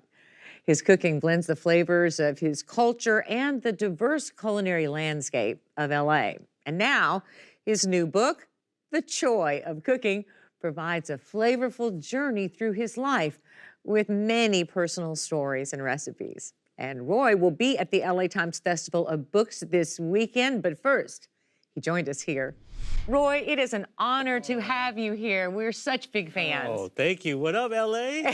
I'm here. All right, I need to know about this book because, and by the way, I love The Choi of Cooking, like the joy of cooking. Yeah. It is so speaking our language. I mean, the flavors, the freshness. Why did you want to write this and include your personal history? I feel like I've lived enough life to where I have some sort of dime store philosophy of life. And it took me this long to have the confidence. Say the book. We have James Davison Hunter. He wrote this book, Democracy and Solidarity, on the cultural roots of America's political crisis, which I'm going to introduce a little bit. But the jacket says James Davison Hunter is LaBrosse or LaBruce? LaBrosse. LaBrosse. LaBrosse Levinson, Distinguished Professor of Religion, Culture, and Social Theory and Executive Director of the Institute for Advanced Studies in Culture at the University of Virginia. His books include culture wars. Like, yeah, this is a gentleman who introduced the idea of culture wars into the American discussion, or however you want to call it, and Science and the Good. So a round of applause for James. And right next to me, Sarah Schulman, whose book just came out this week. I have the galley, but if you could hold up the hardcover, because hardcovers are always cool. Just came out. Incredible. So Sarah Schulman, so her book, The Fantasy and Necessity of Solidarity. So solidarity is going to be the key today. Sarah Schulman is a novelist, playwright, screenwriter, nonfiction writer, and AIDS historian. Her books include The Gentrification of the Mind, Conflict is Not Abuse, and Let the Record Show, A Political History of ACT UP, New York, 1987 through 1993. Round of applause. And the novels The Cosmopolitans and Maggie Terry. I have had a friend, actually I had a student named Maggie Terry. She was maybe I stole her name. Awesome student. Schulman's honors include a Fulbright in Judaic Studies, a Guggenheim in Playwriting, and honors from Lambda Literary, the Publishing Triangle, NLGJA, the Association of LGBTQ+ Journalists, the American Library Association, and others. Her writings have appeared in The New Yorker, New York, Harper's Magazine, The Atlantic, The Nation, The New Republic, The New York Times, and The Guardian. Schulman holds an endowed chair in creative writing at Northwestern University and is on the advisory board of Jewish Voice for Peace. So round of applause for Sarah. So the conversation is going to go like this. I'm going to ask them some general questions, then individual questions about their book, then back to general questions. Then we'll have 15 minutes of questions from you folks. And please, questions, not statements, not comments or anything like that. Questions. Let's have a good conversation. But I'm actually going to start with a question for the audience. How many of you have participated in a protest in 2025? Raise your hand. Most of you. How many of you consider yourself to be in solidarity with a group that is not, quote unquote, yours? Almost the entire room. So to the both of you, to Sarah and James, seeing this very, very unscientific census, What does it tell you right now about the activist spirit happening in the United States in 2025 in April?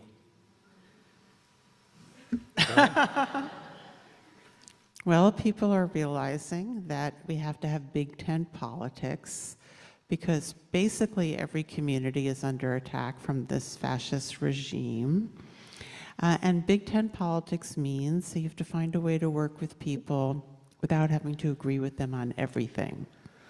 It doesn't make sense to ask a Salvadoran person who doesn't want to get kidnapped and a Harvard professor who doesn't want to lose their research money to see the world exactly the same way, but they're both facing the same obstacle. I'm a historical and cultural sociologist, and activism for me, it professionally is something that I study. It's not something that I'm promoting in my scholarship. So we're coming from very different perspectives, but as someone who, I didn't invent the concept of culture wars. That came from Bismarck in the 1870s. I just saw its relevance for what was going on in the US in the last third of the 20th century. And a lot of our activism has been organized around the polarities of the culture war itself. And these polarities have just gotten deeper and deeper. They are generally rooted in narratives of injury, rituals of negation, and ultimately ethics of revenge. And so the solidarity that we see is not a solidarity that is national in context. It is solidarity within different factions of the citizenry organized against each other. But it is living just an hour and a half, 2 hours outside of DC. It is incredibly mean-spirited at this point, especially, obviously, from the ones who are currently in power. I see the activism as being animated less by coherent, substantive views of what justice and beauty and equality could look like in the late modern world. It is now, and especially, obviously, especially on the right, it is organized around a kind of competing will to power. It's Nietzschean in character. Both of you use the word solidarity in your books, which we'll get to in a little bit. Especially in activism circles, you always have different types of terms to use when we want to get a group of disparate individuals and communities involved. Allyship, alliances, coalitions. What does solidarity mean to each of you in respect to your book? So James, if you could go then. So sure, I'll start. So there's this central puzzle of American public and political life, and it's the puzzle of e pluribus unum. Diversity, plurality is a given, and it is only intensified over the last 250 years. So the pluralism has expanded, but the question is, what about the unum? What is it that generates, that causes, or that animates some kind of unity in the nation? And I will be brief, though it sounds like I'm winding up for a long lecture. You're good, man. So the basic argument I make is that the great democratic revolutions of Western Europe and North America in the 18th and to the 19th century were the offspring of the Enlightenment. But the Enlightenment in France, which is usually taken as the model, was very different from the Enlightenment in England and in Scotland, very different still from the Enlightenment in Germany. And in the United States, it was very, very different. It was a moderate Enlightenment. And it was fed by these tributaries that certainly included Lockean individualism, classical republicanism, but also Calvinism. Calvinism was a powerful source of the, and I call it a hybrid enlightenment. Part of the secret, so the hybrid enlightenment provided the cultural foundations for solidarity in the United States. And the problem with the hybrid enlightenment is that it had contradictions built in it from the get-go. We were promised equality, but then denied equality to large swaths of the population. We were promised freedom, but denied freedom to large swaths of the population. So the issue of these contradictions was how to work through them. It's a German term, Durcharbeiten. Working through these contradictions in ways that retained sort of its groundedness within the hybrid enlightenment, and yet allowing it to evolve, looking different from generation to generation. So the struggle to understand the tensions between the pluribus and the unum is one that is rooted in conflict, also unity, but also a lot of hard work. And the story that I tell is a story of what has happened to the cultural foundations of unity or of solidarity. And it's not a pretty story. So it's a solidarity, for you, solidarity is the ideal that has fueled everything that has been the American experiment. Yeah. For better or for worse. That created unity in ways that transcended our differences. Yeah. But what is really important here, and I'll end it here, is that every institution, from a family, a marriage, all the way up to a corporation, a nation state, a civilization, every institution has to have some basis of solidarity. And if it can't be generated organically, it will be imposed coercively. And that's what we're seeing now. Sarah, for you, the fantasy and necessity of solidarity, what does solidarity mean to you in this book? So, the old-fashioned concept is that solidarity is horizontal. So you have the workers in the shop and you have the boss, and if the workers organize, they can win better pay and better working conditions from the boss. But today, the boss is a globalized conglomerate. So it's harder to win something based on horizontal solidarity alone. So for that reason, people need to connect with other groups of people. And the two that I've identified are bystanders, that is to say people who are not implicated, but they know that there's an injustice, and conflicted perpetrators.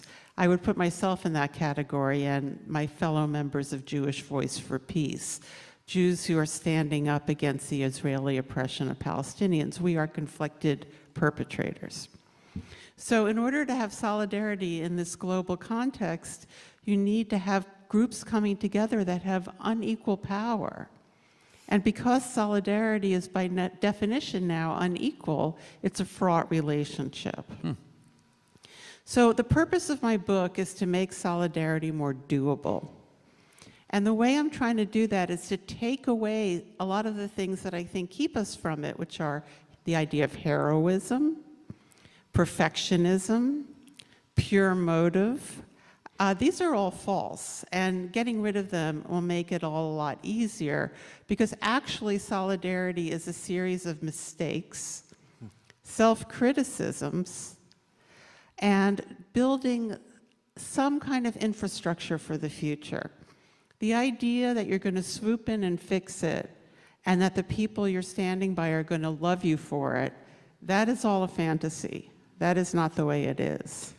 Why do people, or do you think in this day and age people still believe in that fantasy? Because that's very much how, especially in the civil rights movement, people thought, oh, we're gonna, the classic example I think here in California is the UFW grape strike, where you think if I'm not gonna buy grapes, that means I'm marching in Delano along with everyone else. Do you still see that happening right now, especially with the younger generation of activists? Well, I've been in the Palestine Solidarity Movement for about 16 years.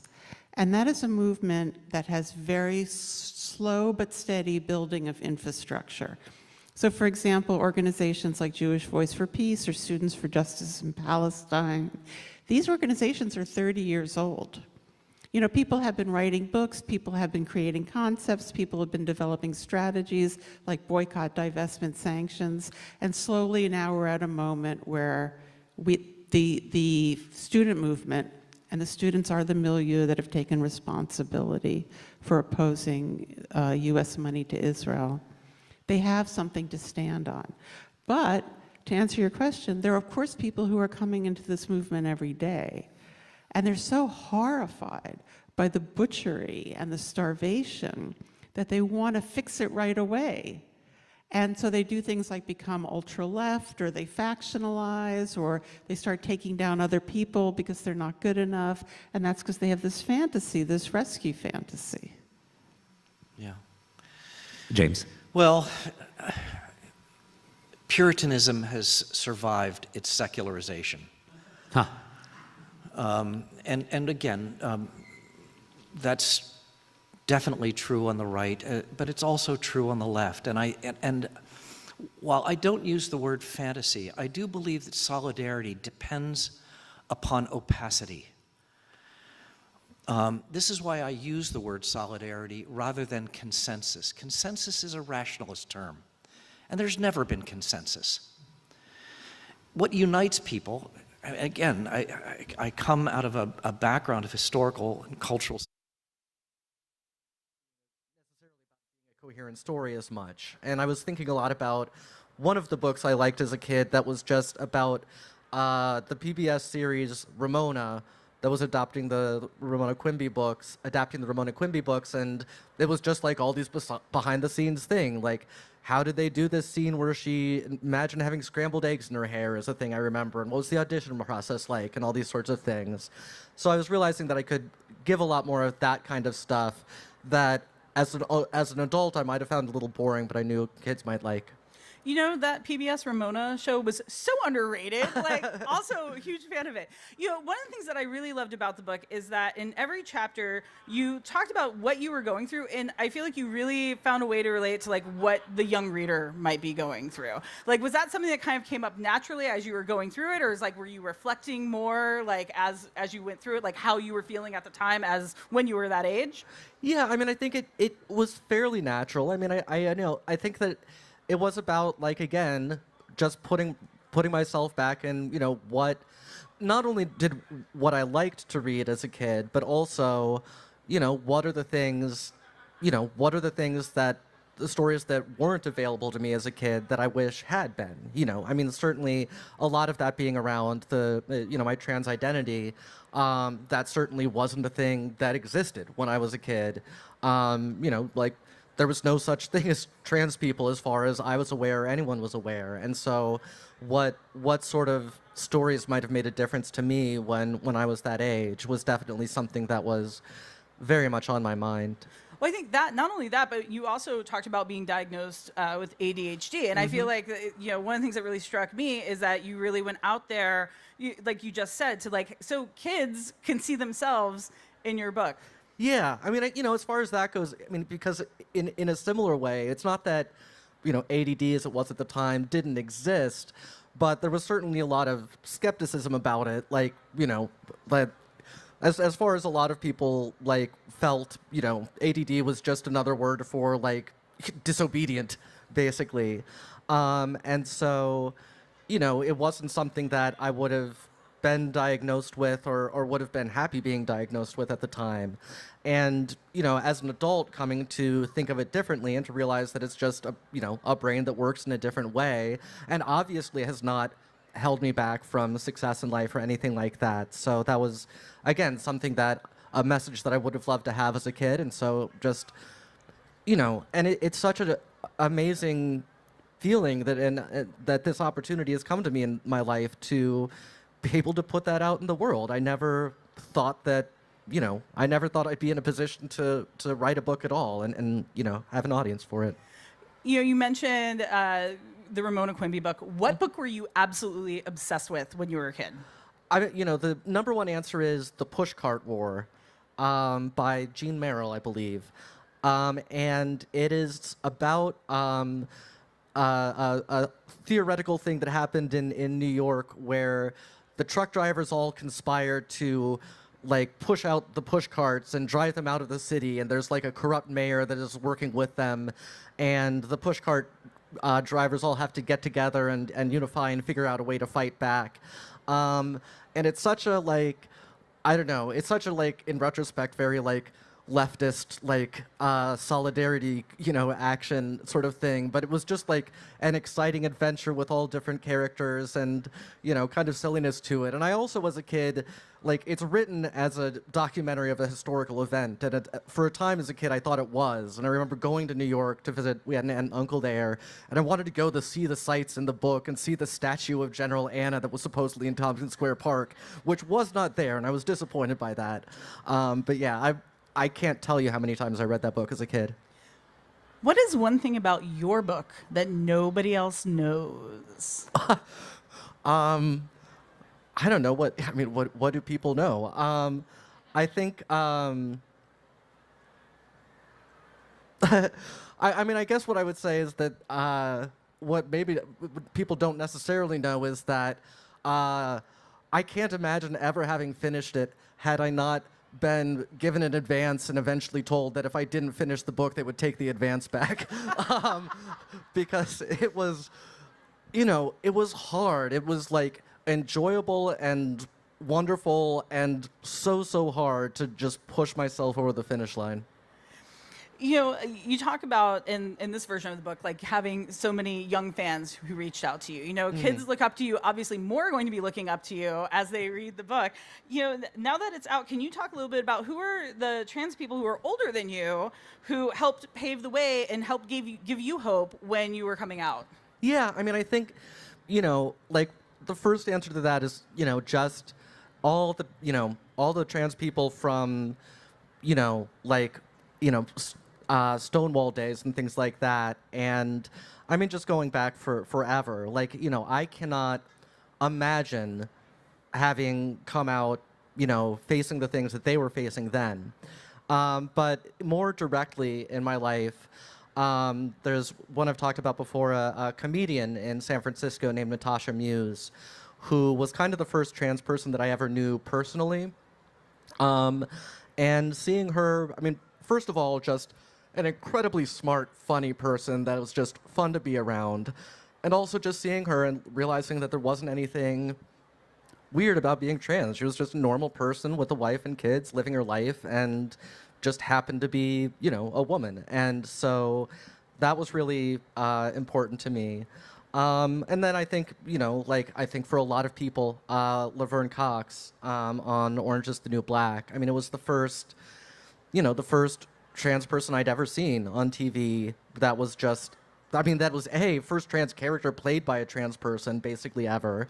And also there was a lot of drama around it, but also that wasn't everything about her. It wasn't just a trans person. And, she also wasn't a serial killer making skin suits out of kidnapped women, which was a nice change. And kind of on the flip side of that too, are there who are younger people who are inspiring you right now and you're following? I don't know,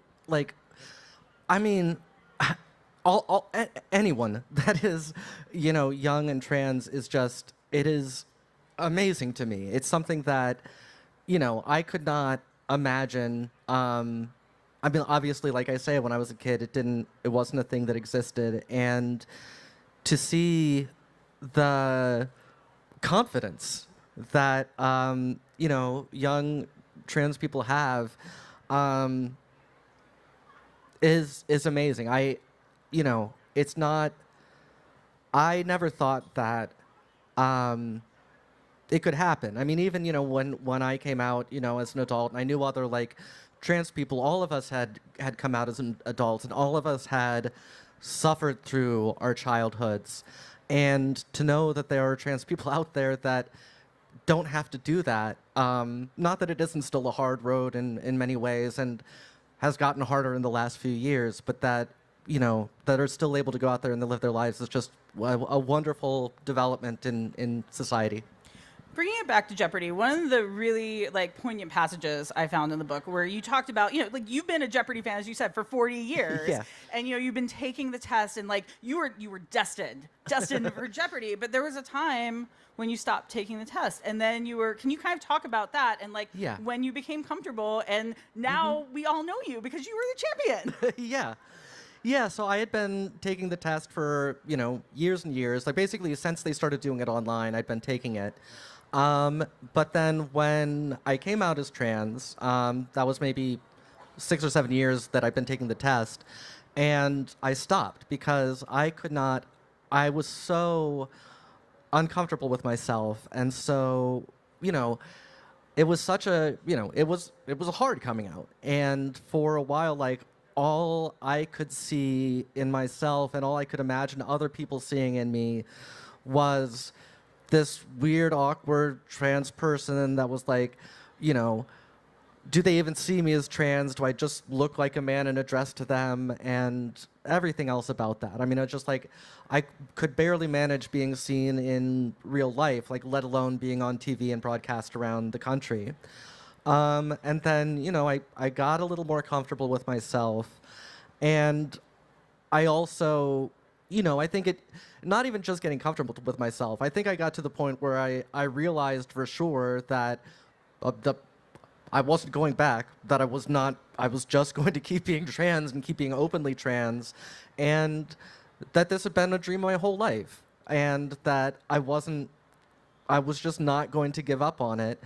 And, however uncomfortable it made me, it was less uncomfortable than the idea of giving up on something I'd wanted my whole life just because of what other people would think. And I think actually, going back to the previous question, the fact that I had seen other trans people on Jeopardy, and that, they had inspired me. Like representation can sound like sort of a buzzword and it like doesn't really mean anything, but, having experienced it, as much as I could know intellectually that trans people were allowed on Jeopardy or whatever, seeing other trans people on there made an incalculable difference. Like, I could believe it because I had seen it happen. And so representation, like, really, it makes a powerful difference that, I didn't know until I felt it happen to me.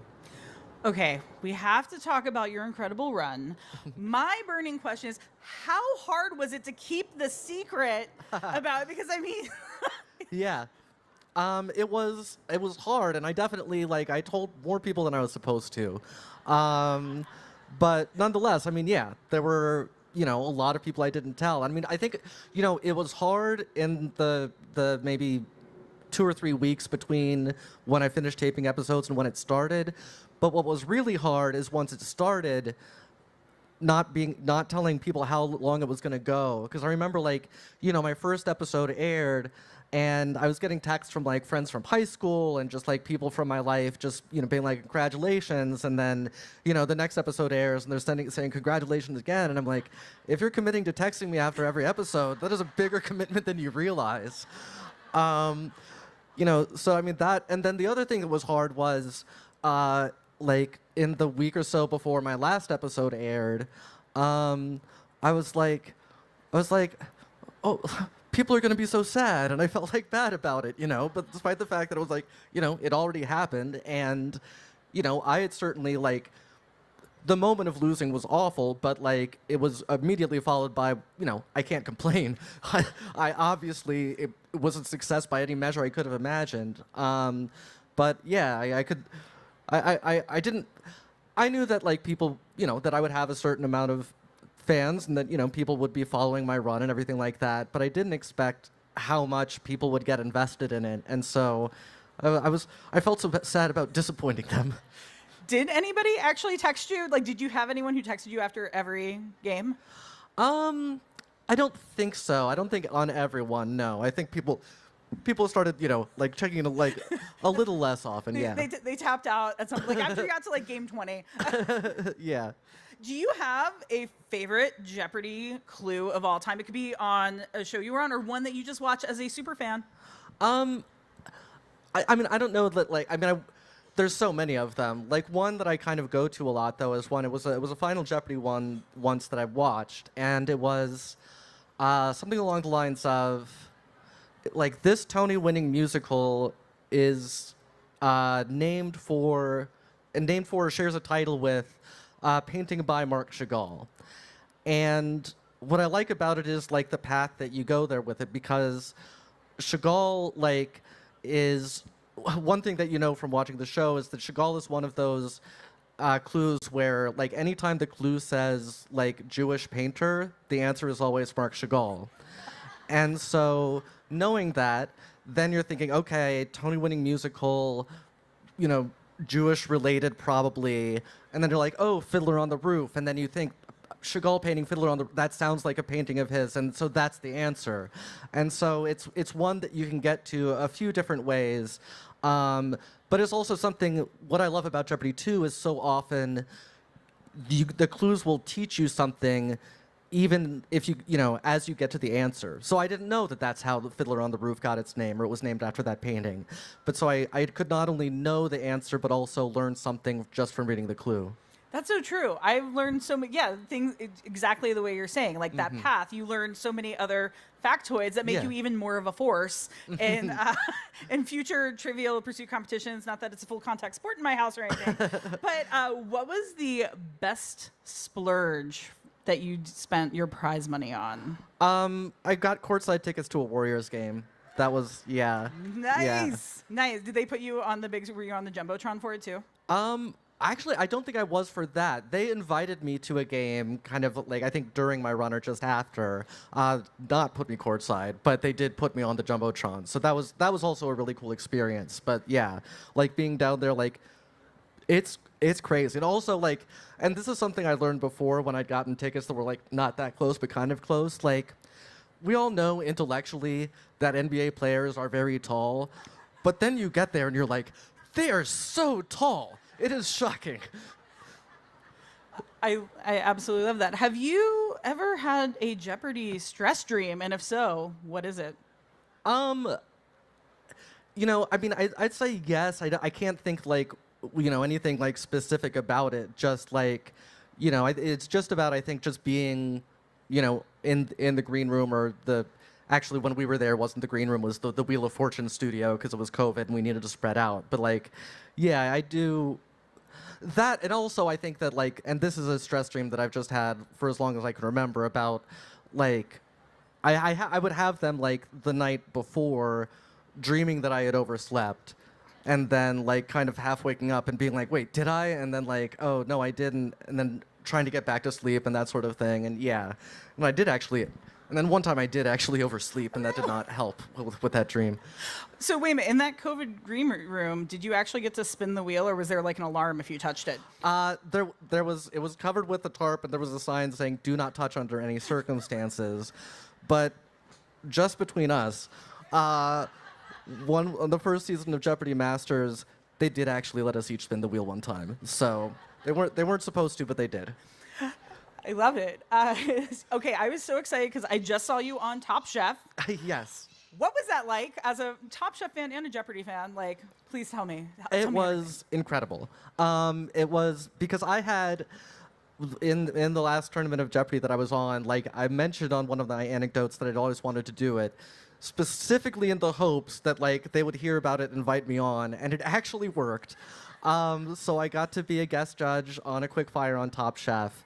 And it was like, you know, it was just like I imagined it, which is, you know, like, knowing, if you knew how much I imagined it, that's high praise. You know, everybody there was wonderful. And it was also just, you know, having been on a few different TV shows and video shoots, things like that, incredibly smooth operation, so well run. You know, like I saw they give us the call sheet and they're like, okay, your call is at this point and then you'll be done about like 3.5 hours later. And I was like, there is no way you can get everything you need in that time. And by golly, they did. It's just like clockwork. And so that part of it was amazing too. And also like, you know, watching Top Chef all these years, the one thing is you never actually get to taste the food, right? And so, you know, you think you know what looks good and what doesn't.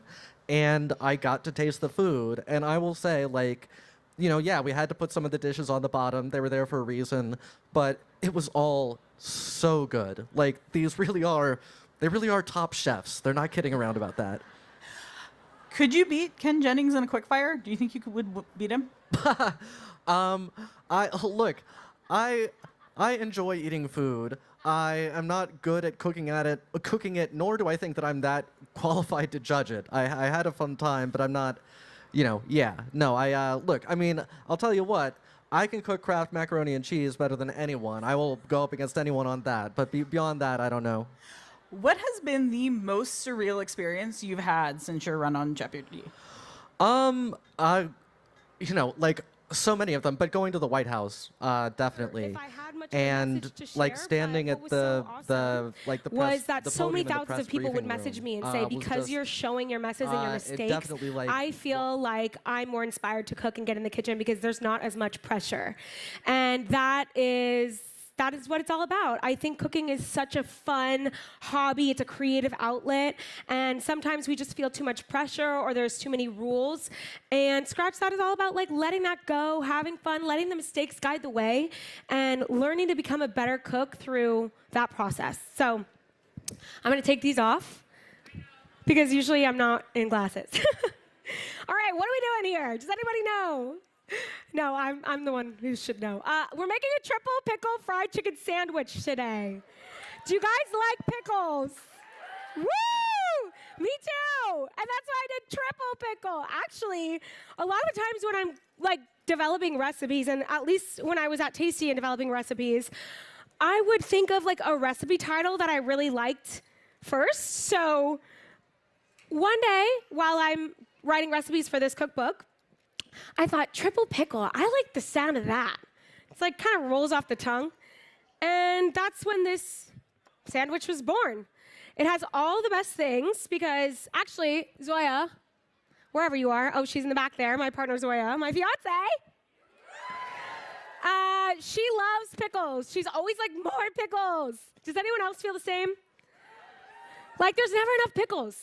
So we overkilled it here. We did a lot of pickles. So right now, I'm whipping up an aioli. Sorry, I should tell you what I'm doing. Just mayonnaise. I mean, obviously, you can make your own mayonnaise if you want, but a lot of the message of Scratch That is if you don't want to, you don't have to. Store-bought is totally fine in some cases. We're not totally cooking from scratch. We're doing like semi-scratch. But you know what? It's good enough. If it's good enough for you, it's good enough for me. So we just made a quick little aioli. I did mayonnaise, a little bit of Dijon mustard. We got that pickle brine and some chopped up pickles in there. Again, maybe this is more than triple pickles. Maybe this is like quadruple. What's more, like sextuple pickles? No, that was kind of weird. But a little kosher salt, pepper, season that up. The pickle brine is going to be pretty salty, though, of course. Now, over here, we have some flour, beautiful flour. More pickle brine, of course, because we're hitting it hard with the pickles over here. I really want to make sure you, like, let those pickles shine. Oh, wait, I'm also supposed to be asking you guys questions. Or do you have questions? Asking you questions. How you doing? Or do you have any questions for me? All right, I can keep going. I could ask you, do you like the Festival of Books? I also, guys, if you haven't gotten Scratch That yet, you're really missing out, and you got to go get it. But I also left some copies around the festival that you can go find for free. Like, I left them in little hiding places. Who knows if they're still there? I signed them. Okay, we're doing seasonings. We got some paprika. We've got some garlic powder. We got some salt and pepper, cayenne. And we are making a little wet brine over here. I think they're really trying to tee me up to make a mess and spill this because these bowls are very shallow. But I will take it slow. Oh, see, there we go. It happened. But you guys, if you know me, if you know my cooking videos, you know oh, God. It's okay, we're gonna make it. We're gonna make it through. I have been sabotaged here. No, oh my God. If you know me, you know that I'm no stranger to making a mess. Oftentimes people ask me, Jesus, this is so embarrassing. I'm so sorry. Oftentimes people like ask me if I'm faking my spills, and I guess you can be the judge of that. I'm just very clumsy. I just happen to be very clumsy, and I always knew for that reason I wouldn't be a great candidate to cook in a restaurant. Not really my vibe. But I've always loved to cook. It's always been my number one passion. Actually, I was just with my aunt, who's a chef, and because, you know, with the cookbook being out, she was like, you know, I really always remember when we would be cooking in the kitchen and you said, I want to be a cooker when I grow up. It's like, well, great. Glad I learned some grammar as well to write a book. But I always loved to cook and didn't really know where my place was. And luckily for me, it really evolved in timing. And I write a lot about that journey in the book. I do 3 essays. So even if you don't like to cook or you don't cook or I don't know. I guess I shouldn't be saying this as someone who made a cookbook, but you can just read it. You don't have to make any of the recipes, although the recipes are delicious. There's over 100. But it's about that journey of really like finding yourself and letting your purpose evolve and finding your perfect career, and how that journey kind of went for me, getting to Tasty. You were curious actually of how I became a food stylist in Sweden. Well, when I was studying college, I didn't really know what I wanted to do. And I knew that I only have one. Oh, there's 2 pair of tongs. Awesome. Do you guys want to know a little bit what I'm doing, or should I keep talking about this journey? Keep talking? Okay, I'm like, oh God, I have a one-track mind. Okay, so when I was in college, I always loved to cook, and I started a food blog. I wasn't very good at it. But oh fuck. Ooh. See, I'm really distracted here. I've already messed up. Scratch that. All right, we got 1 piece of chicken. Guys, it's supposed to go in the flour first. But you know what? It's all going to the same place anyways. Shake that off. We don't want a really gummy coating. That's all right. I promise I can cook though, you know. So I was actually like food blogging and loved cooking, but didn't think it could be an actual career. I was like, okay, maybe I'll go into nursing. I was studying science. It's just so funny. You're like, look at me, like, who the hell you think you are? You're gonna be a nurse? Are you gonna be a nurse? Thank God I'm spilling chicken. Imagine if I'm spilling bodily fluids in the hospital. But yeah, had dreams of becoming a nurse. And after I started, 1 second, guys, you know me. I need to do one thing at a time. After I was like food blogging, I was like, okay, you know, maybe this could be a career. So I decided to give myself a gap year. And I've always loved to travel. Oh, we're a little hot. Let's turn this down. We're gonna do $3.50 for the fry. It's at $4.50. It's a little hot. So I was like, I'm gonna give myself a gap year. I'm gonna give myself a chance, give myself some time. Maybe the food blog will take off in this year. Because there wasn't digital food media that exists as it does right now. It was like blogging was the thing. And again, I wasn't very good at it. And so I moved to Sweden as an au pair. I went on aupairworld.com, found a family, and I started living there. And I was cooking for the family, and that was really cool. The boys I took care of, I would bring them to school in the morning. I would make them breakfast, bring them to school, and then I'd have the whole day to blog. And so it was a really amazing way to kind of like open the door to something. Again, I wasn't very good at the blogging, so instead I looked for, well, actually, I was a part of the International Association for Culinary Professionals, which is something you just join when you're networking after college and you don't know what you're doing. And I looked it up because it's kind of a directory, like a phone book almost, and I found one person in Sweden. I called her up, And I said, hello, I would like to cook for you. She was a food stylist. And she was like, my assistant just quit. Great, you can start. Which was amazing, of course, it was very lucky. But there's something that kind of happens that I talk about in the book that it's like if you kind of follow that guide of your intuition and believe in yourself and follow the path, even if it doesn't really make sense, but you have a belief in yourself, things kind of evolve in this amazing way, in this magical way. And so I started working as an assistant food stylist in Sweden for Mia. I also talk about this in the book. And while I was there, I was like, oh my gosh, this could really be a career. I hadn't seen that before of like, oh, I don't have to be in a restaurant. I can be here. Like, we were cooking all day, taking photos. It was so cool. And again, I was a little bit, I really was a failed food blogger. I was not good at it. I wasn't consistent, and I was just like, I found kind of this niche in that food styling. And then almost a year to the date, this little thing called Tasty sprung up, and the second I saw my first Tasty video, I was like, that is my job. I know it. So I applied for the internship, and I held all my interviews via Skype and at weird hours because, again, I was in Sweden. And I told them, listen, I've never made a cooking video, but I'm very tech savvy and I love to cook. And if you give me a camera and tell me what button to push, I will push it. And they said, okay, this girl is balls, so let's give her a chance.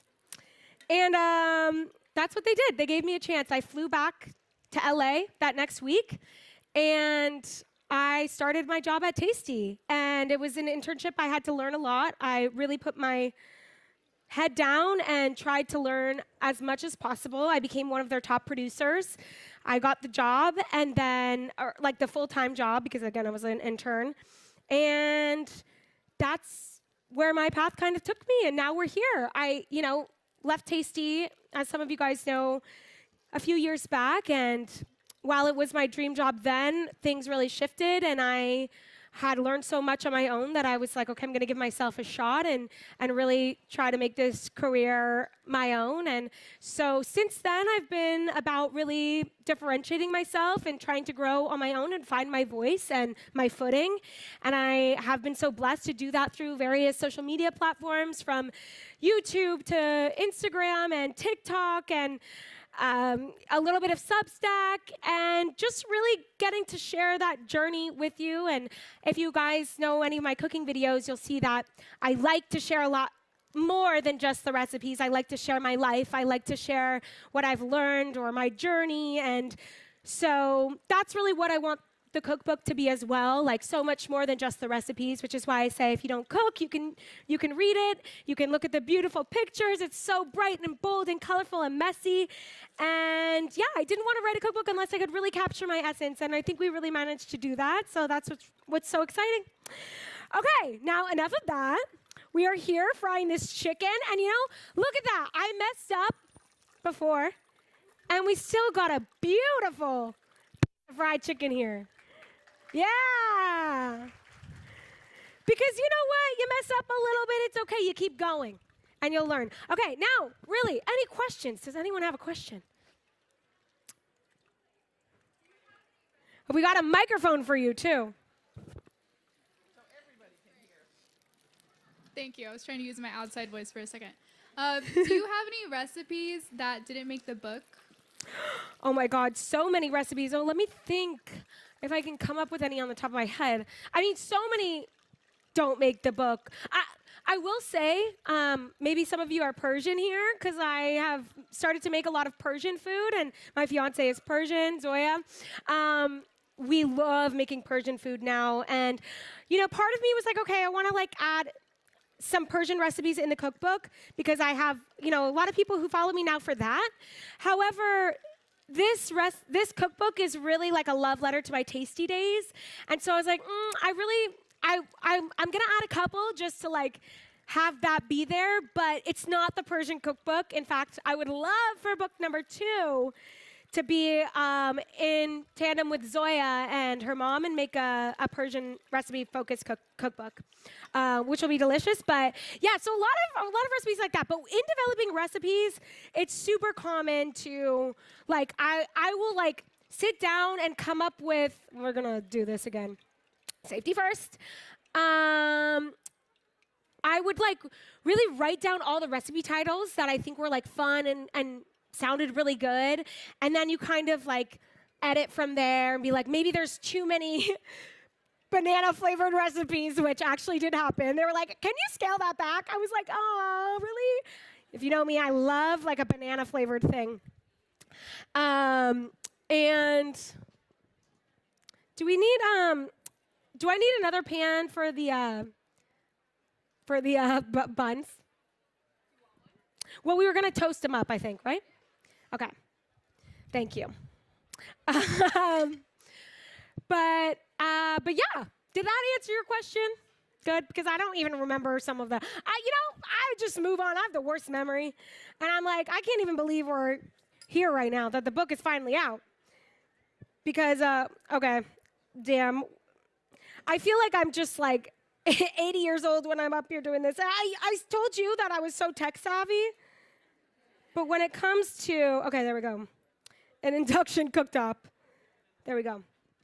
All right, we've got our beautiful pickle brined fried chicken over here. Here we go, another question. Hi, Alex. Hi. I'm a huge fan of yours, and also I'm Iranian. Oh my so God. I think I have to ask, what is your favorite Persian dish that you've made or that you've had? Oh, well, I love it all. Really, I love it all. I love tachin tadig. I actually love pheasant and my favorite, though, is when we have, like, kebab night and the, Zoya's uncle comes out from Iran, sets up the charcoal grill. We all sit around it. He skewers up the kebab kubide, and you eat them hot off the grill. They're, like, dripping and juicy. Oh, there's nothing better. Nothing better than that. Yeah. We love Persian food. And if you don't want to cook Persian food, go to Rafi's in Glendale. We love Rafi's. Any other questions? Don't be shy. Yeah.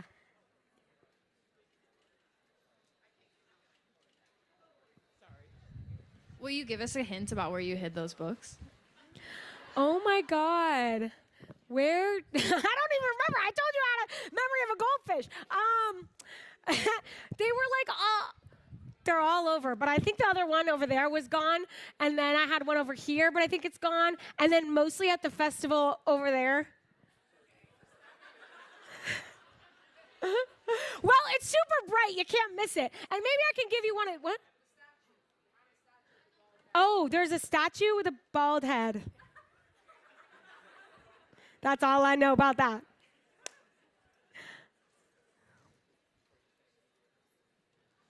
What? Oh, hello. Hi. What actually inspired you to start writing a cookbook versus, I guess, waiting a little while? Or? I know, yeah. I always wanted to write a cookbook. I always knew I would. I think, again, there's like a lot of fear that comes with it, of like, oh, that's really daunting. It takes a long time.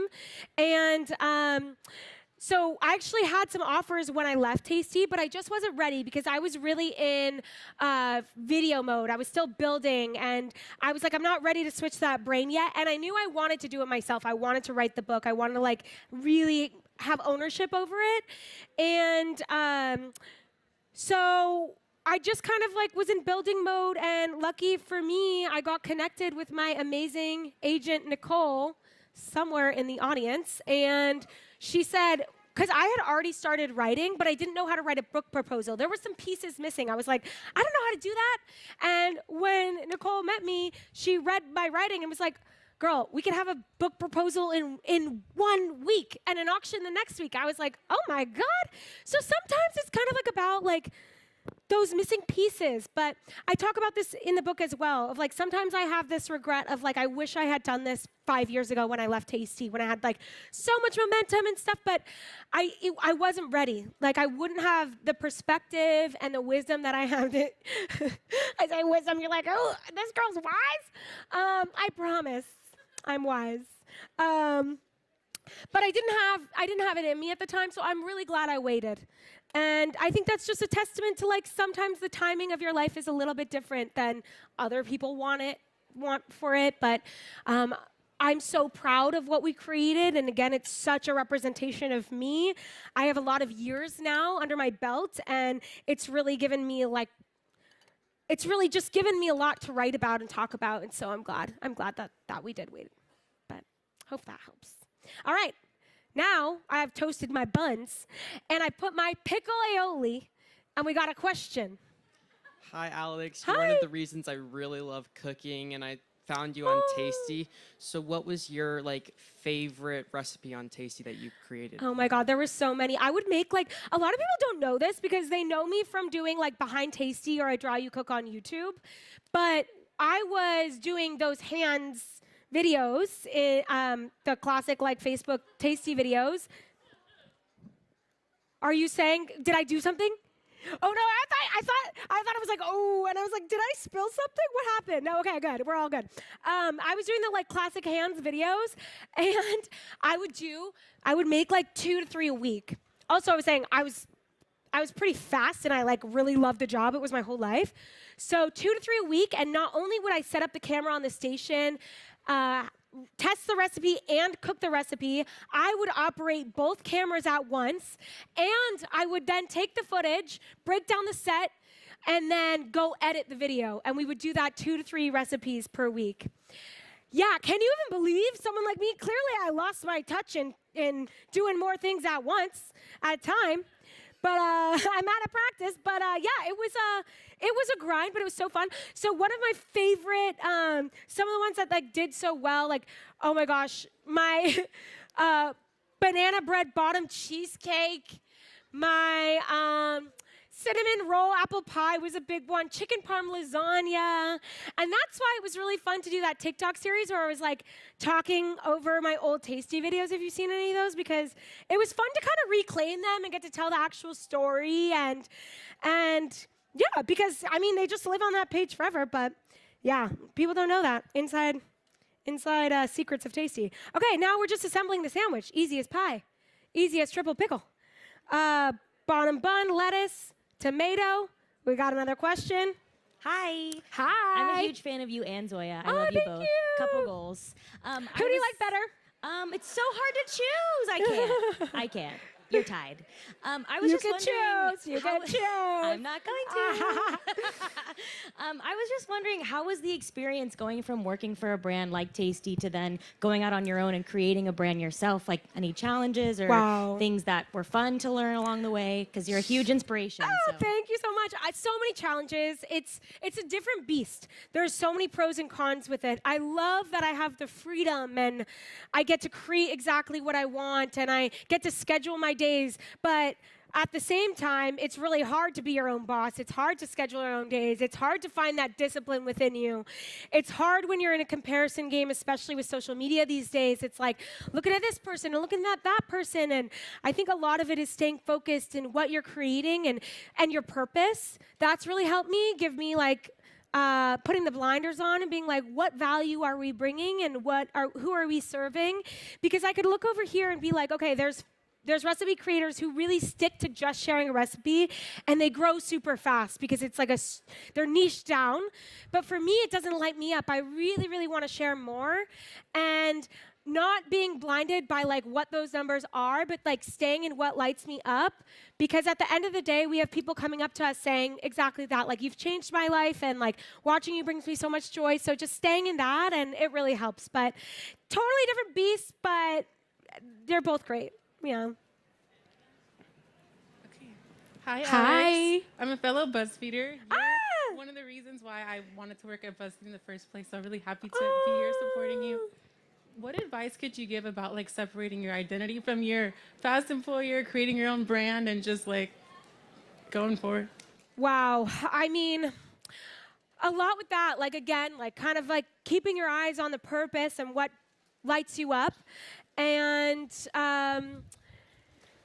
really what's been cool is seeing my own identity shift and change and evolve as I've created content, because none of us are stagnant. And I think one thing that I've been able to do or managed to do is let myself evolve and share that journey no matter what happens. Like, even in my journey of coming out, you know, the day after I did that online, I lost 11,000 followers, which is crazy. But since then, I have far surpassed any of those people who left. And in fact, good riddance, goodbye and good riddance. And you kind of change, like, you change who you are, but you can't not share who you are because you have fear of that.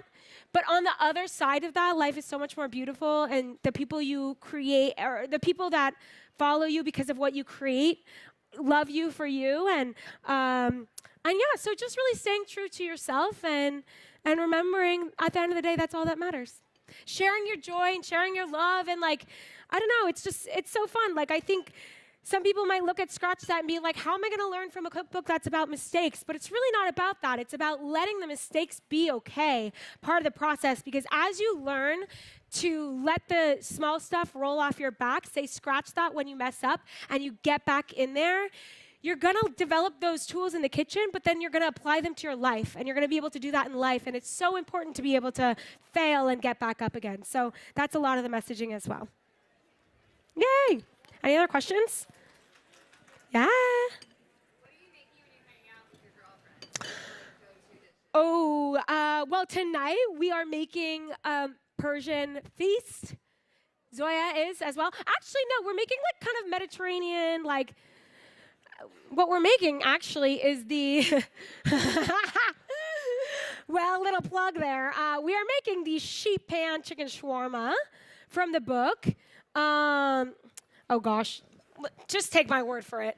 We're making the sheep pan chicken shawarma, extra delicious. We're gonna be making some homemade 2-ingredient flatbread, and we're gonna make our friends get into it, and they don't cook. But we're like, come on, it's a little fun, it's just easy.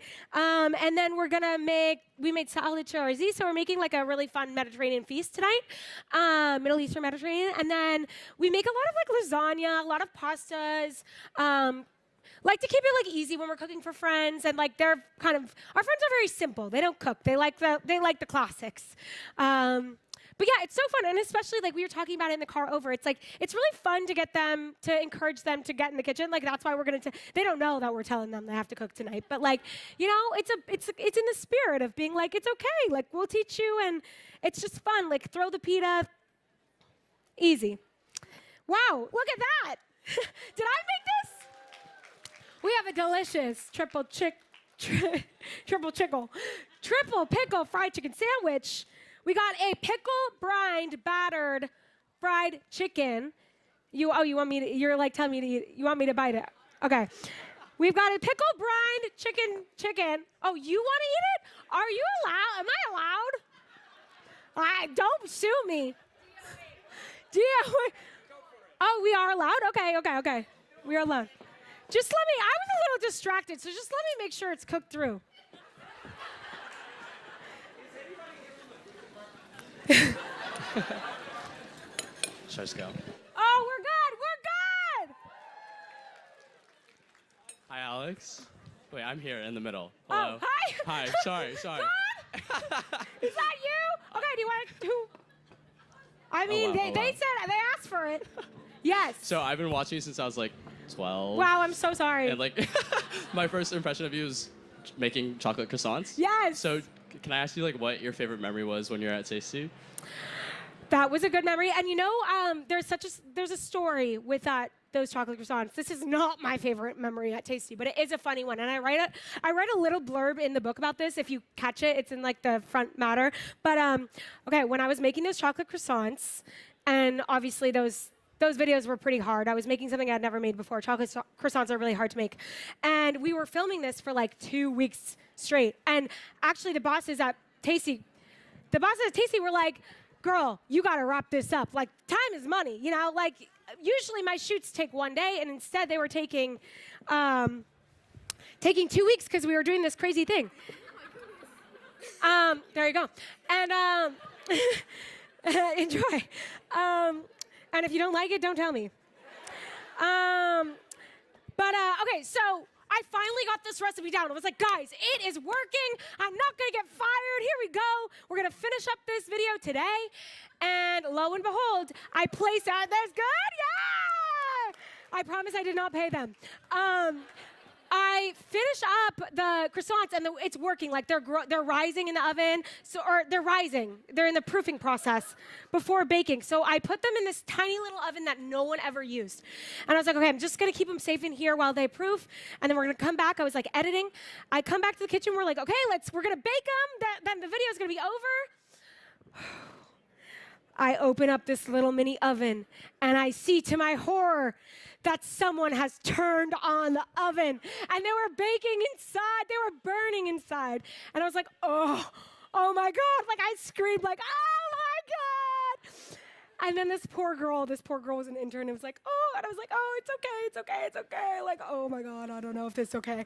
But yeah, actually, so those croissants burned and I didn't have time to make another one. The recipe really did work, I promise you. It wasn't something we did like fake this at Tasty, but I had to go to Trader Joe's and we had to finish the shot. So in the final behind Tasty chocolate croissants, the final shot is Trader Joe's croissants. And you can see it. You can see it because there's 2 pieces of chocolate in there, and you'll be like, actually, I only put 1 in there. But people do really notice in the comments, which is surprising because people notice everything, and they didn't notice that until I told them. Okay, yeah. Hi. I'm wondering where you were in Sweden and if you have any favorite Swedish recipes. Yeah, I was in Stockholm, and I love Swedish cinnamon buns, and I made a video at Tasty actually of making the lussebula, which was fun, and obviously the meatballs, love Swedish meatballs, and IKEA is great.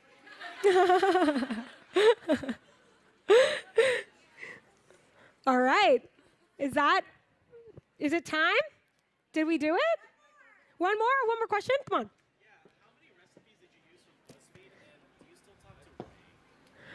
How many recipes did you use from BuzzFeed? And do you still talk to Rie? Yeah, Rie. Did I use from BuzzFeed in the book? Or did I use from BuzzFeed? For the book. I don't know how many. Most of them are new recipes. Everything is like new. Except for there's a couple that I kind of redid because I just liked them and they were like fun. Like potato chip onion rings is in there. It's a little snacky food. I did that at Tasty. I also, the week I left Tasty, although I did not put it on Tasty, I made the funfetti lemon bars, and that's in the book. Although again, that wasn't on Tasty, but most of the recipes are new. And yes, I still talk to Rie, and I'm gonna be in Los Angeles for my cookbook tour finale stop. You can get the tickets at the link that's on my bio, but I hope Rie will be there. I gotta call her up and make sure she's gonna be there. But that's gonna be really fun if you wanna come hang out. It's gonna be at Secco in Silver Lake, and you get a book, we get to sign it, gonna be drinks, maybe a few surprises, some other fun cooking creators. But yeah, guys, this was so much fun. I wish I could hug you all. Alex Traeger, everybody. Thank you. She will be signing copies of her book. You can purchase it just to your right. Wait, do one more time while I record you.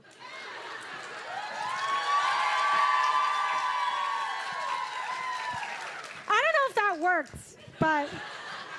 You can purchase your copy of her book from Book Soup, and she'll be Yes. signing just at the tent adjacent to your right. Thank you guys all for coming out today. I hope you can... wait, You liked more? it? No. Oh, good. Save me that plate. Yeah, okay. For all of you Top Chef fans, at 4:30 over at Bovard Auditorium, we have Tom Colicchio and Kristen Kish from Top Chef will be doing a panel. And then come on back tomorrow at 11 o'clock. We've got a...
Hi, I am Kristen Ritter, and these are very important questions. The first one, how do you procrastinate when you're supposed to be writing? I do laps in my house, or I'll find things to clean that maybe I've already cleaned, and I find busy work, laps in the house cleaning. Okay, next one. Top to bottom, how many cups of coffee did it take for you to write your book? Well, so many I could never even count. 2 a day over the course of several years. Thousands of cups of coffee. Next one. What's your favorite word and why? I think that changes all the time. Lately, I like the word elegant. Because I think it can be many things. It could be mischievous, it could be sexy, it could be sophisticated, and that's what came to mind. Next one, if your book was a scented candle, what would it be? Ocean breeze, something like that. Next one, what book did you obsess over as a kid? I remember the first book I really loved was maybe in like 3rd grade or something, and it was called The Westing Game. Does anyone remember that one? Some people? No, just me. Okay. Hi, you're watching the 2025 LA Times Festival of Books live stream. It'll be bookended by books, books, books, and more books. Also panels, cooking tutorials, and author interviews about books.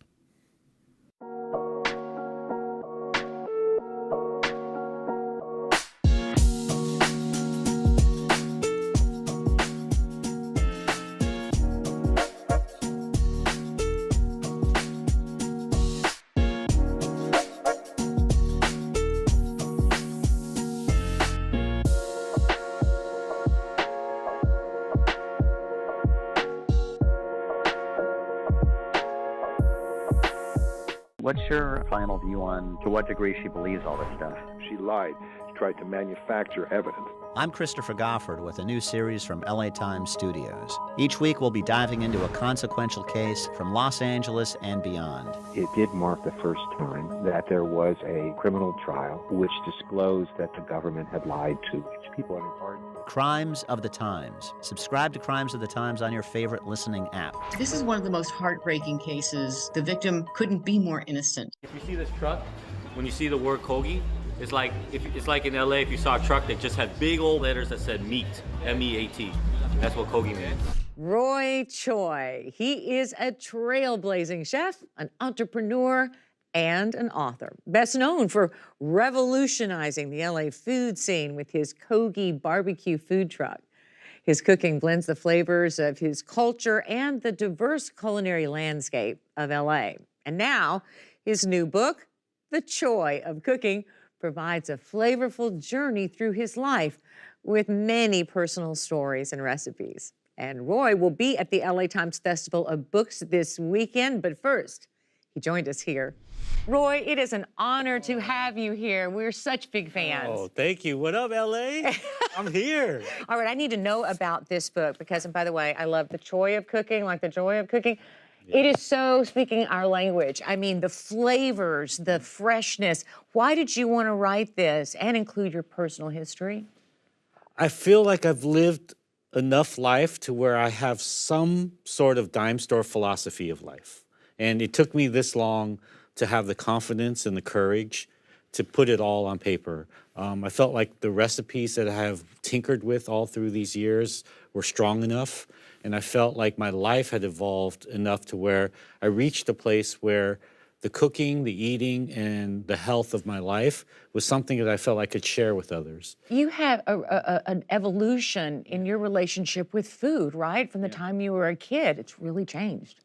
Yeah, I mean, it's been all over the place. It hasn't been just one path. It's been kind of a multiverse. On one level, I used to eat no processed food because I grew up in an immigrant home where mom was cooking all the time and aunties would come over and cook all the time. But then I went through my own, struggles and trials and tribulations of just being an American kid growing up here in LA. And so I just would kind of like go down rabbit holes of doom scroll eating, basically, and then eat a lot of fast food, junk food. I was addicted to candy and chips and snacks and milkshakes. I used to pound like 4 milkshakes at a time. You know, I would eat the whole cake, whole cheesecake. You know, we were talking about lasagna earlier. I used to eat the whole tray of Stouffer's lasagna, not a corner of it. You know, like that would be a normal eating day. But you started to evolve when you started working in kitchens. How? Well, the kitchen, for any cook out there, they'll know this. We live a dual life because all day what we're doing is we're cooking the most healthiest food possible. And we're eating that food as we're cooking it. So we're eating tons of nutrients and vegetables all day. But then as soon as we're off the clock, the first thing we do is we eat the worst food. It's almost like we go the opposite end of the spectrum to ourselves. And that's what I was doing for so many years, even up until like I started writing this book. Just like living a life that was facing forward the right way, but then behind closed doors, I was living the wrong way, and it was unsustainable. And you talk openly about your relationship with alcohol, drugs, gambling, all of those things. And now I want to talk about being here on the other side of this, because it finally all clicked and fell into place for you. And one of the things I love about this book is that you and I love flavor bombs. Yes. Having the inventory in your refrigerator of the pureed herbs with olive oil, or give us some examples of what you want to see and what our audience should see when they open their fridge that'll make eating healthy easier. Well, that's one of the core philosophies of this book, is that cooking itself is hard enough to begin with, right? Because you have to do all the prep, all the cleaning, you have to take everything out, and then maybe if you don't have the muscle memory to do it every day, that becomes a chore. You don't want cooking to be a chore. Like we as cooks, we wake up every day like an F1 racer, ready to go cook, you know? And so you have to be able to put yourself in that position, and that's what's called mise en place. That's what's called having your prep ready. And if you open your refrigerator or your cupboard and everything, if you spend a day or half a day preparing that, then the rest of your week is all set up. Because then you open your door and you're inspired, right? Because then you know you have 5, 6, 7, 8 flavor bombs in jars that you could just take a little bit out, like magic potions, and put them in. It takes half the cooking out because you've done the cooking ahead of time. So what it really does is when you're ready to eat, you can make food in 5 minutes. You had a really hard time, as did all of our restaurateurs during COVID. It's not over yet. Still going. You know, it's, I mean, COVID was very difficult for restaurants, but that's not the past, it's the present. Just recently, we're losing legendary restaurants. You know, Papa Cristo's is the most recent. We don't know as restaurateurs what lies ahead for us because we're still month to month. You know, there is no reserve in running a restaurant. So as the costs continue to go up and the rents go up and the cost of goods go up and labor and everything, the prices can't go up, you know? So it's an unbalanced equation. And we have to figure it out, you know, because you don't want a world where it's only corporate restaurants, you know? There's a place for that, but you need individual expression and individual art and identity, and you need that balance within life, and right now things are so unbalanced. But success in Vegas, that's helping you survive here. Vegas allows me to write books, you know. You know, Vegas has figured out, but on a serious level, Vegas has figured out a balance, you know, because the economy that flows into Vegas, it's a hospitality town. Beyond the gambling and everything, at the core of Vegas, it's a hospitality town, and they care. And I think that's the thing about LA is we have to care about our street food, about our tacos, about our mom and pop shops, about our individual restaurants, and reinvest in those. Vegas is a town that cares about restaurants. So what happens is the economy is built so that the balance is there. You're going to be at the Festival of Books on the demonstration stage, and you are going to cook us kimchi steak tacos. Roy Choi, you are a joy. Thank you for being here. Oh, thank you. Thank you so much. Chef Roy Choi will be at the Festival of Books cooking stage at 12:30 on Saturday, April 26th. Visit latimes.com/Festival of Books for more information. We'll see you there. A person's world is their experiences. But there is something really powerful in a person who can relate to an experience in a news article and write something to us that is their experience. I read an article in the L.A. Times, and I thought, I'm going to write a letter. More people should know about this. So I wrote this letter to the L.A. Times because I live in the community that they were writing about. We all decided, well, let's write a letter to the editor. Maybe something can happen. If you write a letter to the Los Angeles Times, it's a pretty good bet that someone who has some power will actually read that letter. A series like this, based on the letters that people write to the LA Times, can very well supplement our journalism. We're here for the real star, Dinez. But a bit of housekeeping first about My who name we is are. TJ Kloon, and How these many are of y'all have ever very listened to Vibe Check important before? questions. Oh. We love to hear it. Vibe Check is a weekly news and culture chat show. We call it your favorite group chat come to life. Zach and I host it together with our dear friend Saeed Jones. And for you locals, if you listen to KSRW, you hear me there too sometimes. And for this special episode of Vibe Check in Los Angeles, we Angelinos are here, of course. Saeed refused to come because Saeed does not love Los Angeles very much. But it's okay because Dinez Smith is with us. And Dinez is our resident poet for the day. So we're really excited. We're going to get a few poems out of Dinez and get some tea about other things as well. Yes. So yeah, we're really excited. So welcome, Dinez. We're so happy to have you. We start every episode of Vibe Check by just checking in and checking our own vibes. So to start, what's your vibe today? Whew, complicated question. Am I being honest and oversharing? Yes, you or are. am I like doing like Yes, you TV ready are. answer?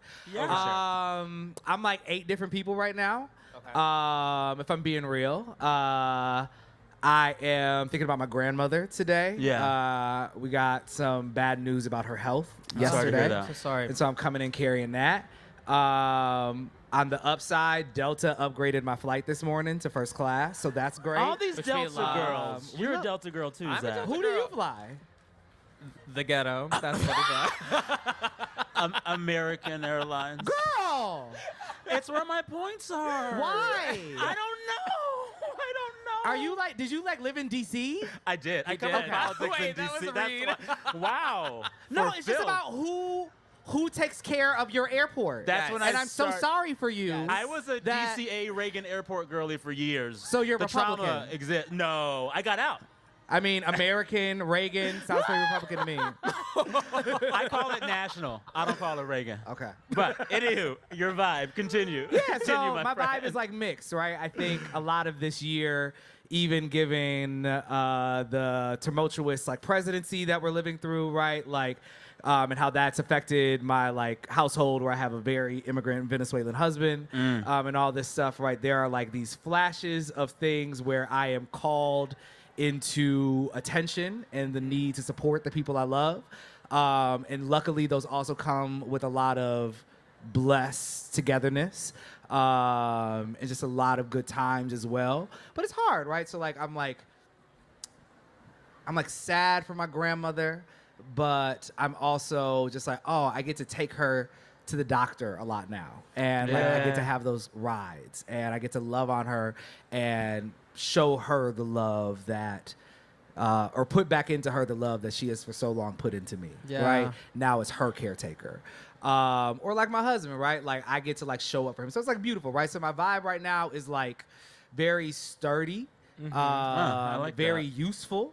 But also like if I see the wrong like Cheerios commercial or like, you know, those little Google commercials where Yeah. like a father has been like Yes. cataloging his child's Oh, yeah. Yes. life for 18 years, Yeah. I might Girl, disintegrate. can I tell you, I cry at diapers commercials. They're so good. They're very good. How do you watch diapers commercials? They're just on TV. I be watching old folks TV. I be watching. I log on to regular TV sometimes. I love that. I've not seen a diapers And I do commercial the free in so long. Hulu, so I get That's everything. Okay.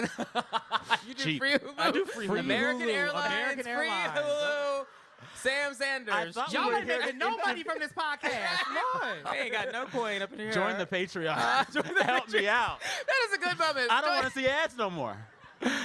All right. That's really good. I love that vibe. My vibe is just happy to be here with y'all and happy it's not raining right now. Yeah. Very, very happy. Yeah, I'm a similar vibe. You know, I'm also tired. You're talking about a flight. You just landed this morning. I landed last night from New York City. Also upgraded on Delta. The ancestors love us. Let me just go backstage. They got this. The rich girls got it. Listen, wasn't rich. I got status, and they just bumped me from economy up to premium across the country, which was very cute. But I'm feeling good. And I I'm bet you are. Yeah, I'm feeling great. That was great. But no, I'm excited to be here at USC, which I don't think we've ever done a book festival before. We haven't. I've been here to support friends, and I see a bunch of book friends out here, but this is my first time doing a talk. So we are esteemed to have such an amazing author here, and I think we want to maybe start with a poem, We would if love we that. may. Yes. I feel like it's such a hard transition from like the View style chit chat to like a poem about capitalism. I mean, they do it. We contain multitudes on this stage. I love it. No, I love y'all's spot. This is like being inside of my phone right now. So I'm very, we're honored. like, So exactly. we're I honored. listen to you. I love this. Speaking of, I was playing your audiobook all day, and I texted Zach, and I was like, of course I love it, but like, I think his voice is sexy. It Your voice is. is sexy. It is. Not like right now while I'm talking, but when I get in No, that it little is. studio and I be It was doing the poems, very soothing, but Yeah. also like, I could talk you through it, you know, for sure. I'm obsessed. Honestly, if the poetry is not given, I'm going into romanticy. Wait, could I? Wait. Dinesh, do you know? Wait, my funny story about this, like, horny poetry. Do you know my experience with Saeed Jones in this? Whoa, no. Saeed Jones, our co-host. Vibe Check has- Uncut. Yeah, Wow. Uncut, yeah, today. Outside, too. Ooh. I used to read Saeed's poems on dates. Oh, okay. That was far tamer than I Far imagined. tamer. Okay, Far tamer, yes. I, too, have read a Saeed Jones. Especially, remember that one about the gnats from the first book? Oh, yes. You read that in the negligee. That was Negligee it. and Prelude. Yes. Saeed has gotten me a piece before. Well, This and poem is about none of that. Yes. it's really not about any of Not about any of that. We're about to talk about Afro-pessimism, hard left. So I wrote this poem for those that are like, maybe like, who the hell is this person on this podcast right now? The rise of my career as a career, and I think careers are weird things for a lot of artists, right? I think especially poets. None of us become a poet to become professional at it. You do it because you love poetry, because you think it does something in the world, right? And eventually, maybe you stumble into like making some money from it. So my career really rose with the prominence of the Black Lives Matter movement. In media, right? And so my poems are getting a lot more used. I start getting more bookings, right? And so for a long time, there was this dissonance for me because I am writing poems that are like demanding liberation for Black folks in this country. And the country is going, cool, here, money. And like not changing at all, right? And I think about this in the poems in the work of our ancestors as well, right? The fact that June Jordan, Audre Lorde, James Baldwin, Langston Hughes, that their work is still relevant to this day, right? That we have not actually shifted the needle too much. And so I think this poem is really, I don't know, pessimistic about poetry, about this whole thing, but also looking for some inspiration to get out of that cycle. Let's hope. Apologies. I was part of the Joy Industrial Complex. Told them their bodies were miracles and they ate it up. Sold someday. Made money off soon and now. Snuck an ode into the elegy. Forced the dead to smile and juke. Implied America. Said destroy but offered nary step nor tool. Paid taxes knowing where the funds go. In April, offerings to my mother's slow murder. By May, my sister filled with the bullets I bought. June, in my father's life locked in a box I built. My brother's end plotted as I spend. IDKY, I told you it would be okay. Not, won't. When they aren't killing you, they're killing someone else. Sometimes their hands at the end of your wrist. You, meaning you and me, are agent and enemy. There I was, writing anthems in a nation whose victory was my blood made visible. Mama too sugar to weep without melting. My rage fed their comfort, foaming at my racial mouth, singing gospel for a God they beat me into loving. Lord, your tomorrow holds no sway. Your heaven too late. I abandon you as you did me, c'est la vie. But, sweet Satan, OG Dark kicked out the sky, first fallen and niggered thing. What's good? Who owns it? Where it come from? Satan, first segregation, mother of exile, what you promise in your fire? For a real freedom I offer over their souls, theirs. Mine's is mine's. I refuse any hell again. I've known near devils, the audience and the mirror. They make you look weak. They clapped at my eulogies. They said, encore, encore. We wanted to stop being killed, and they thanked me for beauty. And pitifully, I loved them. I thanked them. I took the awards and cashed the checks. I did the one about the boy when requested, traded their names for followers. In lieu of action, I wrote a book, edited my war cries down to prayers. Oh, devil, they gave me God and gave me clout. They took my poems and took my blades, Satan, like you did for God. I sang. I sang for my enemy, who was my God. I gave it my best. I bowed and worse, smiled.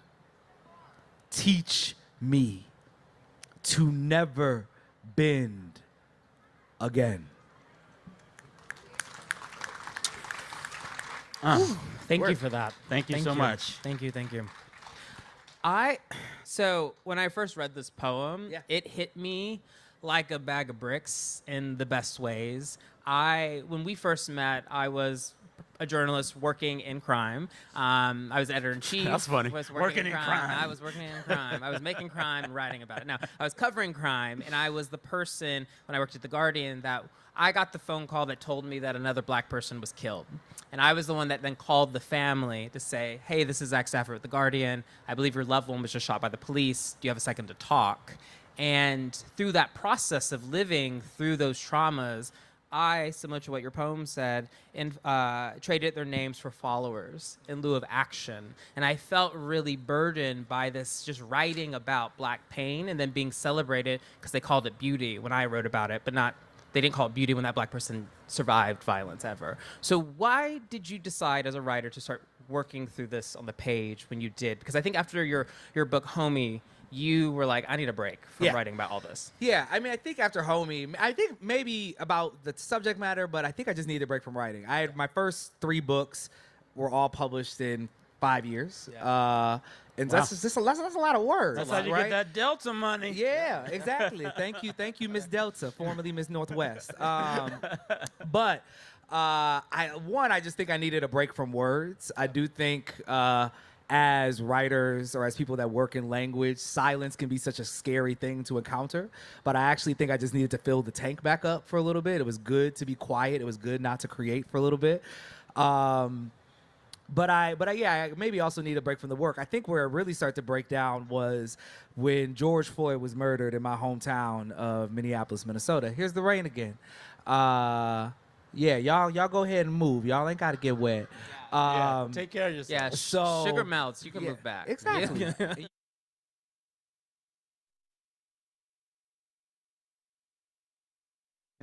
We're on it. That there is a constitutional crisis. In the first 100 days of the Trump administration, we've seen something unprecedented in American history.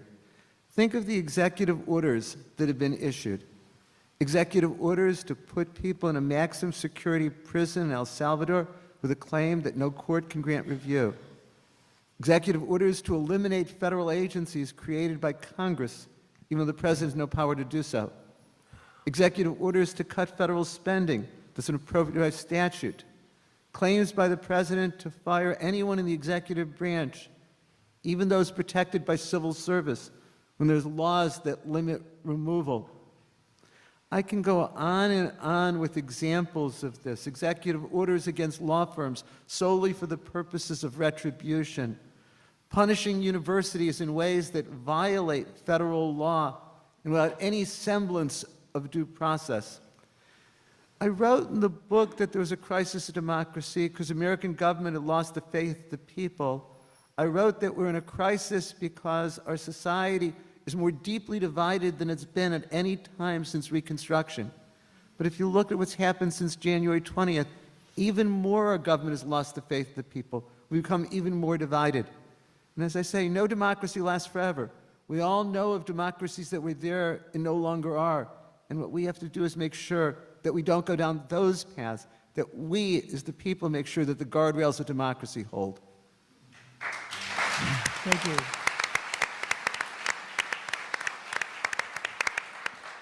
Jonathan Alter, in your book, American Reckoning, in which you recount your time in the courtroom covering the Stormy Daniels trial, you write, quote, "I have lost my claim to be, as JFK described himself, an idealist without illusions.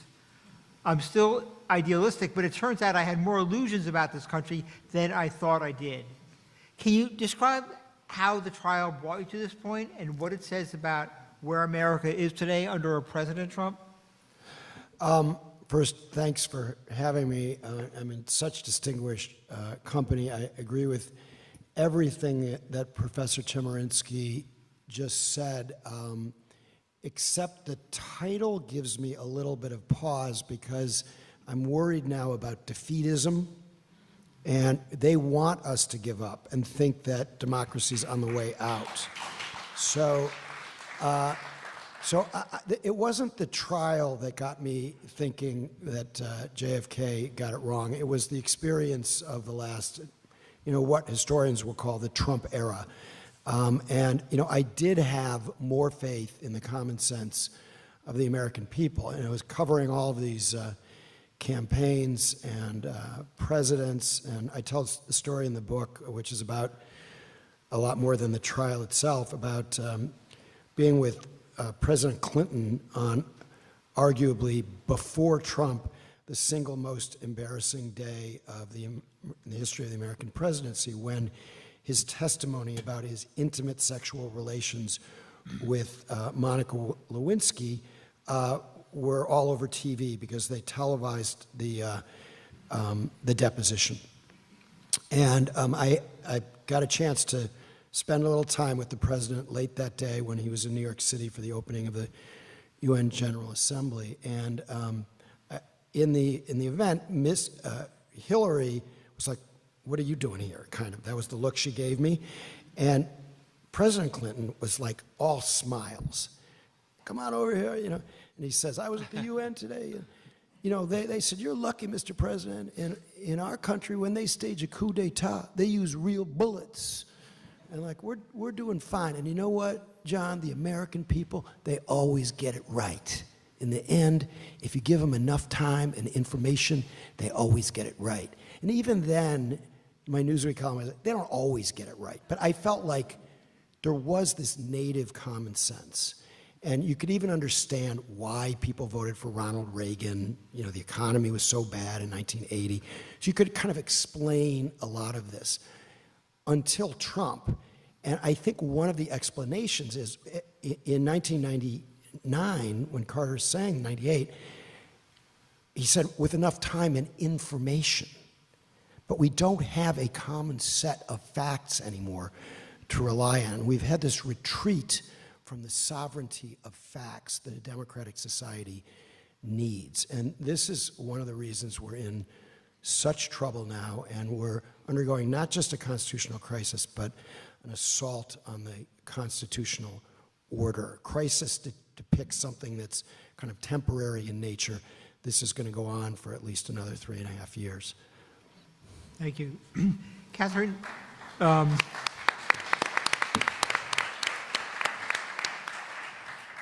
in your book, your latest book, Money, Lies, and Politics, you argue that the big story of our time is the rise of the anti-democratic political movement in the United States.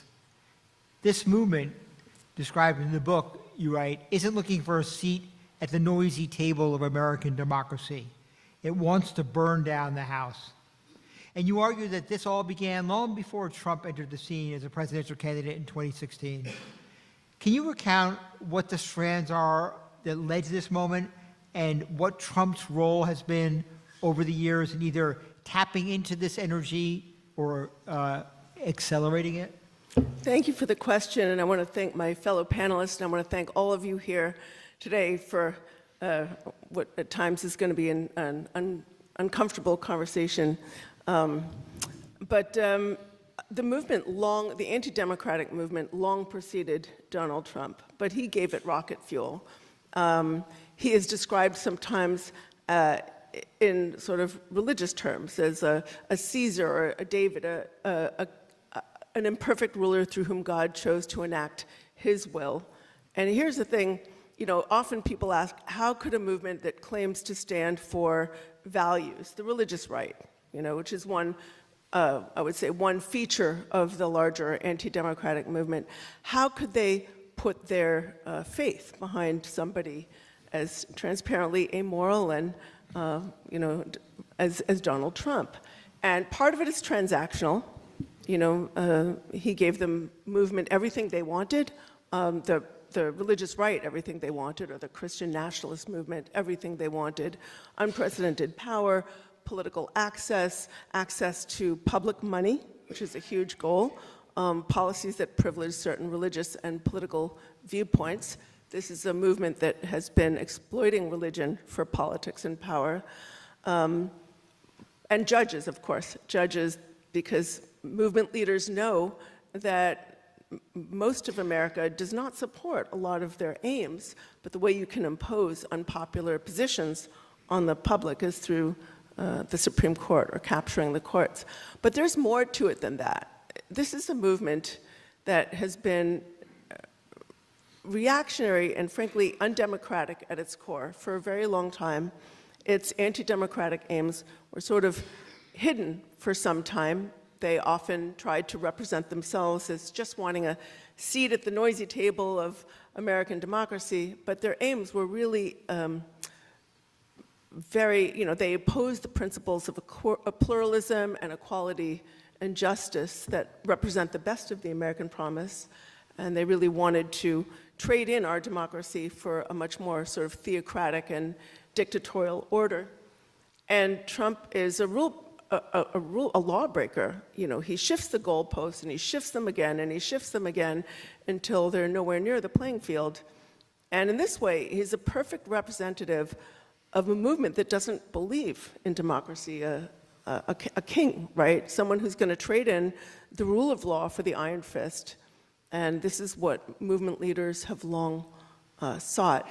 Now, the religious right or the Christian nationalist movement is only one sector, I would say, one feature of the larger anti-democratic movement. But it's really important to understand that this is a leadership-driven movement, not a movement whose agenda is set by the rank and file. Some of the culture war issues that motivate members of the rank and file to vote a certain way were not picked by members of the rank and file. They're really established by leaders of the movement for political purposes, and it functions on the Christian nationalist side as a kind of giant voter turnout machine, because movement leaders know that in a country where 40 to 50% of people don't bother to vote, and additional numbers have their votes sort of downgraded or taken from them through gerrymandering and other tactics, you don't need majorities to win election. All you need is a disproportionately motivated minority.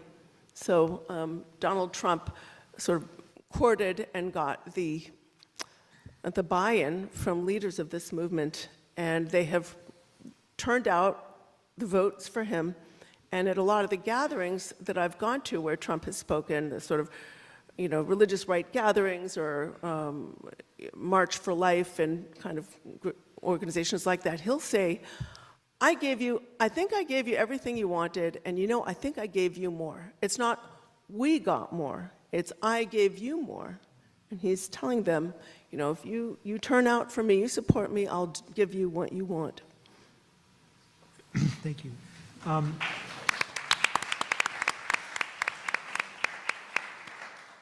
Mr. Attorney General, we were talking before, you mentioned, I think you said you're, at this point, filing a lawsuit a week against the federal government. Can you talk about some of them? I noticed in particular the ones on tariffs, but I'm interested in what you're doing. And more broadly, if you could talk about what the role, I won't say of Attorney General in particular, but in specific, being the Attorney General of California, can be during this moment. Because obviously it seems you have a very muscular view of that. So. Thank you, Adam. And hi, everybody. Rob Bonta, California Attorney General. Grateful to be here. And very, very honored for the privilege of being on this distinguished panel talking about this critical issue facing our nation and our democracy. And I do want to acknowledge your presence and thank you for it.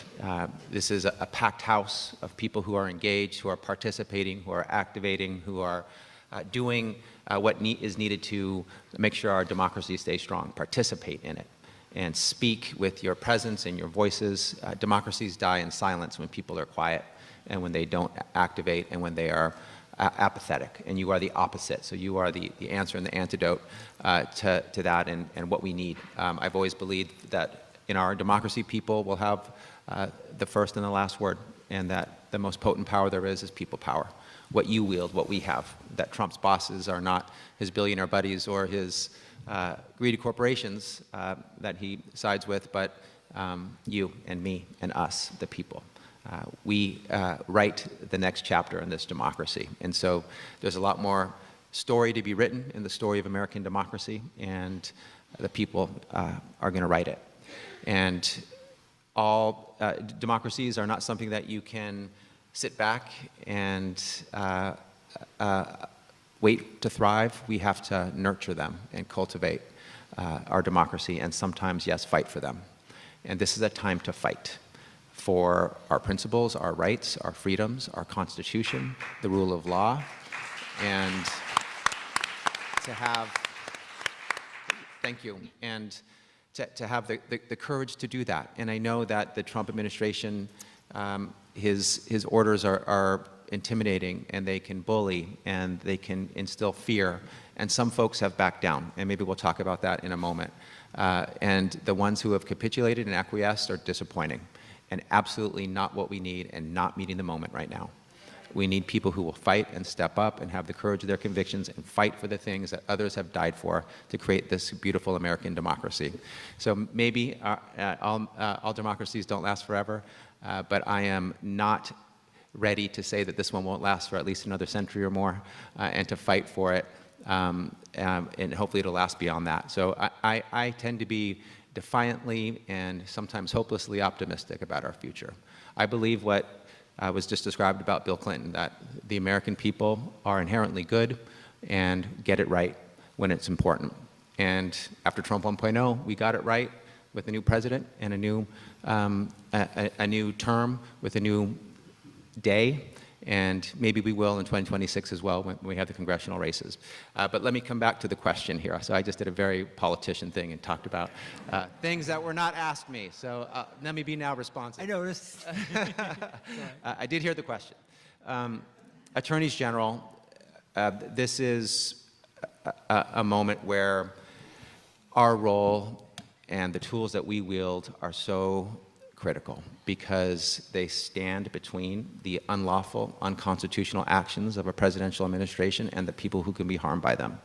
We have the power and the authority to go to court and take the President of the United States and his administration to court when they break the law and when they violate the Constitution. We are not exclusive in that role.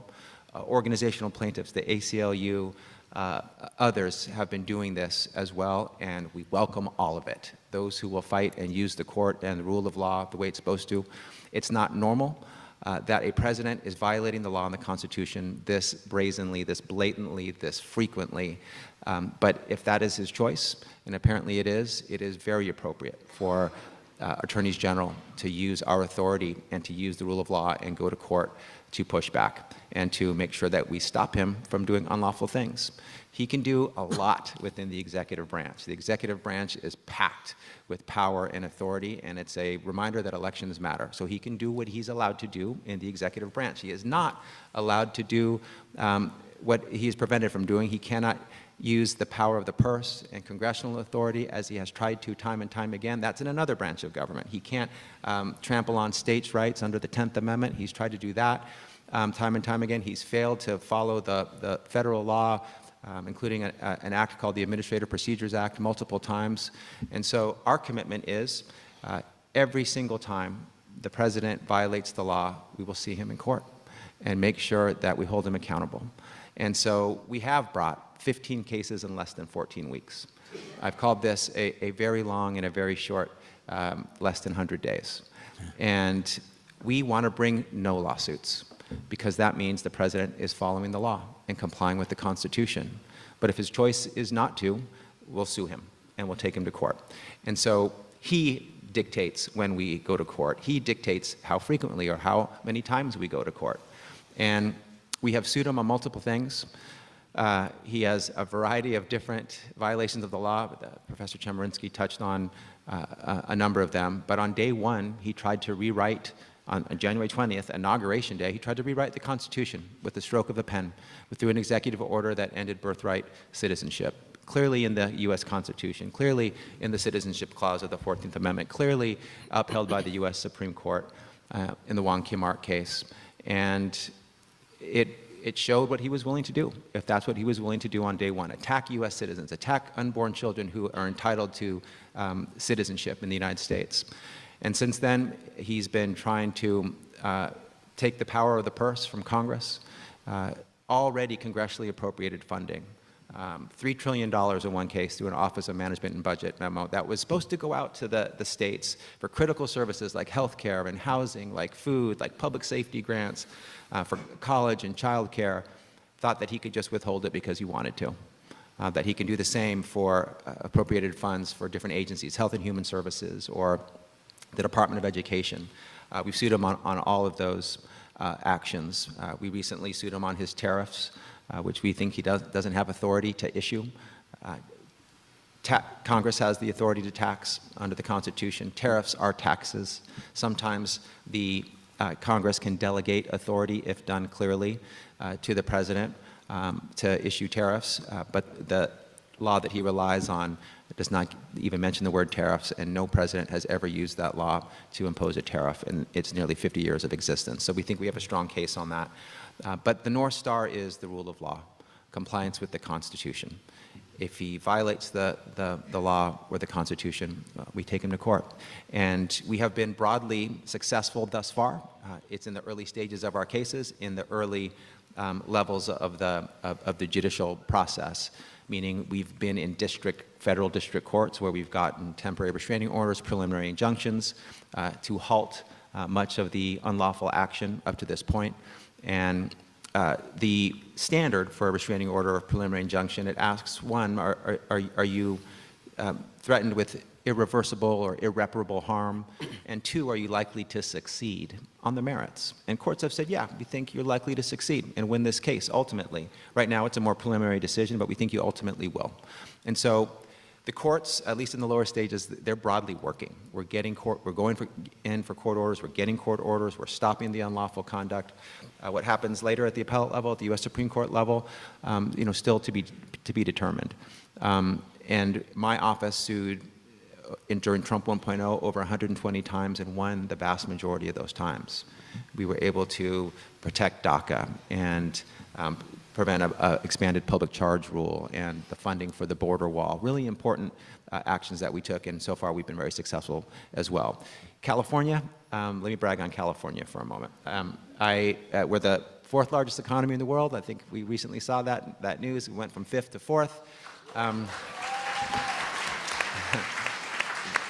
The largest state in the nation, the most diverse state in the nation, and the state that has led to the phrase, as California goes, so goes the nation.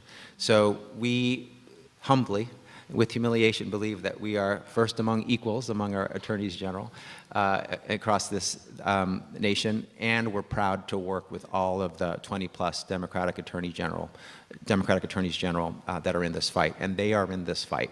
And I'm grateful for their partnership. New York AG Tish James called me when I became AG, and she said, California and New York have been the bookends defending democracy, and now that you're AG, do you want to be a bookend defending democracy? And I said, yes, Tish, I want to be a bookend defending democracy. So we're fighting, and we work in a multi-state fashion. Many of these cases that I just mentioned that we're a part of, the we that I'm referring to is the family of Democratic attorneys general that are fighting hard, fighting for the rule of law, fighting for democracy. So this is a place and space where we've been able to be active, where we've been able to be impactful and get results, and we have that commitment to continue to bring lawsuits each and every time the Trump administration breaks the law. Thank you. Let me use that as a bouncing off point for a question I want to ask. People, as we just heard, are looking to the courts as a line of defense here. Do courts today have the legitimacy and authority to push back? How do you think the courts have been doing so far? And I guess, do you all have faith in the judicial system? And I'll throw that to all of you for discussion. Mr. Alter asked whether or not I was pessimistic. I'm not pessimistic. I'm petrified. I'm neither optimistic nor pessimistic at this point. I'm uncertain. But I believe that ultimately, if the guardrails of democracy hold, it will depend on the courts. Because the core of the rule of law is that no one, not even the president, is above the law. The common thing that I and everyone here has been talking about is how Donald Trump has shown such complete disregard for the law since January 20th. In fact, he even said on social media, "He who saves the country violates no law." And there have been dozens of lawsuits filed. The federal district courts have so far issued many temporary restraining orders and preliminary injunctions, including in suits brought by Attorney General Bonta. So far, the courts of appeals, when it's gotten them upheld, the Supreme Court hasn't done much yet, but what the Supreme Court has done has had a very mixed record in the few months of the Trump administration. So one question that we have to ask is, will the courts enforce the Constitution and laws of the United States? I'm hopeful, but I'm afraid. The second part of this is, what will happen when court orders are issued? Will the Trump administration comply with those court orders? And we don't know. J.D. Vance said that the president doesn't have to follow court orders when they question the president's legitimate powers, and the president gets to decide what his legitimate powers are. When judges ruled against Trump, there have been vicious attacks on the judges. Name-calling, calls for impeachment, none other than the Speaker of the House of Representatives calling for the elimination of courts. And what happens if the president then violates those court orders? It's uncertain. We've never had a president violate court orders before. You know, many people refer to Andrew Johnson saying, John Marshall made his ruling, let him enforce it. Andrew Jackson never said that. It's apocryphal. It was attributed to him 20 years after he died. Every president, Democratic, Republican, has always complied with court orders. What will the courts do? What can the courts do if President Trump defies those court orders? And there's some indication he's already defying court orders. If a president can violate the Constitution and laws of the United States, and the president can defy court orders, literally the president then can do anything. And the word for that isn't democracy, it's a dictatorship. That's why I'm petrified. So I think the courts are performing pretty well so far, and even the Supreme Court, they had a 7-2 decision on due process, which was encouraging. It wasn't dispositive. They could backslide, but you have some very, very conservative judges, especially Judge Harvey Wilkerson, who is an icon of the conservative movement, who are rock solid for the rule of law and due process. And I think many of you are familiar with Judge Ludwig on television, but there are a number of other conservative judges who are widely respected among most of the conservatives on the Supreme Court. So while I refuse to be optimistic about anything in this climate, I'm hopeful that on the key question of due process, the center will hold, so to speak. But it's the high court that got us into this in the first place. A year ago, in one of the worst decisions in the history of the United States, in the question of immunity, the court found that presidents are immune from criminal prosecution. Not from civil cases, interestingly. I think a lot of people wrongly believe you can't sue the president in civil court. You can continue to do that under the Paula Jones decision. But criminally, the president has a lot of new power. And the problem is immunity breeds impunity. So that's why we have a lawless president, because he feels empowered to do whatever the hell he wants by the Supreme Court. So it's up to the Supreme Court to say, you know, we don't think you can get thrown in jail when you're president, prosecuted, harassed by some local prosecutor somewhere. But we do think that you need to respect our court orders, and we're going to be quite particular about you doing so. And I think there's going to be a struggle. It's not true that we have no history with disobeying a court order. So when I was working on my biography of Jimmy Carter, I was really struck by what they called massive resistance to Brown versus Board of Education.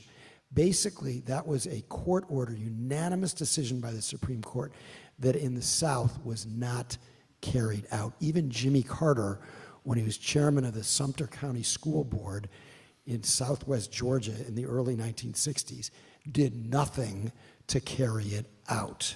He later made up for it in a lot of ways, but so we do have this history, and we really did not have a democracy in the United States until 1965 in the Voting Rights Act.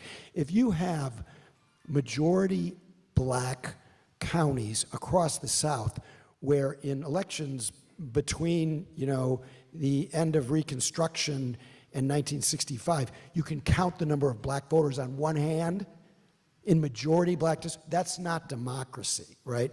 So not just African Americans, but anybody who studies history knows that in many cases we have been here before. The Palmer raids, throwing people in jail, the FBI, what they did with the COINTEL program, them wiretapping journalists. A lot of this stuff we have seen before. What we haven't, to Catherine's point, is from the top.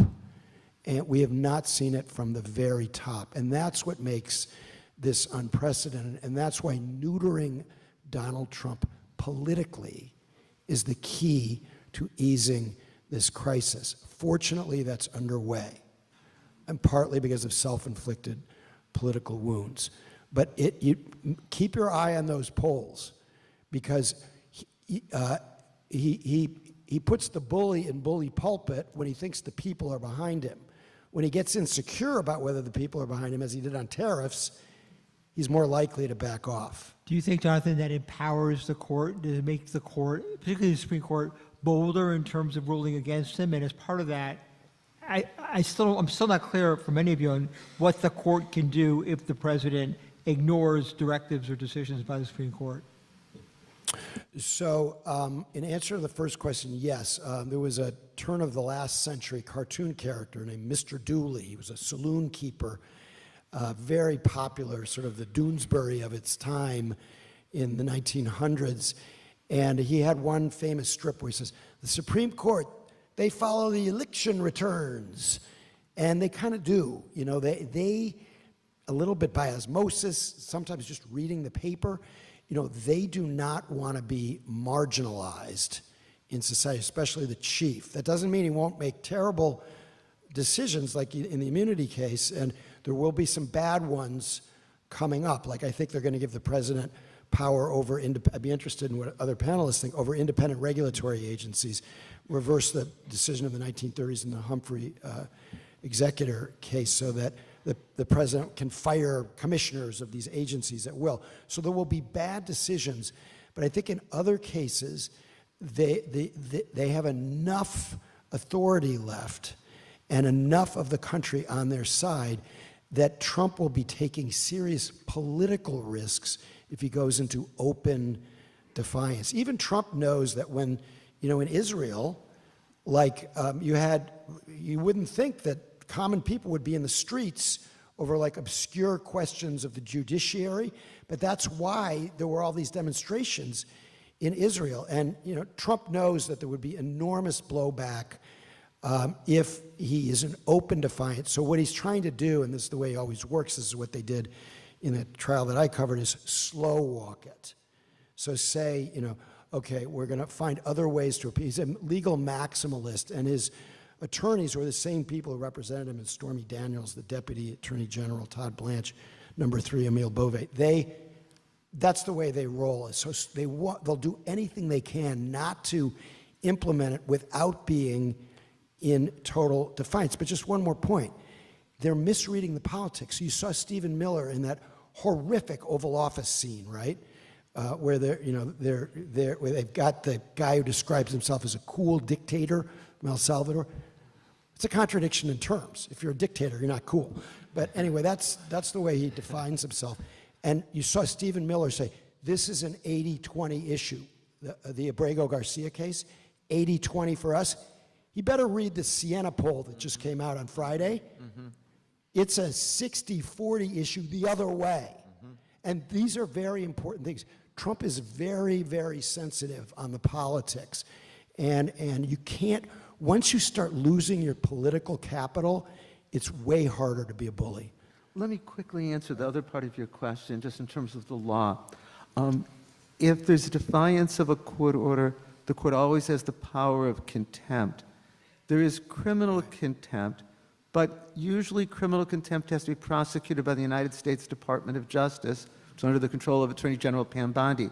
There is a provision of federal law that allows a federal judge to appoint a special prosecutor with regard to criminal contempt, but the president can pardon anyone convicted of criminal contempt. There is civil contempt. Civil contempt can fine someone or put them in jail until such time as they comply with the judge's order. Generally, civil contempt is enforced by the United States Marshals, and they're under control of the Attorney General. On the other hand, I very much agree with you.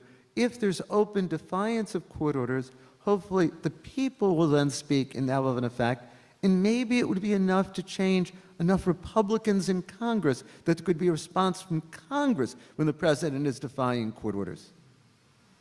Yeah. Thank you so much. I'd like to echo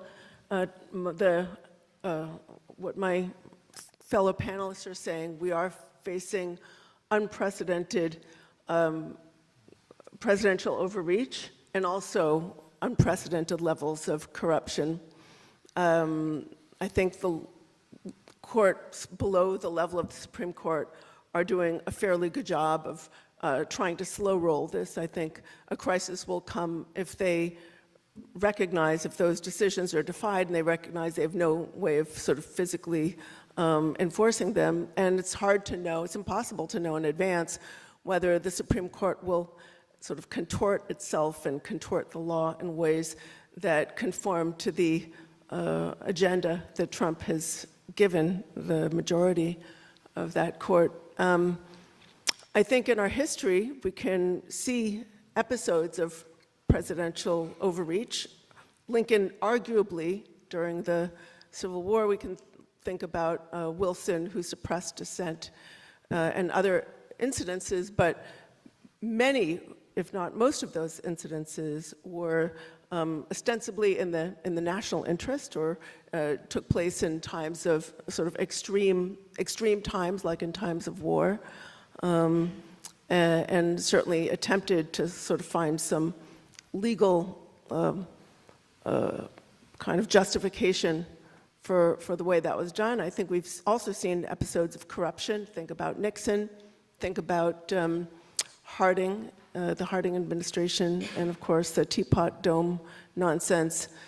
But again, we have nothing on the level of Trump's absolute trading on the power of the presidency through meme coins and other means. We don't have any episode anywhere near comparable of Trump allowing, any president allowing an Elon Musk-like oligarch to rampage through the government in unconstitutional and unaccountable ways, in ways that are producing fraud and suffering and destroying the workings of a functioning government. So we're really facing an unprecedented crisis, and it's hard to see what's going to happen next. Do other panelists agree that this is an unprecedented kind of, are there parallels in history with this? Do other panelists agree that this is extremely abnormal? Anyone? It's completely abnormal, but what is not unprecedented are these strains of illiberalism that Catherine writes about so well, that have been present through our history. So the Trump supporter is a descendant not only of the Tea Party, but of the George Wallace supporters as well. And if you go back into the 19th century, there were some real authoritarian movements then. And if you talk about like taking people away in the night, I mentioned the Palmer raids. A. Mitchell Palmer was Attorney General under Wilson in 1919 and 1920, and there were terrible violations of civil liberties. And then we haven't talked about the McCarthy era, but it's important to remember that we didn't have a demagogue at the top who had the kind of megaphone that Trump has. But he only intimidates people if they allow themselves to be intimidated. So in that sense, what we have is the character test of our generation, and it's binary. It's pass-fail. You either stand up or you don't. And in some ways, it's very clarifying. And the other thing that, not to be at all Pollyannish, but there are, out the other end, if the populace has been mobilized the way they are right now in town meetings, that energy can be used to build some new guardrails, as happened after Watergate. So there is a road to restoration here if we can get through this very bumpy ride. I will just say, in the sort of contemporary landscape, I would say, mid-20th century on, look what happened with Nixon. The Republican Party took him down. And that Republican Party that had some sort of respect for the Constitution and the law doesn't exist anymore. I think most congressional Republicans simply don't even know what that is anymore. We're just dealing with a whole different kind of... I don't actually agree with that. They're just chicken. They know. I mean, I talk to some of these guys privately. They all know the guy's a jerk and a fool. Yeah, but will they stand up? No, they won't stand up because they're political chickens. But when the politics changes, when they're less worried about primaries and more worried in the swing districts about the general election, that's when things start to move in at least somewhat of a better direction. And, if you study Watergate, Democrats had overwhelming control of Congress. And you had people like Bob Dole and George Bush who were with Nixon until the very end. They were making excuses for Nixon all the way. So some of this, look, this is not politics as usual. This is, as Doris Kearns Goodwin said about World War II, no ordinary time. And I agree with you on that. But even when we're in the presence of colossal cowardice among colossally craven Republicans who are failing the character test of their lives because they don't want to be lobbyists yet. They want to stay in Congress. Like, when in just a small number of districts in the House, when they get a little bit concerned, then things start to change. We're seeing it a little bit already. So nobody noticed this. There's so much news that, on emergency powers for trade with Canada, they needed a vote in the Senate. They lost, because they lost a bunch of Republicans in the Senate. People like Rand Paul voted against them. They didn't want to beat up on Canada in the US Senate. So you can say, well, that's not that big of a deal. It actually is a big deal. Canada's been our best friend. And you have some Republicans who are saying, you know what? We're not going to beat up on our best friend. That's stupid. So, I'm not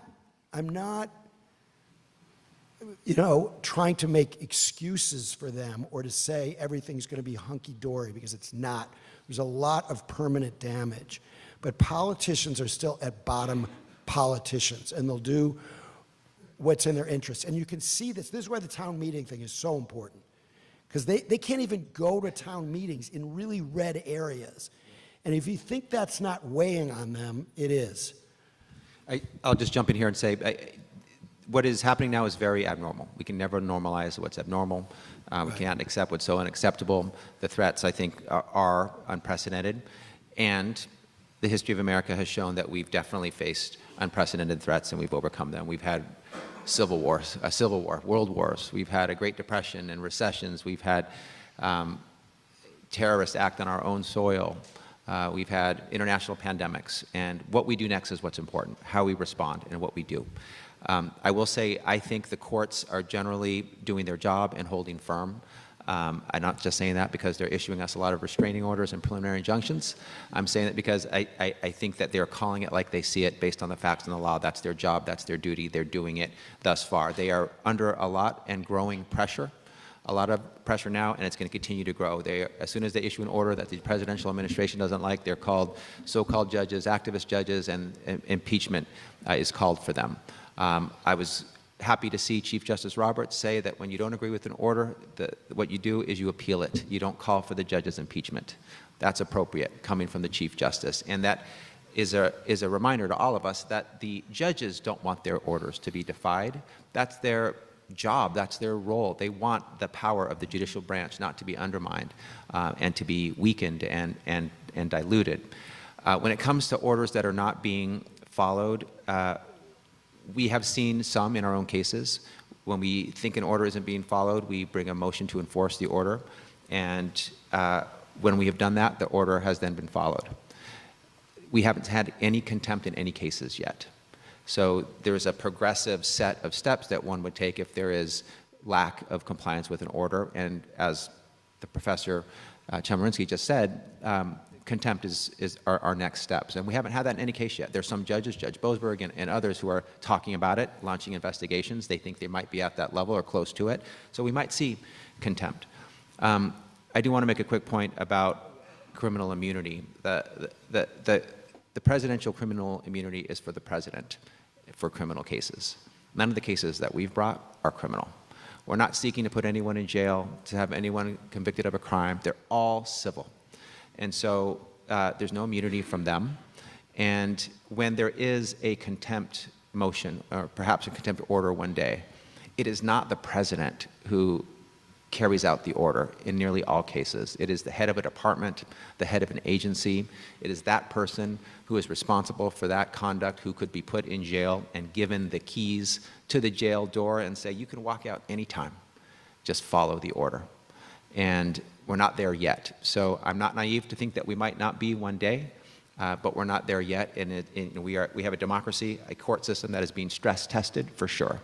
But it hasn't broken under that stress yet. But it's certainly receiving that stress. And we may see some buckling, but so far I've been very proud and pleased with the court's actions across the country. So my takeaway from this so far is that we think the courts have generally been rising to the occasion, and the Republican Party has certainly not been rising to this occasion.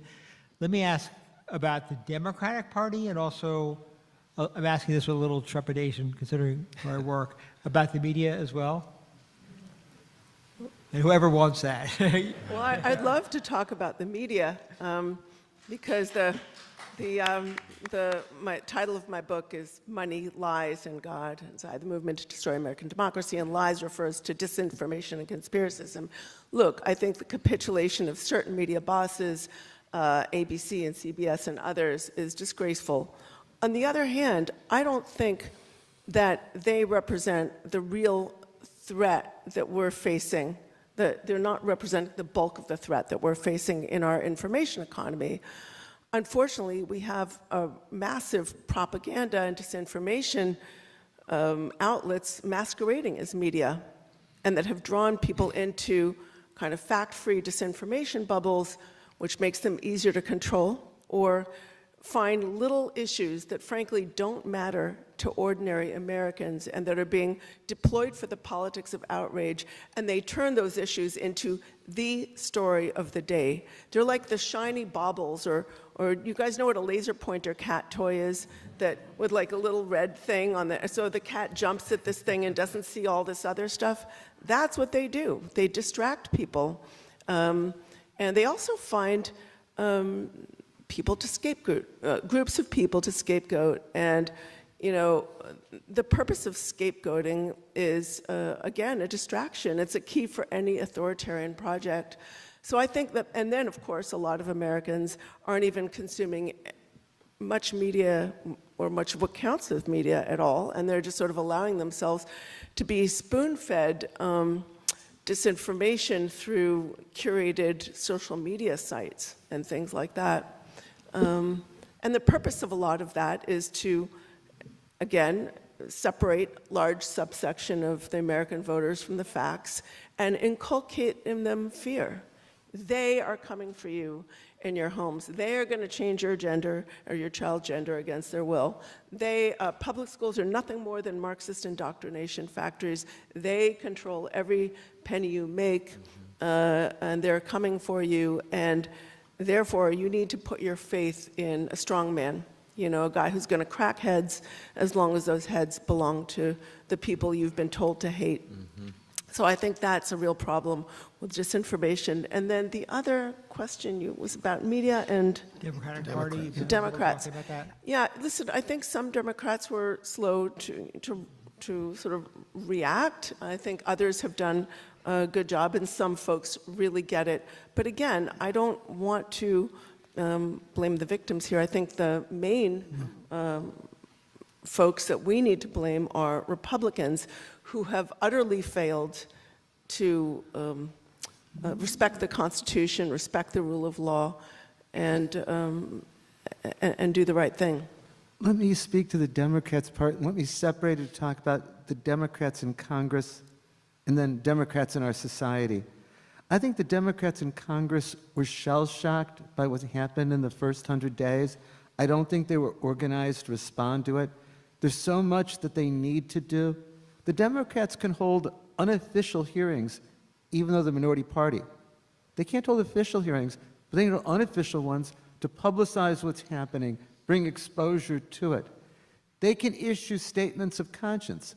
You mentioned what happened after Brown. The Southerners in Congress issued a Southern Declaration of Congress stating their principles. The Democrats in Congress can do this. The Democrats can designate spokespeople for particular issues and be sure that when things are done by the Trump administration, they are there and ready to speak out. The Democrats in Congress at times can file lawsuits because the president is usurping Congress's power, and Congress is an institution.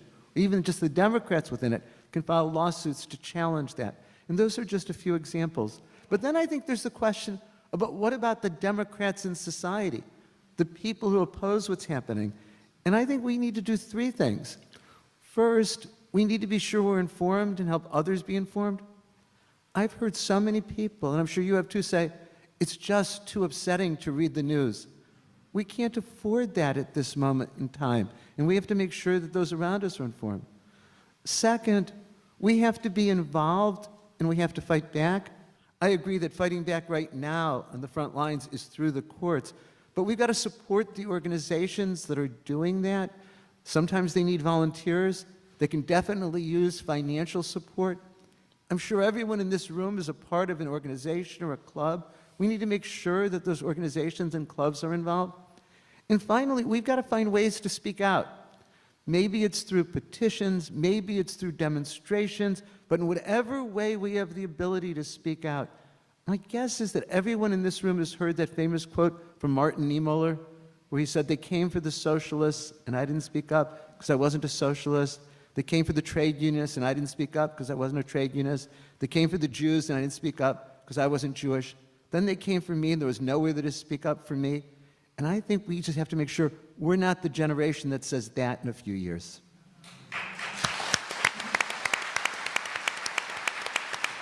me take this to another level, which is all of you in your books have, the three of you in your books have discussed sort of structural responses to what's going on for now and for the future. And I'd like you to talk a little bit about whether or not these things are feasible or would help at all, or responsible for why we are where we are. So abolishing the Electoral College, term limits for Supreme Court members, something to do about the change in campaign finance laws created by the Supreme Court, and finally, do we want term limits for Supreme Court members? And I realize it's kind of a broad question, but the idea here is talk a little bit about what the country can do going forward to change structurally, or should do, to avoid this kind of situation, maybe to deal with this one. All of those are good ideas. Senator Sheldon Whitehouse is pushing forward on a Supreme Court reform package, which, if it becomes a signature issue for the Democrats, will take a few years, but you could have that, at least for future justices, term limits. They definitely need a code of ethics. The Supreme Court's outrageous if they don't have one. The Electoral College question can be solved without a change to the Constitution, which would be very difficult politically to do. There's something called the Compact, where if a certain number of states pass laws that say that their electors must vote for the winner of the national popular vote, then you wouldn't have this kind of problem with the Electoral College ever again. So that's a non-constitutional amendment possible solution to that. I also think we need statehood for Puerto Rico and D.C.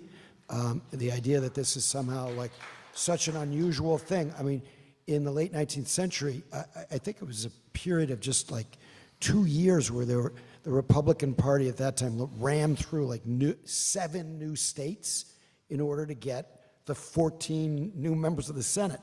It was a raw political play. And if the Democrats, and by the way, you don't need 2/3 to do this. If the Democrats ever get control of the presidency and the Congress again, which I believe they will, you could do that. You could do statehood. It takes some political balls to do it. And then I think Erwin was touching really well on these unofficial structural changes that the Democrats have been very slow on. So they're only now developing a shadow cabinet, which exists in other countries, right? And I just saw something today about Chairman Martin of the Democratic Party has the People's Cabinet, they call it.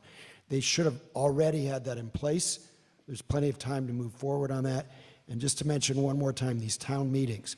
I mean, you can call into Republican districts in California to get attendance from people in those districts, kind of get out the vote for town meetings before even working on the midterms. Because when they face these angry multitudes at the town meetings, they start canceling them, right? But what's happening now is they're the empty chair town meetings, which are really effective at capacity building, where the Republican won't show up in the Republican district, so a Democrat comes and has the town meeting, answers questions, and they have, and you go, well, what do we do next? And the answer is, come to the next empty chair town meeting, and that will help us build politically in this district so a Democrat can win the next time. So there's a lot of work to be done well before the midterms politically. I mean, before we can take on the structural issues, we need to win at the ballot box. And there are things we can do as individuals, and then there are things we can do when we join together with others and support democracy-building organizations. But there is no substitute for the power of the vote.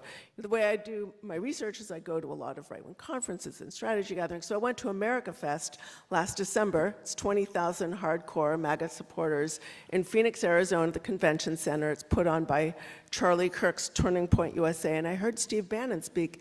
And he was speaking to this crowd. He said, when you lost in 2020, he's there with his flak jacket, probably just got off the yacht with his billionaire friend.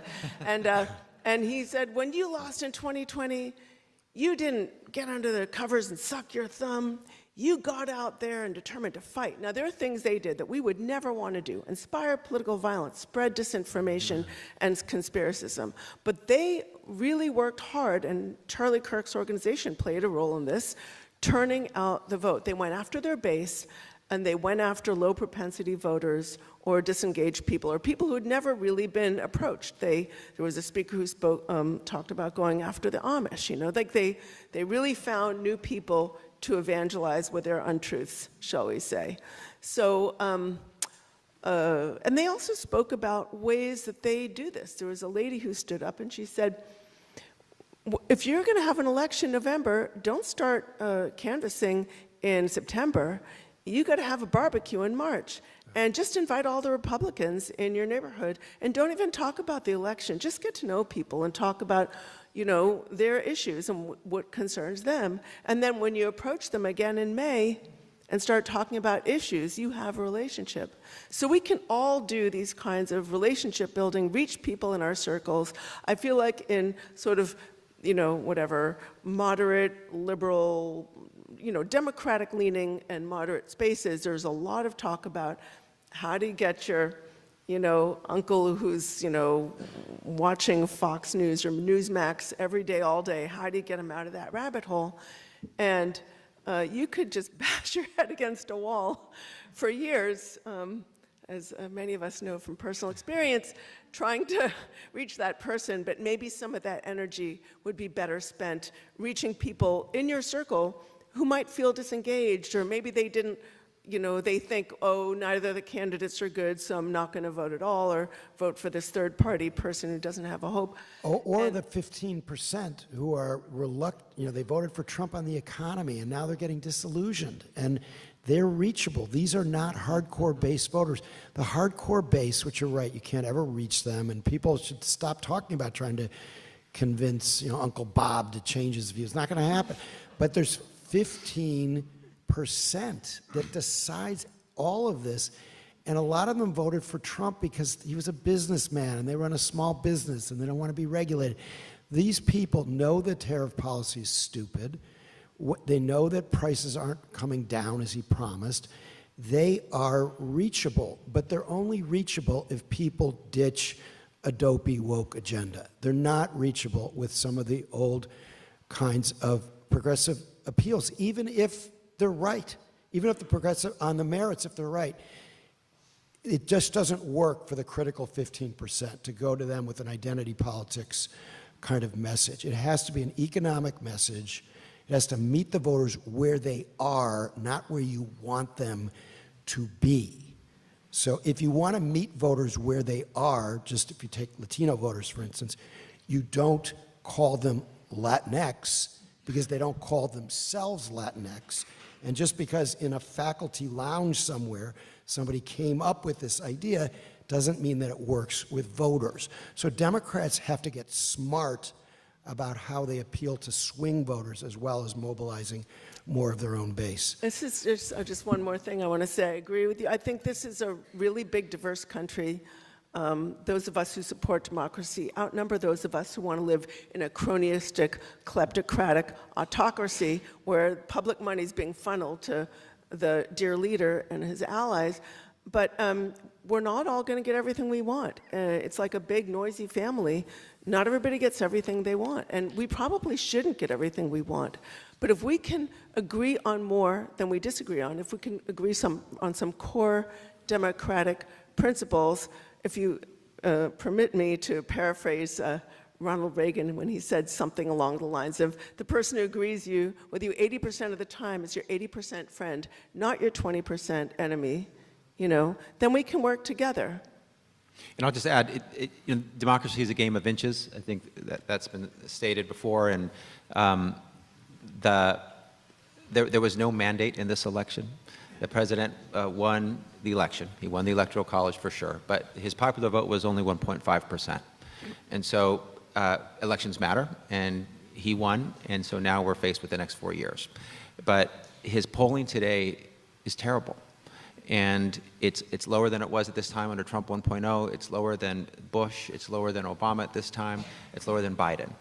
And there's a lot of time before the next election, unfortunately. But if the elections were now, there would be a response, a democratic response that would, I think, usher a very strong midterms for the Democrats.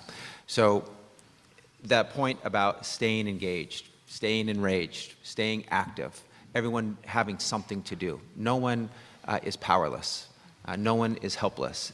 Everyone can do something, whatever that is. So I just want to ask you to not give yourself a pass and do something even if it hurts or even if it's something that you don't want to do, because that's how democracy will thrive. I do want to say that the Republicans right now are absolutely asleep at the wheel and craven. The Republicans in Congress, they're a co-equal branch of government. They have the House and the Senate, and they are allowing the president to do their job for them.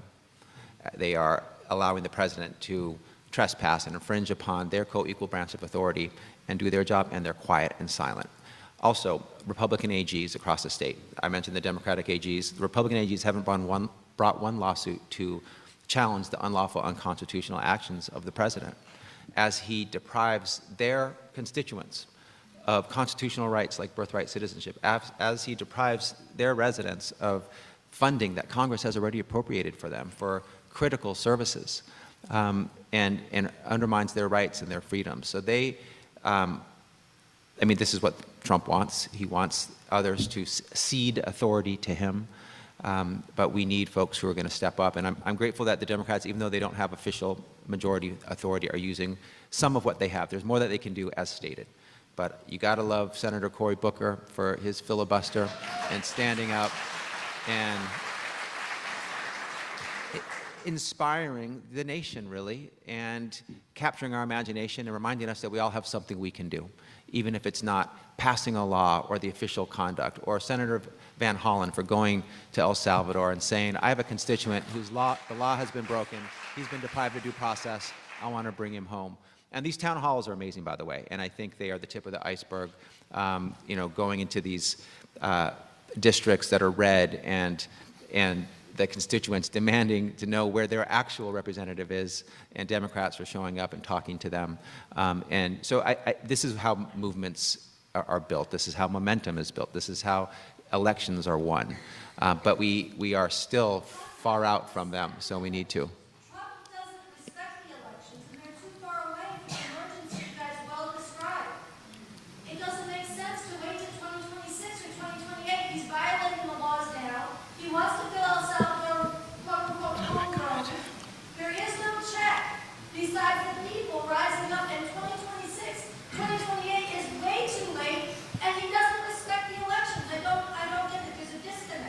I was going to say, that's a good...